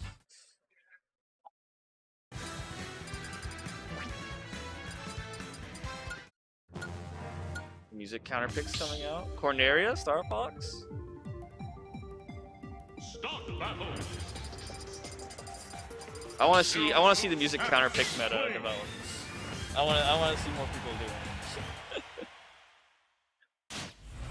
Ever since I saw Meister pull out the pizza song on people, that's got me dying. The killer momentum of playing the pizza song. Being said, we got both these characters just looking for any like fast aerial hit they can on each other. Andrew trying to steal a stock right off the bat. A very tight air dodge to avoid getting hit by the splatter bomb.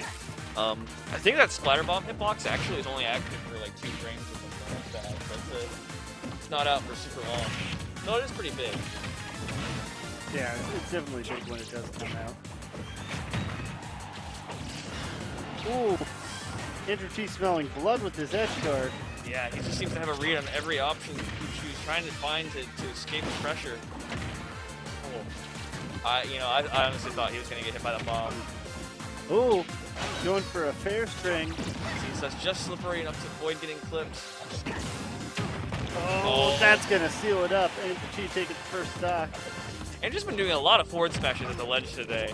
He's 2 for 3 on them working out, so I guess we can't complain too much about it. Nice, good pressure off of the air on shield, just waiting for an escape. Ledge option to get up Oh, back. another S smash to the ledge.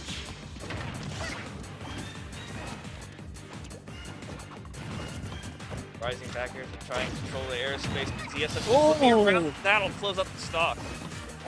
Those back airs just absolutely surgical with the way Andrew T is removing these stocks. Yeah, she's got to find a way to lock down his game plan and stop Andrew from running away with all of these. Locked away the first stock with the up smash, but he's still a whole stock behind. And in an awkward position, you don't want to lose on your counter pick.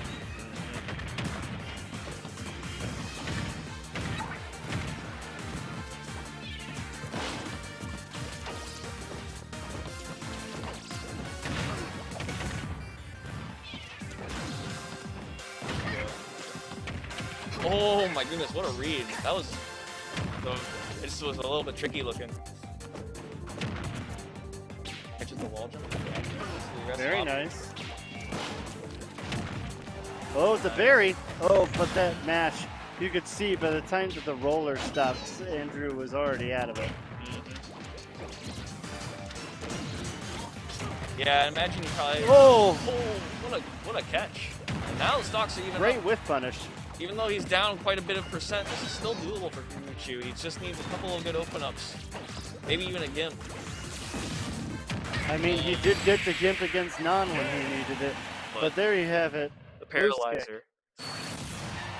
Sealing it up, Andrew T going up 2-0 on Kukuchu, looking for a dominant winners finals performance. I think Kukuchu is looking a little bit better though there game 2, so we might see some adaptations from him coming out here game 3. Start battle. The real difference maker I think is going to be in the ledge trapping. Andrew seems to like to choose a lot more aggressive options off the ledge. Since he has, like, you know, the flip kick is kind of a backup, he can afford to burn his double jump up with aerials to get back on stage. But these run-up grabs. So aggressive coming right out the gate. Andrew T really likes to smother people's mentality and make them lose the will to fight. Yeah, that was a quick 70% too. Not the way you want to start off when you're down 0-2 already.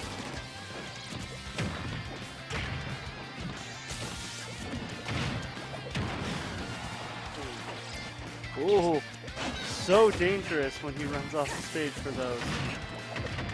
Seeing Kukuchu is doing a lot of like get attacks off the ledge, which is something kind of I think unique for Inklings, because they usually will opt for either something aerial, neutral get up jump, or even come up with the gun. So not an option I see too much from them.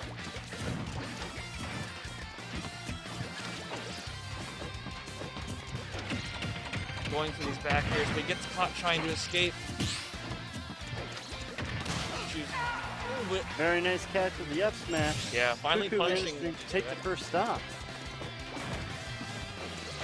Gotta try and make the most of it here if he wants to get this game 3 under control. If he doesn't get any extra credit, it's almost like it didn't count though.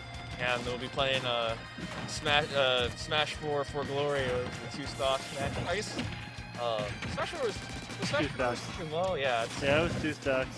We lived in a lull this time. Oh, the jump! Wonderful back air string. Huge damage. It's gonna be a stock, but 80%, we don't feel too bad about that. Andrew T making the berries count this set. Kuku needs to follow suit. Trying to find some backers of his own. Up smash, not quite enough to do it yet. As long as it's not stale, the next one probably will. Kuku playing in the defensive zone, gets grabbed for it. Surgical back air. Oh! Okay, he makes it back up. Yeah, there wasn't actually any danger of him dying to it, but put him in a interesting position. Oh, very good on him to fade out for that. Oh! Okay, I was gonna say, if he made it back, unbelievable! that would've been crazy. Kuku manages to get the Gimp and put himself in a nice advantage here. Now Samus is the cheese girl. Yeah, she looks like she took a bath in nacho cheese or something, yeah. So we always knew you were a cheese lord TSS, but we didn't know you were that much of a cheese. Ooh! I like that tech face. That Cheddar's gonna wear off before too long, so definitely want to try and get some big hits in before it happens. But you're lucky enough to make it off the ledge and back to neutral. Very nice bear train. Can he mash out? Kick again. No!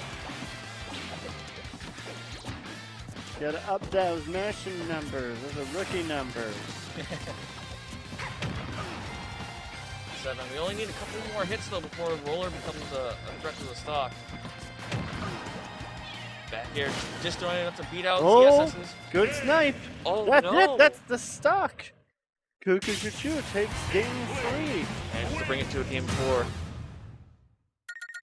Yeah, I'm liking Kukuchu using a lot more of these rolls to kind of deal with the aggressive grabs from Andrew and getting decent damage for it too. Yeah, for sure.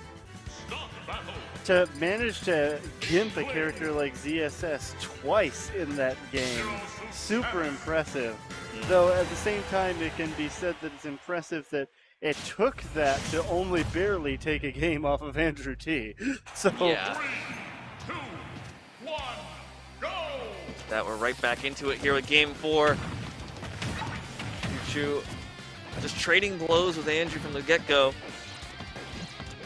Oh man, just narrowly avoids getting grabbed there. very nice. Confirm. Be a nice 20% added on to the start of the game. Get that cheese. Oh, catches the landing in the corner with a dash attack. Andrew decided to be a little bit more forward with his approach to the center stage. Very nice fair there. Staying at 140. Another strong stray hit. Should be enough to close up the stock. Catches that with the back air. He was ready for it. What an edge guard! A solid first stock from Cuckoo. Looking very different from how the set started off. He says, I want game 5. Nay, I want the set. Well, he's looking to earn it right now and getting closer to his grasp if he can get it to game 5. So hold up, dude. Is game 4 Cuckoo a monster that we just didn't know about? But The start of a legend?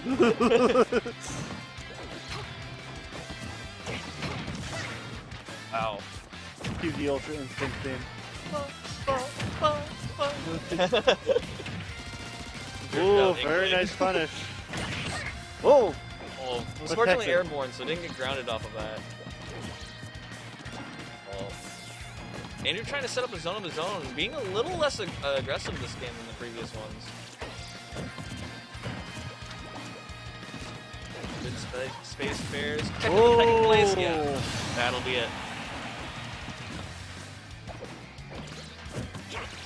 Yeah, that's the thing. When a ZSS catches your tech, it's basically that's curtains for you. Oh, catches him airborne with the jab, actually. Some good bonus damage. Sitting at Woo! 135 now. This is the danger zone. Each of these aerials is doing almost 20% with all the ink on her. Yeah. Oh, dash attack goes unpunished, though. Oh, goes for the dare. Oh, if he turned that around, got the scoop at once. Oh, very Doesn't nice. matter though. Finds it with the up air. That's almost a full stock lead for Cuckoo right now. Yeah, that early momentum starting off, paying out here in the later part of the game. The dash attack. Yeah. Inkling's dash being so low and sneaking underneath his air, it's hard for ZSS to really control his Ooh, face. very nice nair. Patches with the jab block. That's a lot of damage. Already almost at 80. But doesn't do anything to cover the ledge option. ZSS just gets off the ledge for free. Depending on how the neutral interactions go, it could be a fatal Whoa. mistake, but gets hit by the ink bomb and off stage. Point blank splat bomb. Oh, he's out of ink. He can't do the up smash out of shield. Yeah. This is a bad situation. No, he doesn't get the punish in the roll. If he can't restore his ink, he's got very few options.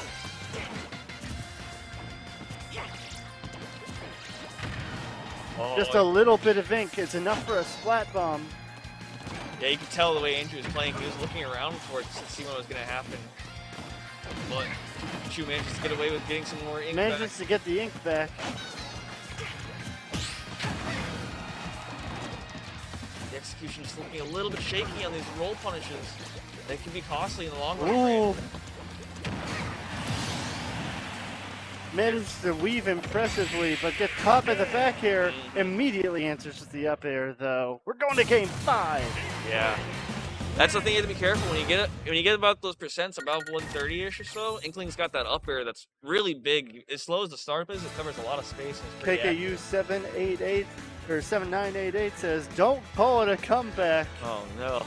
Yeah, literally don't. You'll commentator curse it. He's been here for weeks."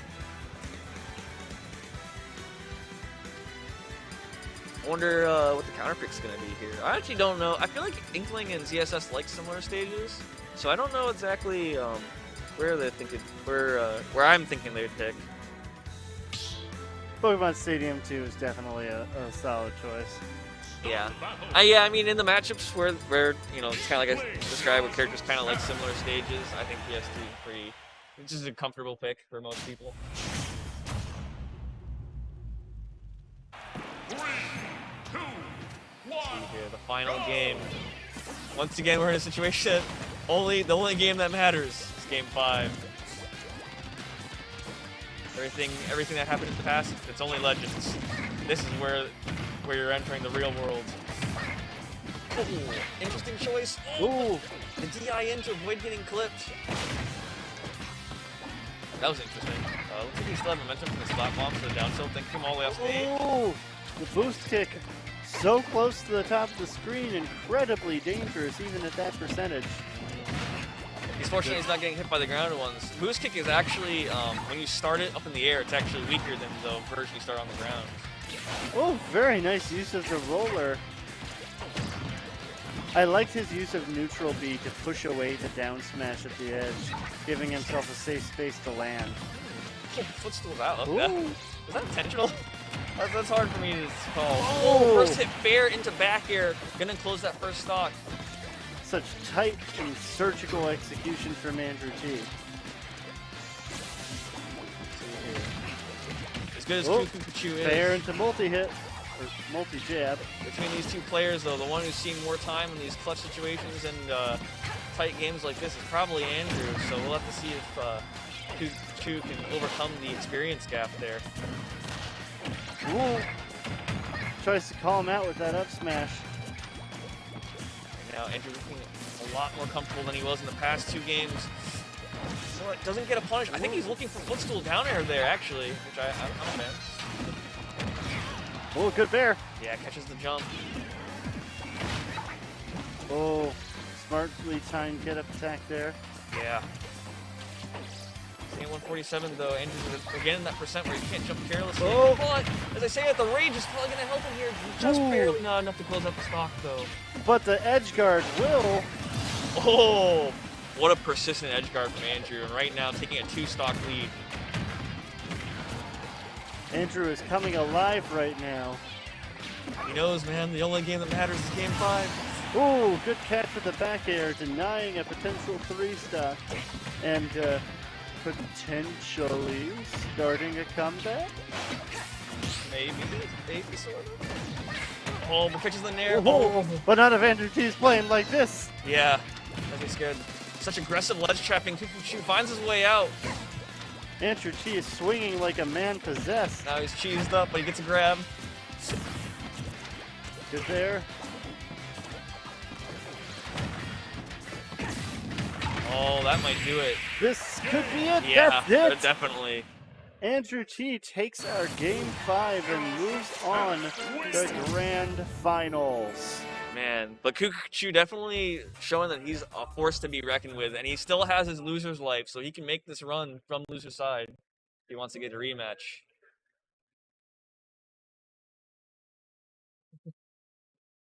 My favorite player, Mr. Andrew T, the one and only. Woo. What an exciting set. So let's see. We got a losers semis then coming up. Yep. We got So Good Pop and Colonies. That's kind of crazy. You know, we've been seeing both So Good Pop and Pikachu in these top 4.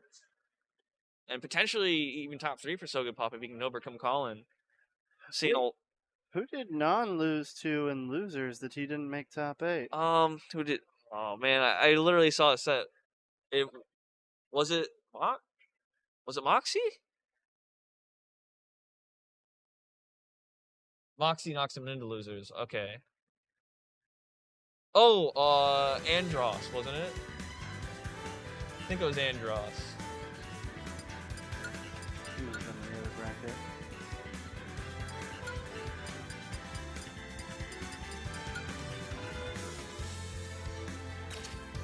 Pikachu knocked him into losers.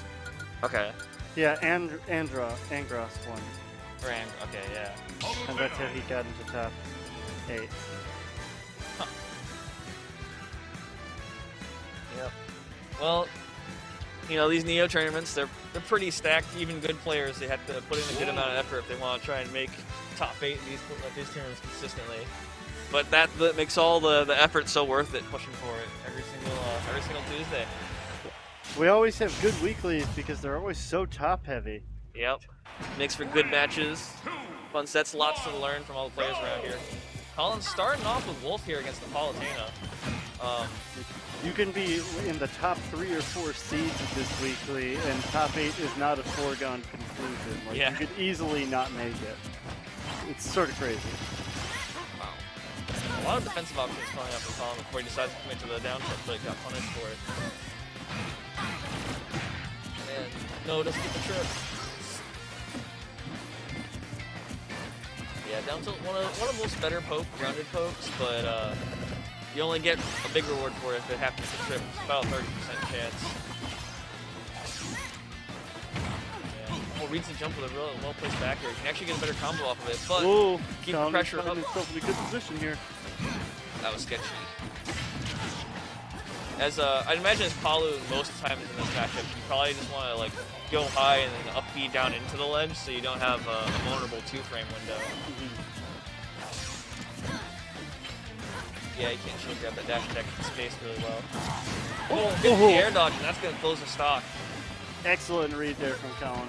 And this is definitely a matchup where stock leads matter quite a bit, actually. Because this can snowball. Yeah. It only takes 1 or 2 good interactions for Wolf to take a stock, and you just be down 2 stocks. Yeah, and then Palu, on the other hand, when she doesn't have to really commit to anything and she just plays the lead, it's very hard for Wolf to deal with. So this match is very swingy for that reason. Man, just opting for these safe backers. Frame traps with it, gets into the throw. Pressure escapes out, back to neutral, catches Colin shielding there just for a free throw. And Whoa, catch back air. Yeah. And a taunt. Colin's got to be a little bit more cautious about how he throws some of these lasers out. When you do them point blank, often Wolf players are trying to catch a dash back or something, but if they just sit there and shield, the laser becomes like -25 point blank. So Oh! but that quick nair and the missed tech is going to be costly because that'll kill you mad early. Missing a tech against Wolf is one of the worst times you can miss a tech. Yep, it's the BNB, fair grab. Down throw dash attack. Just a landing with laser, trying to harass Palu from just doing whatever she wants. Good back air. Yeah, Ooh. not letting her land. Ledge trap. Ooh. He misses the ledge. I don't think that was intentional. It would have been a regrab still, though. Oh, was it? Okay, Yeah. I didn't notice it. Yeah. He had already grabbed the ledge and come off without landing on the stage, so that down smash was just a blender. It was going to get caught in it no matter what if he went towards it. Yeah. At that point, then your only option is to go like up and high and then Yeah. mix up your drift, either go to the ledge or go back on stage. And even then, it's definitely not a guarantee. Yeah. 3, 2, 1, go! Alright, so good shifting back to the Wii Fit after a game 1 that didn't go his way. Oh, that was interesting. He like kind of clanked with the salute to sun before it.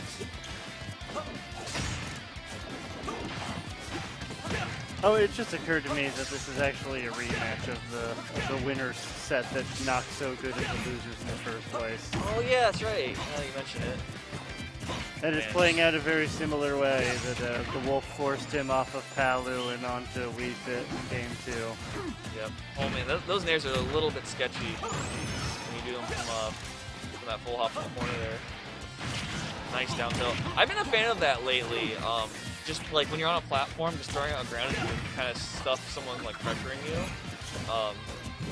Something that like I usually just focus on getting off the platform, but sometimes just checking people to attack is a pretty valid option. Depends on the matchup, of course. But yeah, Wolf in this matchup, Wolf can't really punish anything with up smash out of shield.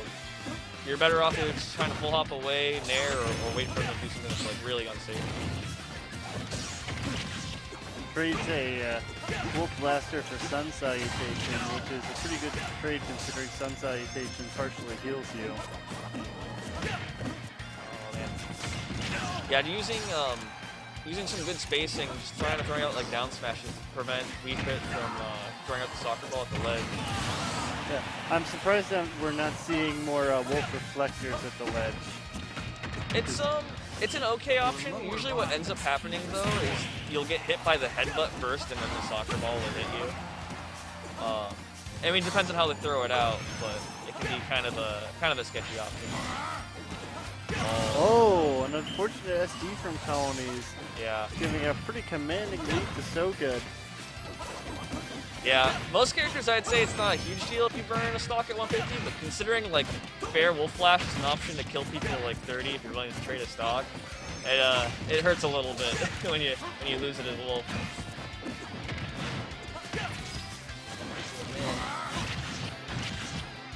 Good reflector and disadvantage. Yeah, that back air there wasn't actually a true combo, but So Good Pop not willing to give Colin an air dodge for doubles. So Good really threading the needle there, avoiding that up smash, and a great setup on that platform, ending Colony's stock and taking game number 2. Mm-hmm. Yeah. Yeah, you mentioned earlier, right, that Inkling's a pretty lightweight character, but Wolf is actually even lighter, so some of those, yeah. Really? Yeah. Yeah, there's some weird weights that don't necessarily make sense to me, like... all the Spaceys are lighter than they honestly should be. Yeah. The other ones that weird me out, and this is less about Wolf being light, but more like Ness and Lucas are both also heavier than Wolf, and it just feels unintuitive in my head, so it doesn't make sense to me. Especially since they're so floaty. Yeah. But here we go, Colin making the switch to Young Link. Definitely is a more familiar character and has a lot of threats from this full/mid screen range. Putting a lot of more pressure on So Good Pop to do the approaching. Ooh, tries to read and jump, but instead he finds a deep breathing for the read. Yeah, that could be big damage taking Pop by the nair. Colin kind of escaping with not too much of a punishment. Oh, okay. Wow, really? Arrow beat that with that much of a charge on it. That was pretty surprising to me. Yeah, the boomerang pressure, the boomerang only being -2 on shield actually, so even on a platform, it applies a lot of pressure. Ooh! Somehow that bomb manages to follow his arc perfectly and still find its mark. Yeah, 145. Oh! Goes to the down air, gets caught by the up B. I respect the attempt. Oh! Yeah, with the Dash max going rage, off the top. the max rage plus Colin being at 140 himself, that dash attack is going to be enough to close out the top. And deep breathing to boot. Oh yeah, that'll Omega do it then. You know, I don't know how Young Link's supposed to apply pressure to... Oh! Flew too close to the sun, spot dodging through a multi-hit up smash. Yeah. It's a little bit quicker out of shield than Wolf, so you definitely have to be more careful with your pressure on shields in this matchup. Gets pulled into the Cyclone. Yeah, once again, finding the up B. And it happens to go to the backside, so the back air will true combo out of the up B there. Okay, I like that choice, using the bomb to kind of pressure So Good Pop, not letting him just throw a soccer ball out at free, because he might just explode. Whoa. So Good Pop delaying how late he's off of that platform. What? Gets a reset on the combo. Down tilt tilt. to the down tilt to up air. You love to see it. Ooh, Colin having a little bit of trouble getting off the platform there, but gets off without too much of a punishment. Whoa. No, I was about to say, never mind. Yeah, that was a kill. That'll That'll do do it, it. though. So good, tying it right up.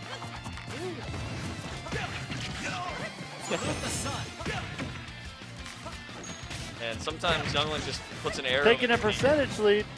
We got the berry. Goes to the down air, catches to the up air. Wow, there's Side B again, up air. so much just Side aggressive B. pressure applied. He's got the deep breathing on deck. Side B again. Yeah, now that deep breathing's on, you're at kill percent. Wow, Warrior kind of a bold choice there, I feel like. Deep breathing's only got a few more seconds on it. Yeah, and it disappears.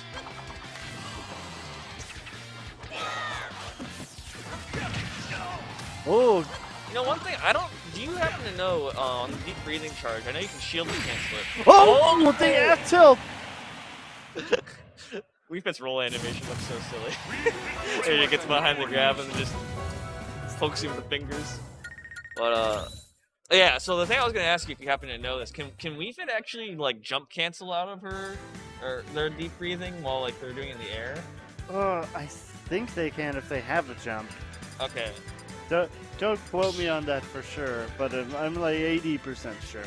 Because if they can, that can become a very like powerful bait, especially for characters like Young Link. Recoveries are, if they burn the double jump, it's pretty linear.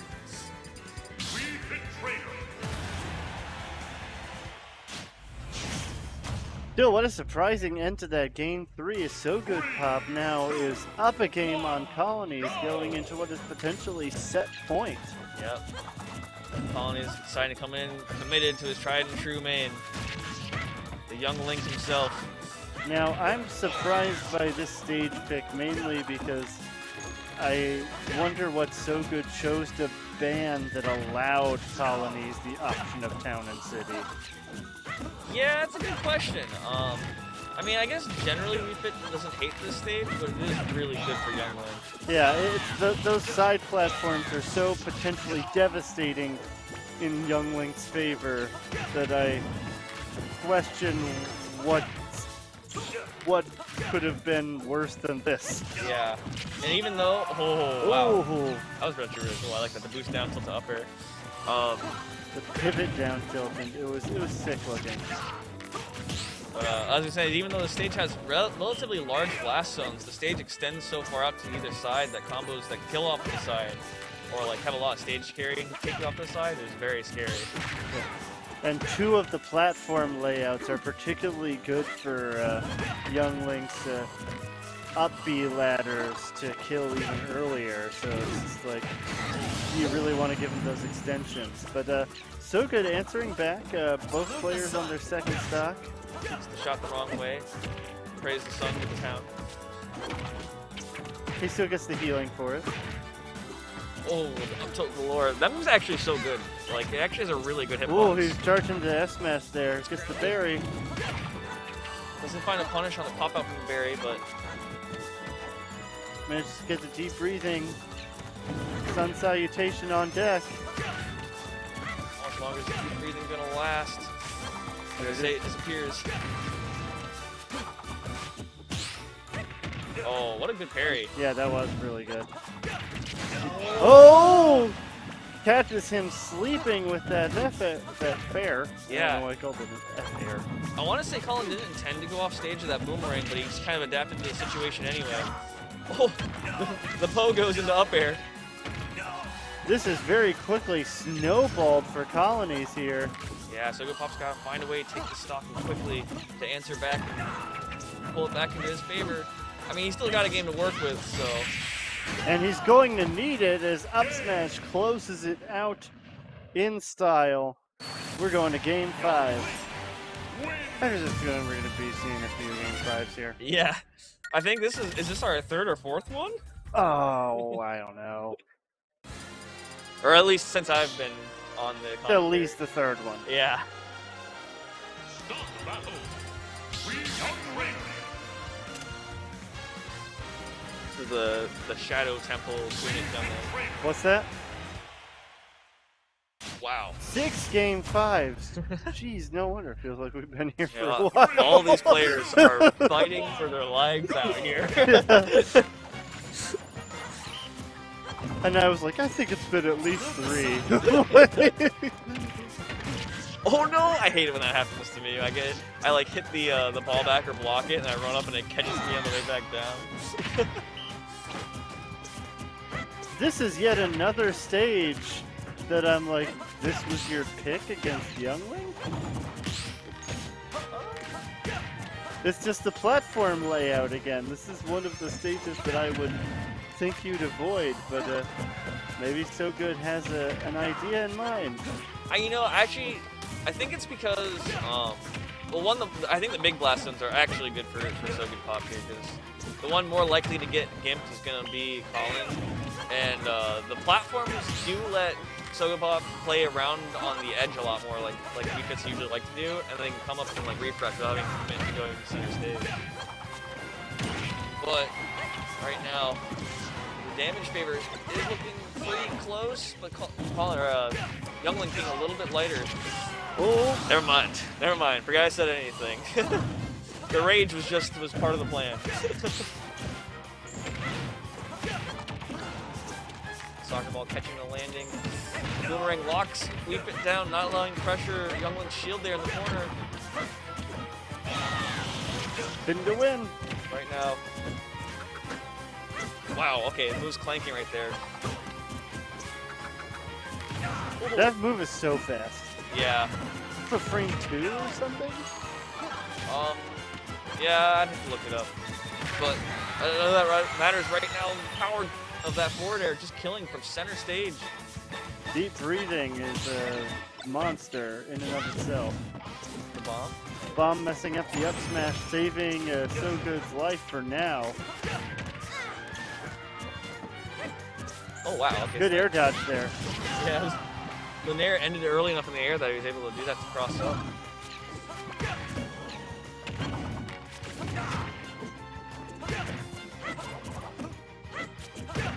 Oh, he tries to chop him Scary on the lip. situation. Completely stalls out the deep breathing though. Oh, and that first hit of nair. Yeah, I think the nair caught him probably trying to dash out, so he was DIing out, killed him a bit earlier. It's definitely a classic scenario that we see, especially in Neo with all the younglings that we have. Is that surprise startup nair getting kills that it shouldn't get because people are holding the wrong direction, expecting to get hit by normal nair. Yeah. The number of sets we've seen end with a startup nair where there were no sparks or zoom in.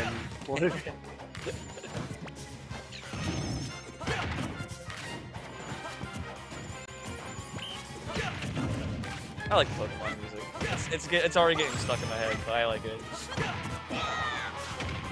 Ooh, good answer to that. Just kind of sitting there and calmly answering whatever Colin's lead pressure is. And right now, Youngling's throwing everything at you and the kitchen sink. No deep breathing. I wonder if he's spacing those bombs intentionally to kind of roll off the edge like that. Oh. Oh, that's going to be it, Spin probably. to win! That's the set! Colony's taking that game 5. In colonies, we trust. Salute. Bringing himself on a collision course with a rematch with Cuckoo Kachu in Losers Finals. Ooh, wow. Last time, this went to a game 5. Not anticipating a different result this time. Yeah, I think, we have our usual suspects, Non and Cosmos, who usually make pretty good runs, but I think these three players, as of lately, are kind of the guys to watch. Colin's always been solid, but he's looking like he's coming into the game with a little new confidence. Andrew's been rapidly improving himself, and Cuckoo Kachu, clearly the rising star, came out of nowhere and is making huge waves. So we're seeing it all here in our top 3 of Smash Parmesan 64. Clearly, the upset from last week set a fire in Colonies, like placing outside of the top 8 at a 25-man local in a region that he... Yeah, Yes. That's what we're saying, man. It's holy crap. the amount of game 5 is crazy, but I hear Colin over talking about it. He's like, this has been the most grueling local. It's just...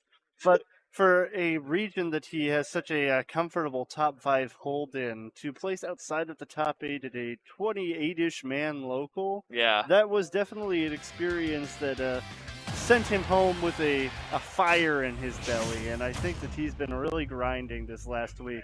For sure. Change that result. One thing I'm gonna say, if you live in Neo and you're a top 5 player, I wouldn't say you're there comfortably. It's a hard knock life out here. Everyone's good. So definitely all the top 5 players, man, they've earned their spots playing against some of the best around here. Like, you have the sort of outliers like Cosmos and Toast, but anyone underneath that is like, you're really looking at a toss-up for whoever the top dog is underneath them. Yeah. Oh, wow. Okay, that was a pretty quick first stock flying by before the first, what was it, first 34 seconds, yeah. Unbelievable. Good use of the berry there. I like Colin coming into this game. One will be Youngling. Personally, I think this seems a lot more solid to me than Wolf Youngling, especially if it's your more experienced character. Very good. Bomb not going up early enough to catch the roll. Chu makes it to center stage, but all that pressure on shield. Oh, catches the jump with the up smash. Yeah, the one time who decides to overextend with an aggressive warrior just gets caught for it. Oh man. Quick 2-piece, only 25%, gets a back air and a jab. Good punish. Oh wow. Even manages to punish the down air on hit. Yeah, I was kind of surprised by that. I think Inkling's aerial acceleration is a little bit better than Youngling's. That's why he was able to drift out of the pogos. Holy explosion! Whoa, very well timed explosion. So, fun fact actually about how Inkling's Ink Bomb works. It has a set timer where it has to go off, but if you get close to the Ink Bomb, it'll like accelerate that timer. Yeah, if you touch it, it will go off early. Yeah. That's why they're able to do those snipes. There's a, I think it's the first 13. Is he living that? No. Oh, okay. Okay, that's a heck of a gimp, though. Yeah. Yeah, you're right, because that's actually a funny story there. Greninja Substitute won't work properly on Inkling's Flat Bomb. Oh, really? Like, that interaction with the sort of motion sensor aspect will just make it go off sooner, and you can time the substitute properly. Like, that's funny. The other thing though is if Inkling's like point blank and doesn't fully charge Ink Bomb, I think it's like the first, starting like including like the charge animation of it. I think it's like the first like 20 frames or something where it won't explode no matter what. So if you get hit by it, then it like just bounces off of you. And then after that frame timer, then the proximity thing takes place. both players on their last stock here. Good F smash out of there. Still living. I think it was a little bit farther away because that didn't look like a sweet spot F smash the way it connected. I think right now, Polly kind of living on some borrowed time here. See if he can make the most of it and steal this game back. Oh. Definitely not out of the question. Now just pressuring with these up airs, knowing that if one of them connects or just clips him or clips colonies, it'll close out that stock. Good multi-jab. Taking him off stage. And in a nice position. The ledge trap. Tries to read and jump, but doesn't go high enough. Good fair. Kind of gets away with murder for that down air. The back throw. Oh no. I kind of thought the back throw might do it, but you know, I'm gonna assume Cuckoo knows better than I do on those percents. Oh no. Oh, I thought he was gonna commit to the reversal up B. Oh, this is really dicey now. Just needs to find one solid hit. But as he's been looking for, he's been getting chipped up, and now this game's looking a lot closer. The max rage on the Youngling might make an up air do it. Oh, fair will do it. Yeah. Oh no. That's a hard one to take. That game kind of just barely slipped out of Chu's fingers there. Oh, so unfortunate. His little squidge fingers. I think I would have rather, if not the back throw, would have rather just seen the F throw at that advanced percent. Not because it would have killed, but because it would have sent him out at a better angle for a potential ledge guard. And just, I didn't like the idea of sending him high but not killing him. That didn't fit right with me. There might be a DI mix up there. Maybe if he DI'd for surviving like forward throw or staying close to forward throw, like then maybe the down throw kills early or something like that. I could maybe see that with the up throw. I'm not sure. It seemed a little sus. But that being said, Either way, it didn't work out for Cuckoo that game, and now he's down a game going into game 2. Then again, he's there, I'm here. I say so much.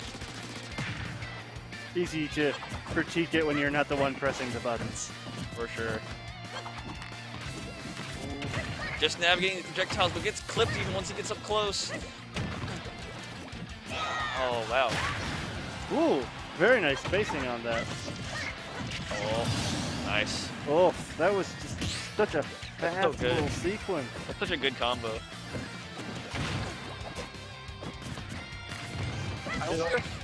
That combo's actually, I don't know if you've ever tried to do Inkling up throw up air like at kill percents, like or at the percents where it's true, but it's actually a really tight combo and kind of difficult to execute on.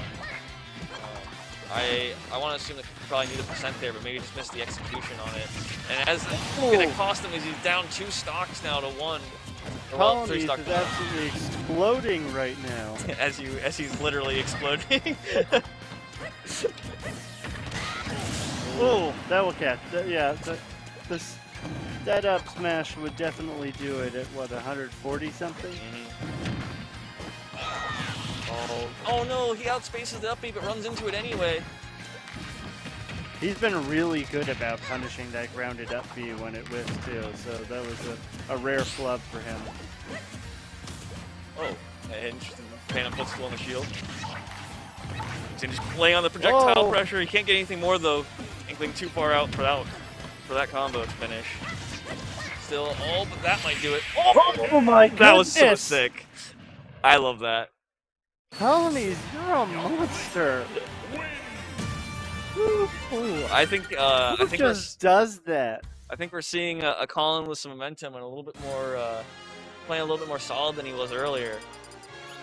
Yeah, I think he walked away from that very close loss to Cuckoo and said, all right, I know what I need to do. I can buckle down. I can make this happen.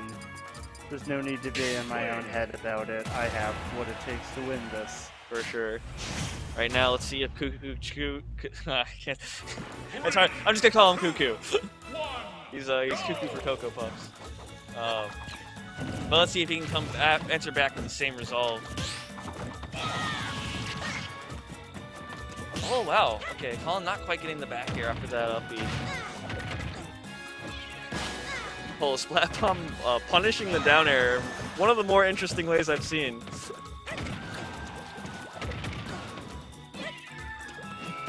Oh, it doesn't work out that time. Maybe too soon in the Splat Bomb's timer.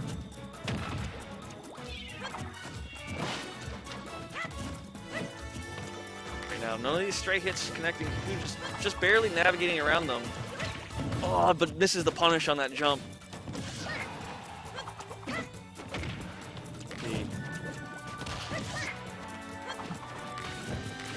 Damage has been adding up on Colin, not being trivial, but slowly answering back from behind. Oh, he did it! To win! He did that on Twitter. He did the Twitter button tournament. He just did up B into up B. How does that make you feel, ladies and gentlemen? I feel cursed. The cursed combo. I think he was trying to do it again. I'm gonna be honest with you, I think he was trying to do it again. Yeah, I think Cuckoo was ready for it that time, and that was a great punish. Oh no! I think he had to run off. That was kind of a weird spot to get that forward air down tilt, so. Just barely sneaks in above that arrow with the back air. Up throw nair, what's the platform tech chase? Oh, gets away with it. Arrow, up air, catches the late up air, tries to extend off of it. I really like how like free-form Colin's punish game right now is looking.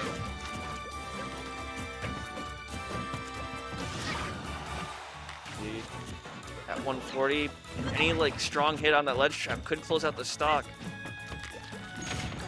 Yeah, committing to the arrow there is a little bit too much. Inkling had fast enough to come in and punish it. Ooh! Down air will take that stock cleanly. Suddenly, Cuckoo is on what could be his last life. Yeah. Laying on the pressure, being a lot more aggressive than he was previously.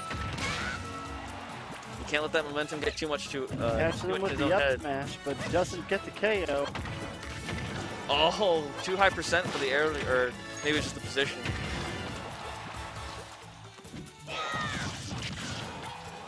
That bomb go up early enough. It is. Yep. Fair almost taking it from across the stage. Yeah, 170 definitely calling making the most of his life. But that back here is gonna take Talking it. about teleported from that back throw. Yeet. The eye could barely follow that kill. Everyone used to just always yell yeet whenever Politania did back throw, no matter what. what a time That that throw was. definitely qualified as a yeet. Yeah, for sure. That one earned it.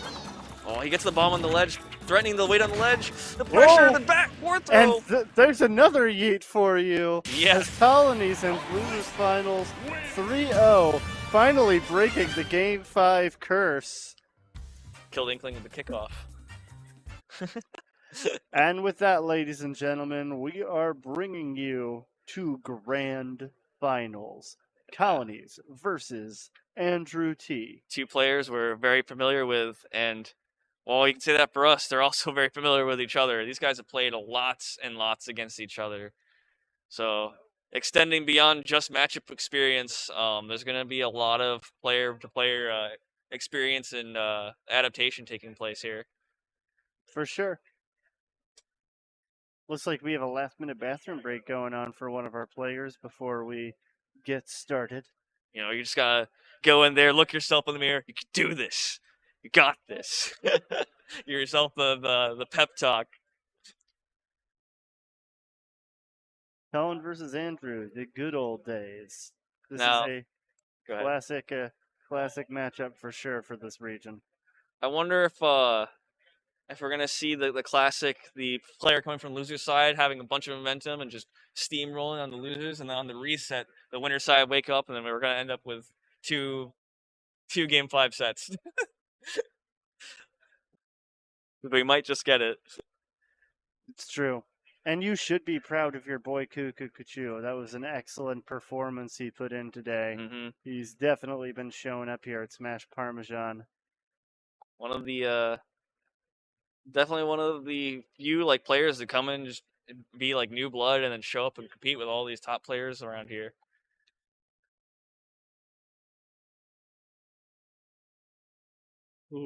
All right, ladies and gentlemen.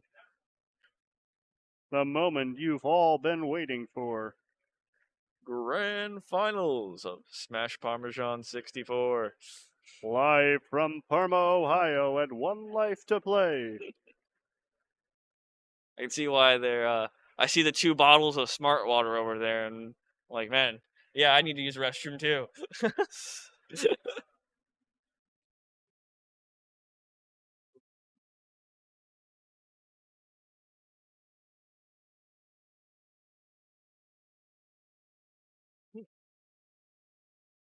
Ladies and gentlemen, I hope you are prepared for excitement, for thrills, for danger. And if all that interests you, you should come out here next week on next Tuesday. Same times, tournament, check-in starts at 6 o'clock there. Come out here to 1Life2Play and get some Smash Brothers in your life. Those in our audience with weak constitutions should leave the arena now. Yeah, for sure, man. If you're looking for a local to come to, this is definitely the one. There's lots of good players out here. You can learn from everyone. TOs are very friendly, especially if you want to bring some friends and you don't want to accidentally run into them round 1 or round 2.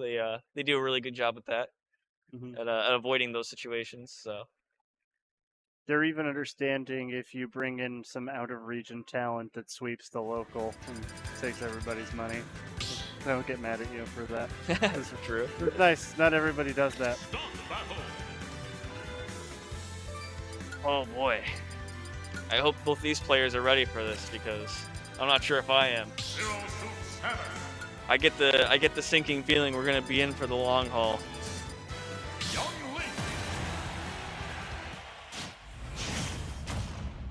All right, it's too late to leave. We're locking it in. Grand Final Game 1 starting on PS2.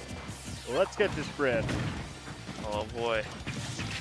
Right now, both these players probably going to be looking for an explosive startup, but they're just going back and forth trading hits. They're not taking the time to feel each other out. They're just going in swinging. Oh, looks for the tech chase situation with that back air.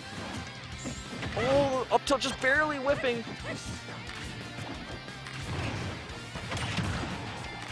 And ZSS possessing a frame 2 air dodge, unusual for most of the cast. It's going to make Colin have to execute his combos a little bit tighter if he wants to get these kill confirms like he was getting last set. They just keep trading advantage state back and forth. Oh, and Colonies draws first blood. Yeah, that down air is an Right amazing there. platform tech chase option. Ooh, looks for the pressure of the back air. Gets the first hit. What's the combo? Looks for a reset. Gets it with a throw. Right now, Andrew looking for his first big hit to try and win this stock back. Oh, Zaring underneath Youngling short hop nair. Let's clip on the aerial of the boomerang. Yeah, that's one thing. This matchup is probably going to be hard for ZSS to just try and space out Zairs and stuff because the threat of boomerang and arrow is just too great.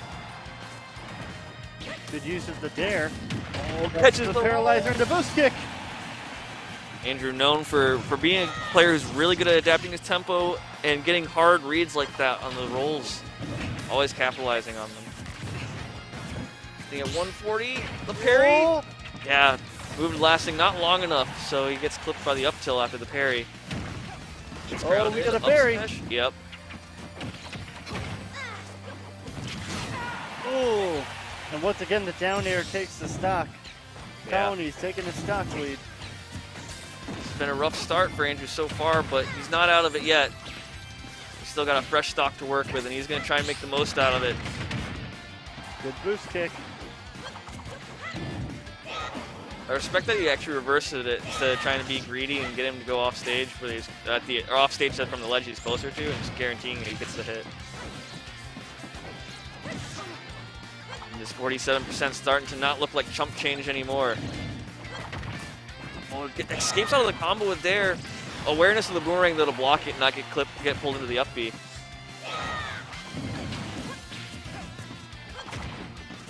Oh no. Good platform drop. Bear there, taking the stock. This is a doable percentage deficit. Yeah, that's one thing. Is speaking from personal experience, I've played a lot of sets against Andrew recently, and he is one of the better. Oh, never mind. Forget what I was saying. Boomerang up air, close the first Takes stock. Andrew T right off the top. But anyway, going back to it. Andrew is definitely one of the players who's got really strong platform movement and utilizes it pretty fluently in his pressure. I think he's probably one of the better players at it in the game.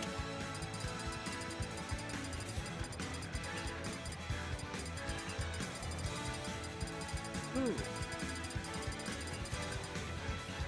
As for the stage, small battlefield. Yeah, I don't know how I feel about this stage. I know Mars has actually been saying that he thinks that small battlefield might not actually be good for ZSS. 'Cause, I guess the top platform on like regular battlefield, regular triplats are good for her. But I assume most people probably ban those against ZSS. So maybe this is an okay alternative.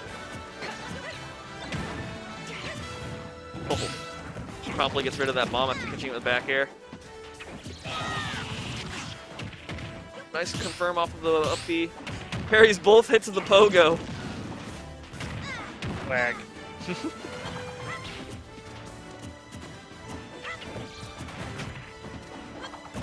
we're just getting clipped by the weak nair. Oh, he's too far away for up B out of shield. Yeah, see right there, the boomerang catching the Zair. I mentioned that earlier. It's going to be kind of hard. ZSS has to be a lot more precise with her moves and really focus on avoiding getting clipped by any big projectiles. Oh! But her edge guarding ability paying off for her here and winning the first stock in game 2. Angel opting for a lot of down airs out of disadvantage this set so far. Let's see if Colin will pick up on that or if Andrew will start mixing it up. Oh, even just straight up in the pressure, really. I wonder what he's looking for there.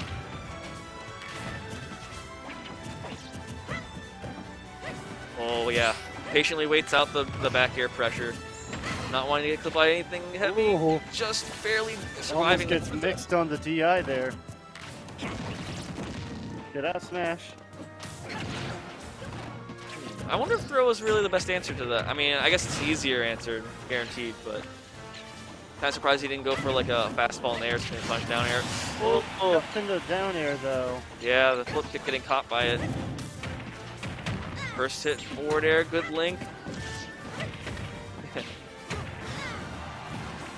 Good flip kick. Looks for a neutral get for the paralyzer. Not too many people getting hit by that in this top 8, but it's still a decent threat regardless. Yeah, has to set out, wait the pressure.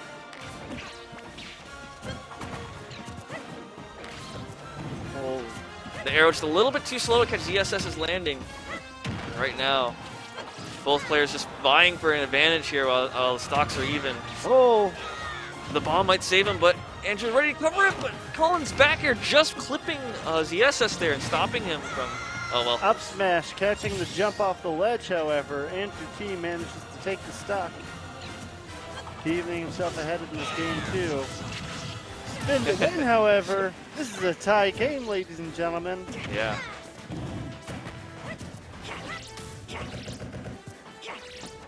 Oh man, just keep going for the up smashes. Maybe thinking Colin was going to drop through with an aerial. Oh, that time catching him with the down air and converting into an up smash on the platform tech chase. Oh, what's the pressure? Goes for a safe nair, but gets caught on his landing. What's the ledge trap? Oh, tries to cover a jump or like a jump and aerial, but misses the punish on the roll. Dicey situation. Oh, wow. I guess, well. Is Fair gonna do it? Oh, just barely surviving. Oh, good spot dodge on the grab. So many down tilts. Wait a second. Will ZSS steal a game? Looks for a ledge chump, but Colin patiently waiting for them on the Zaire. Oh, That'll probably do guard it. up Nair. that was a fair pull down to Nair. That's the first time I've seen that. That's Colin. the first time I've seen Startup Nair actually get the zoom in effect. Like that. Oh. That's a legitimate kill. Andrew opting to go back to Pokemon Stadium 2. Colony's saying, all right, let's compromise. No more game 5s, but I'm going to... Yo, the Andrew T. Ness? It's been a hot minute since I've seen this in bracket. I think he actually pulled it out last week. Did he? I may have been playing friendlies, to be honest. I'm trying to remember the circumstances, but Oh, okay. I think I saw him practicing earlier in oh, friendlies. that was a really nice sequence there. Yeah, Good clip 56. You know, I think Ness might be heavier than ZSS as well, actually. Don't quote me on that. I don't know that one for a fact. I'm just guessing, though. He was like a frame away from getting upbeat. So far, this Ness pick hasn't been working out for him yet, but don't count him out because this Ness punish game is nothing to mess around with. He could get one big hit and just take his stock out of nowhere. Ooh, navigates around the up smash. The tricky movements seem to be catching Colin off guard in certain spots. Chases him with a thunder. What's the ledge trap? Tries to catch jump with fair, but doesn't get it. The back air is going to close it out, though. The rage and plus Colin at 100%. Yeah. Andrew T taking the first stock for the first time this set. Oh, wow. He just goes for forward air and the punish with the up B, or up smash. Oh, the boomerang bounced him up above the first down tilt. Cast them with the dash attack, though, at the ledge. Oh. Spin to win. Yeah, Colin's reaction to the DI has been really solid. He seems to always get the right follow-up whenever it's possible. Gosh, throwing that boomerang downward and then throwing the arrow out is just so good. Because it either catches him going low to avoid arrows, or it catches him on the way back after the arrow hits him. Okay, I think that pretty much confirms it. I think Ness is 100% heavier than ZSS. 'Cause I feel like if ZSS got hit by that combo, the two boomerangs or the two arrows into fair, I think she would have been dead. He hit him on the platform earlier at like 115% with a fair, and it didn't even come close to killing him. So I think that you're right. Yeah. I kind of thought he was just gonna go for the down air. No, throws not gonna kill. That was kind of some wonky DI on that. It looked like. Wow. Yeah, that air dodge going so far, basically acting as a third jump when you're aiming towards the ledge. Oh! Way to punish the PK Thunder, pogoing through it and getting the down air. Yeah.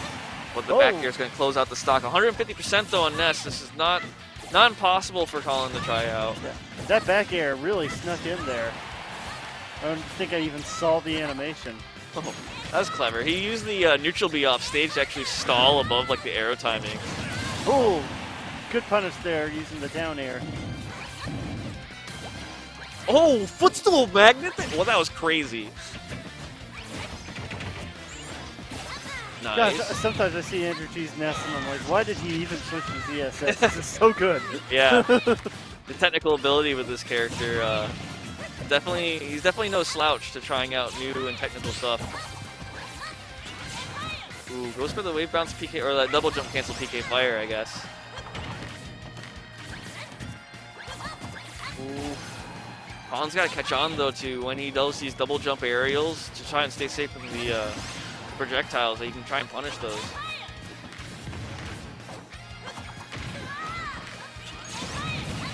Oh yeah, the up air is gonna do it.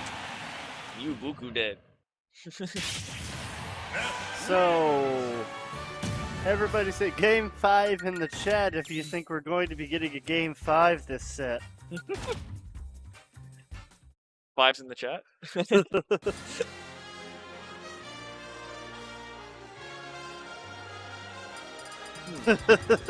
Somebody already took me out of it.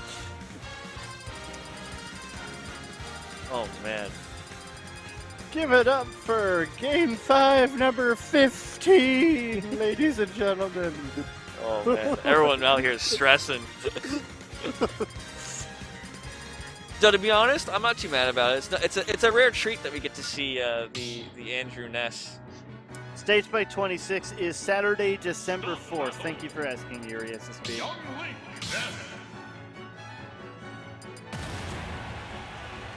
Better watch out, young Link. There's a new kid on the block. Or I guess he's an old kid. He's a returning kid. Ooh, Hollow Bastion. I'm glad that we get to see this featured in Grand Finals of its inaugural weekly. Yeah. Yeah, personally, well, I didn't really have too many matchups where I got to pick this stage because I had to play against a Ken and then a Little Mac. So I was like, I don't want to play either of those characters on the stage, but I feel like in theory I like this stage. It's been featured tonight almost as many times as PS2. Huh. Yeah, I mean, I think it looks like, I don't know, I wouldn't call it a neutral stage, but I think it looks like a really solid counter pick stage. It looks like a fun pick. Oh, it's the pressure, the arrow to catch him, stopping him from dropping through the platform there.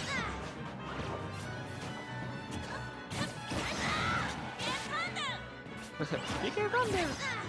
Oh, gets the weak back here there. No, the platform too big, so the tech roll got away from the down air. Let's go, Colonies. Colin finding the stock anyway. Oh no. I thought for a second that Andrew catching that bomb was going to spell disaster for him. Oh! Does the up smash? Trap. The up smash into the down smash. True combo! Around the world, ladies and gentlemen. Watch him walk the dog.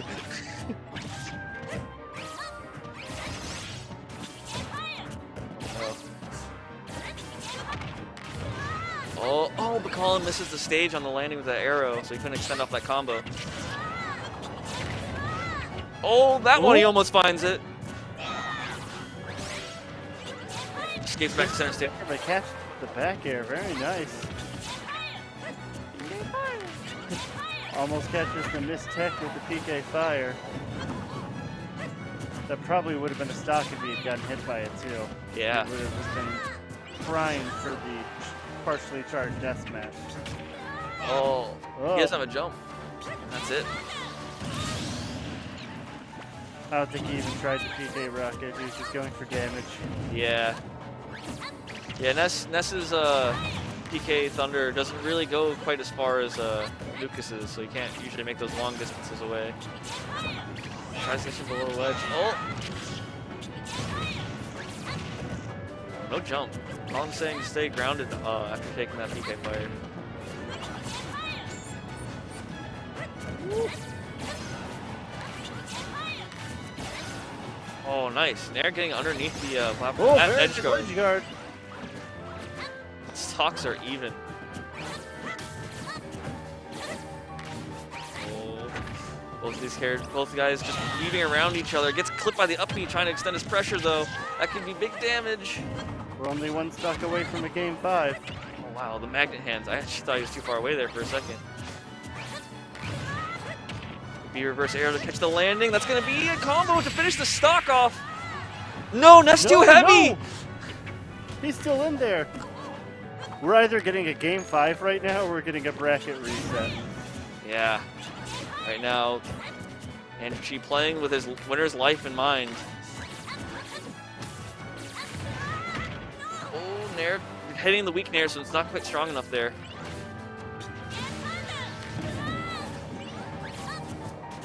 Oh no.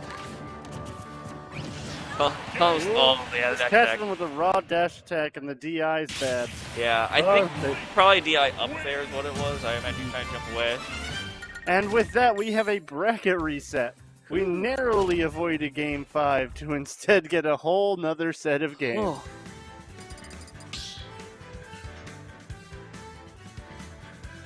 Start battle. Cat. All right, I hope nobody thought this was going to be a sprint, because it's a marathon, ladies and gentlemen. Going back to ZSS for game 1. Grand Finals is as much an endurance test as anything else. Yeah, that's for sure. Especially for the person on loser's side. Onus is on Colin to keep that momentum going.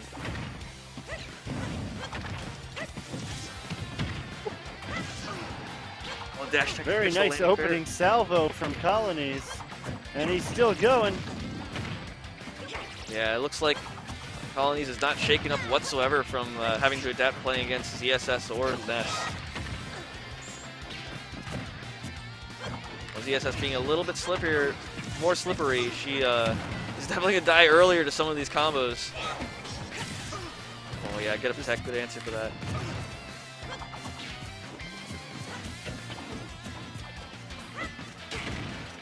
Right now Colin was looking for a kill move, but now he's the one under the pressure.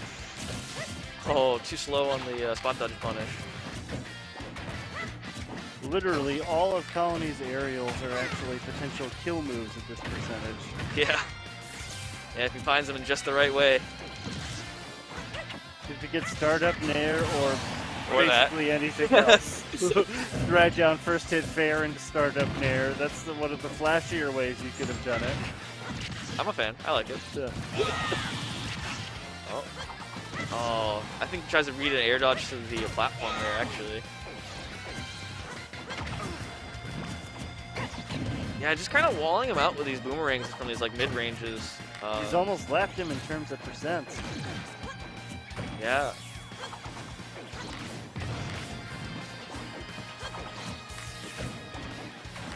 Main thing is slippery as ZSS is. Young Link being pretty small and pretty quick himself makes it hard for ZSS to close out the docks on. Barely evades that.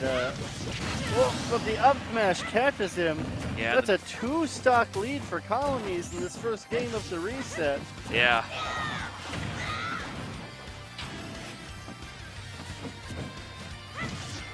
Yep. Down tilt, spot dodge, down tilt. Let's go. Day 1. Cool. Goes for the up B, but gets punished for it instead. Yeah. Right now, Colin's just looking pretty comfortable in this game 1. With full 3 stocks. He's still got some life to live with, but I mean, there goes his first stock falling off. But maybe a little bit of flub there in the recovery. I'm not sure what the idea was. He really needed to have a bomb in order to do what it is that he needed to do there. Yeah. Oh, getting his landings caught now. Yeah. Whoa! Yeah, that's a gimp. Managed to Gimp. gimp him with the weak hit of Nair, and that puts Colonies up 1-0 against NCT in the reset. Yeah, ZSS while her recovery is pretty decent, she does kind of struggle vertically without her jump. So like the flip kick doesn't really get you much height. Yeah, it must have gotten warm in here. Colonies took the hoodie off. And Andrew following suit. All right, no more hoodies, ladies and gentlemen. The limiters are off. Yeah, that's what they said in the chat just then, as soon as you said it. Weighted training clothes be damned. Time to go all out. I wonder if, with that, if we'll see the return of the Nest again. Nope, sticking it out with ZSS. I respect it. I think Andrew ZSS can do it. He's just got to make the right adaptations and play solidly enough. 3, 2, 1, go! You know, I'm just thinking about something. Does regular Samus, when she like spawns into like the game, does she get dropped off on the ship too, or is it just ZSS? Oh! So gracious! What an insane 0 to That was death by dope. Colonies. We like seeing this in our grand finals. That combo. Oh my goodness gracious. Oh. Colonies chose violence. Yeah. He didn't have to give up his stock to take the first stock in 15 seconds. But he did. He did. They call him Young Link because he'd be freestyling. Lil Link. Oh man, they know him on the streets, man.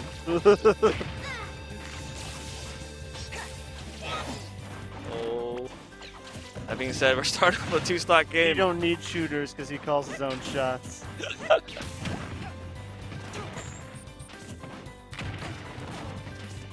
Oh man, I thought he was gonna uppy that tech roll in, to be honest. Or maybe pivot down smash. He might have been going for pivot down smash on that. Popping bottles of Chateau Romani.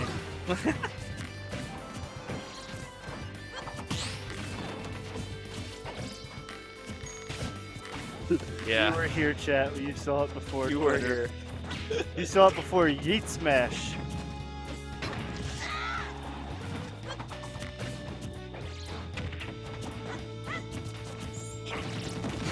Yeah, up smash on the miscue on the drop through. That's going to give Andrew T the stock lead, but how long can he hold on to it? Yeah. Only 120% on him. You know, like one good hit. He has like down air or even up air to close it out here. And you're not trying too hard to commit to anything. Just looking for one missed slip up. There it was on that missed up air. Oh, the dash attack though. Oh. Oh, and comes down with the down air, taking the stock. Oh, Oh, damage. so 62%. close. He's in that nair flip kick and the nair back air percents now. Oh, tries to extend off of those back air strings. I'm not sure what the nuance is behind that timing on the air out of those back airs. It seems like it hasn't been working out on ZSS as much as it has been on other characters. Good directional air dodge to the platform there. Man, Andrew's just out there trying to babysit that edge guard. Ooh. Doesn't get to cover jump in time. Lands on the Almost platform. got stretchered. Yeah. Call an ambulance, but not for me.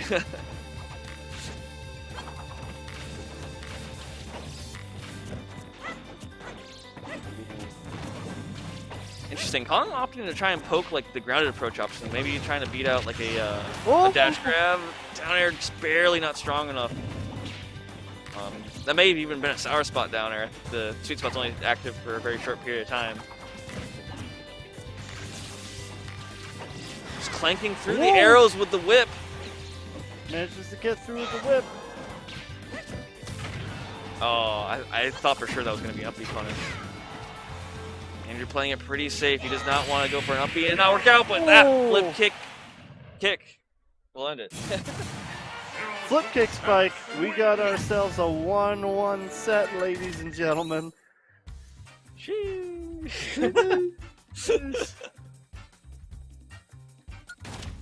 I hope you guys are hyped for this game 5. Yeah, game 5 incoming. I'm calling in the air because I just don't see how we avoid a game 5 at this point.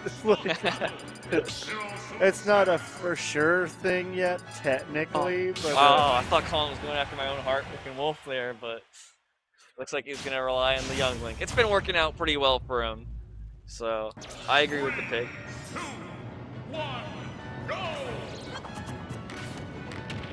Oh man, getting caught in the back of the head with the boomerang. just a raw up smash to start off the game. I love it. Right zone, trying to catch the. You know, I think that boomerang catches both jump and neutral get up from the looks of it. The way he had that last one spaced at the ledge. Cool idea. I like it.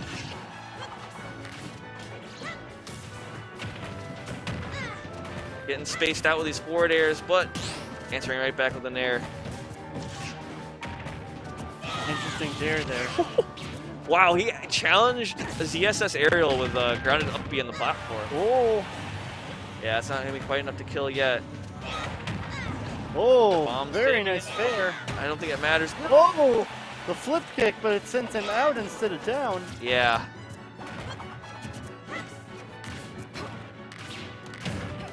Oh, Yeah, Barry that's gonna be it. into boost kick.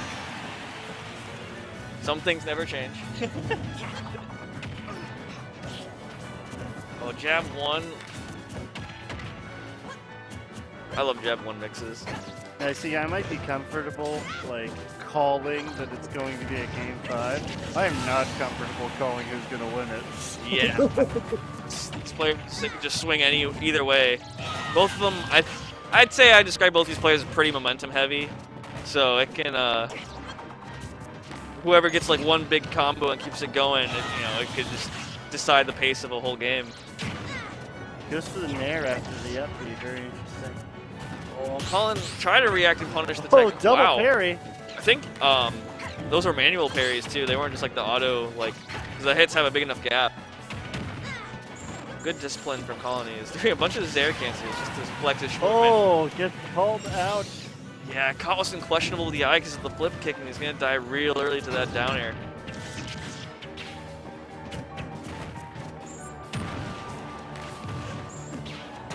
He really wants to get this game. Honestly, the big thing is that Colin's been avoiding getting edge guarded, which I feel like is pretty huge in this matchup. Because, it's not like Young Link is got a super like unchallengeable recovery or anything. Absolutely. Oh, wow, good discipline. Knowing, I think he just knew he didn't have time to do the flip kick. That bomb not going off early enough to save Colin. Oh, no, I think that up down smash had to have been a mistake.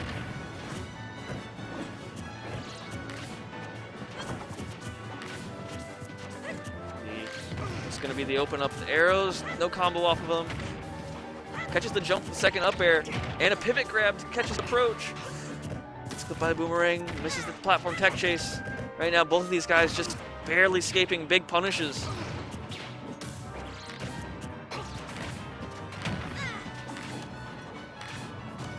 Oh, the wall jump arrow. Andrew just patiently waiting it out. That was the player matchup experience. Start on there. Knowing that Colin would just try and go for that wall jump aerial. Oh, Kevin, the second hit of fair. Colonies closes out game 3, takes the lead. now it's not just a winner's life, it is the tournament life and the first place prize that is on the line now. The pressure's on, and this is where men are made. He did not just parry both hits of nair, then drop through nair. Colin is insane. He did. You saw it here first. Colin is visibly shaking, bro. Yeah, his adrenaline is probably... What if he started doing like the, I can't remember his name, the one Luigi player, who like... Elegant? Yeah, doing the elegant thing where he just starts shaking. Yeah, he's just shaking out the nerves. He's Man, right back to this stage. all right. Here we go. Colony's tournament life is on the line. Or no, not Colony's. Colony's at set point. Andrew T's tournament life is on the line. What will his response be? Oh man, that up air, unfortunately trading with the down air. Is there recovery? Oh, the jab lock. Oh, jab reset catches the roll with the down smash. Nice. Ooh, surgical back air there. Oh, he was trying to steal a stock. He knew he couldn't get back, so he was just like, please commit, and then die at like 80. I respect that. That down tilt hit because of the hurtbox shifting of ZSS there on that move. Max range. Nice. This mid screen pressure from Andrew T just like being so effective right now. He's not letting Colin back for free at all. Oh, but there calls out the side B with rolling in. Colin not budging an inch though. Tries to find it again, but the spacing wasn't quite right on the roll in that time. Doesn't get too punished for it. Oh, gets buried. Oh, not quite enough though. Not even with the rage. He tries to go for the forward air. Go a little bit deeper. Oh, the bomb doesn't save him that time. And you're doing a little bit of pivot movement. Andrew T taking a 2-stock lead right now in this game 4. Oh. Yeah, that'll do it. Still up a full fresh stock. Not feeling too bad for a game 4 situation. Oh, but not if Colin starts racking up the damage quickly. You can't let him get any momentum here. Jabs out.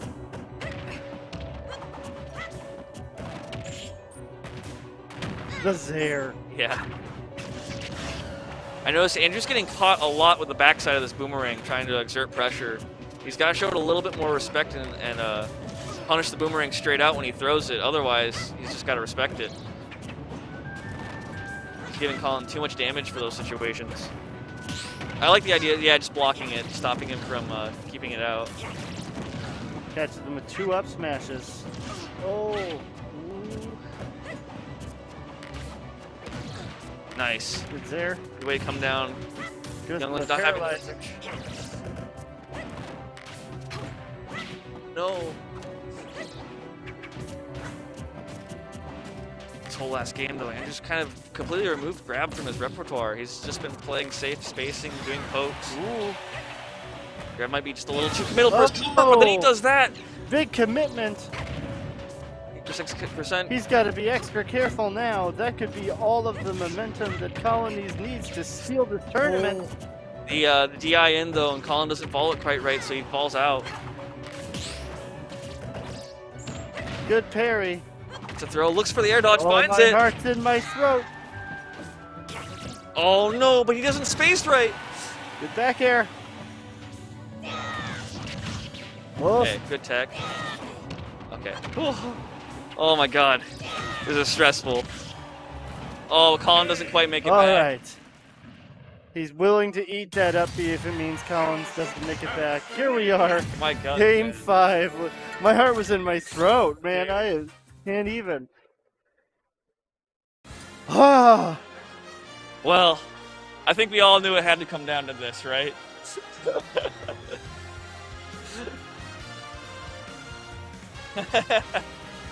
All right. So the one thing that can be said with absolute certainty, ladies and gentlemen, is that this next game is our last. Yeah. There must be one winner. There must be one loser. Who's it going to be? Spam the chat if you think you know. But either way, get ready for some pulse-pounding ultimate action as we conclude Smash Parmesan number 64. Woo! We're finishing it off in style on Hollow Bastion. There can only be one. Both players sticking to their tried and true mains in the Game 5 situations. Can't ask for anything more.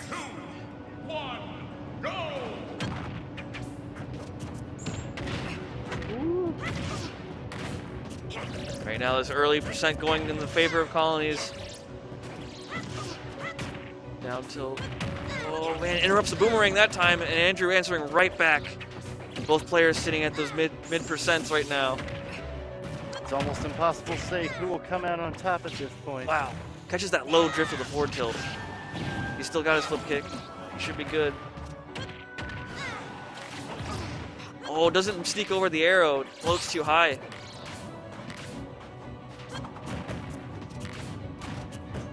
Nice.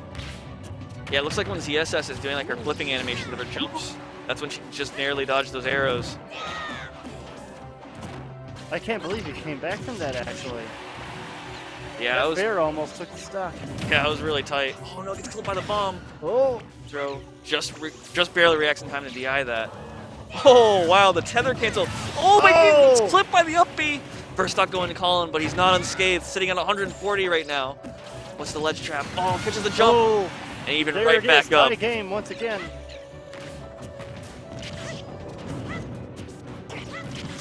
Oh no, gets clipped by the downer, trying to come up and extend his pressure. And now he's got no percent on Colin's second stock here, and he's sitting at 80 himself. Man. Colin boldly choosing to do snares out of shield on these on ZSS's air pressure. Colony's on his way to winning 6 games to take this bracket from loser's side. Yeah, and right now, Andrew not letting Colin just do whatever he wants with these boomerangs. He's pressuring him and getting a forward air or dash tag poke every time Colin tries to throw it out. Nice, these full hop up airs. That's not quite enough to kill yet. He's out of flip kick. No jump either. Oh, Colin doesn't shark it though. Oh yeah, the arrow. Colin doing the short up arrows to make it ambiguous where it's going to be, and he's catching ZSS's floats. These spaced aerials. He does parry the back air. No punish though, just pulls a bomb. Could this be big damage? He air dodges out. Oh wow, Zaire beating the arrow there. Back here to punish. Whoa! Not able to get the edge guard with the boomerang putting on the pressure. Bearing out of the arrow hit. Andrew giving a lot more respect to the boomerang. Besides the up into B. boost kick, but it's not enough to take the stock yet. Yeah. Nice. Oh no! Okay, he goes at an angle where he can't get comboed. He might be too high percent too. I'm not sure how the rage affects that. Oh, there it is! That'll do it! The up air! Colonies managed to claw it back all the way from losers, winning 6 games against Andrew T and taking Smash Parmesan 64 for himself, ladies and gentlemen. You saw it here first. Yeah. Wow, this was a tough bracket for both these players to win. Even Andrew coming from winner's side, he had no easy matches himself. Absolutely. Well, we've already been here long enough tonight, so we're not going to gild the lily any longer. For all of you folks at home, we hope to see you next time. Be excellent to each other and stay groovy. We're signing off for tonight. Peace.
Appreciate your sound. Appreciate your sound. Appreciate your sound. Appreciate your sound. Appreciate your sound.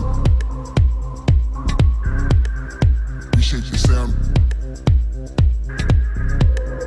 Appreciate your sound. Appreciate your sound. Appreciate your sound. Appreciate your sound. Appreciate your sound. Appreciate your sound. Appreciate your sound.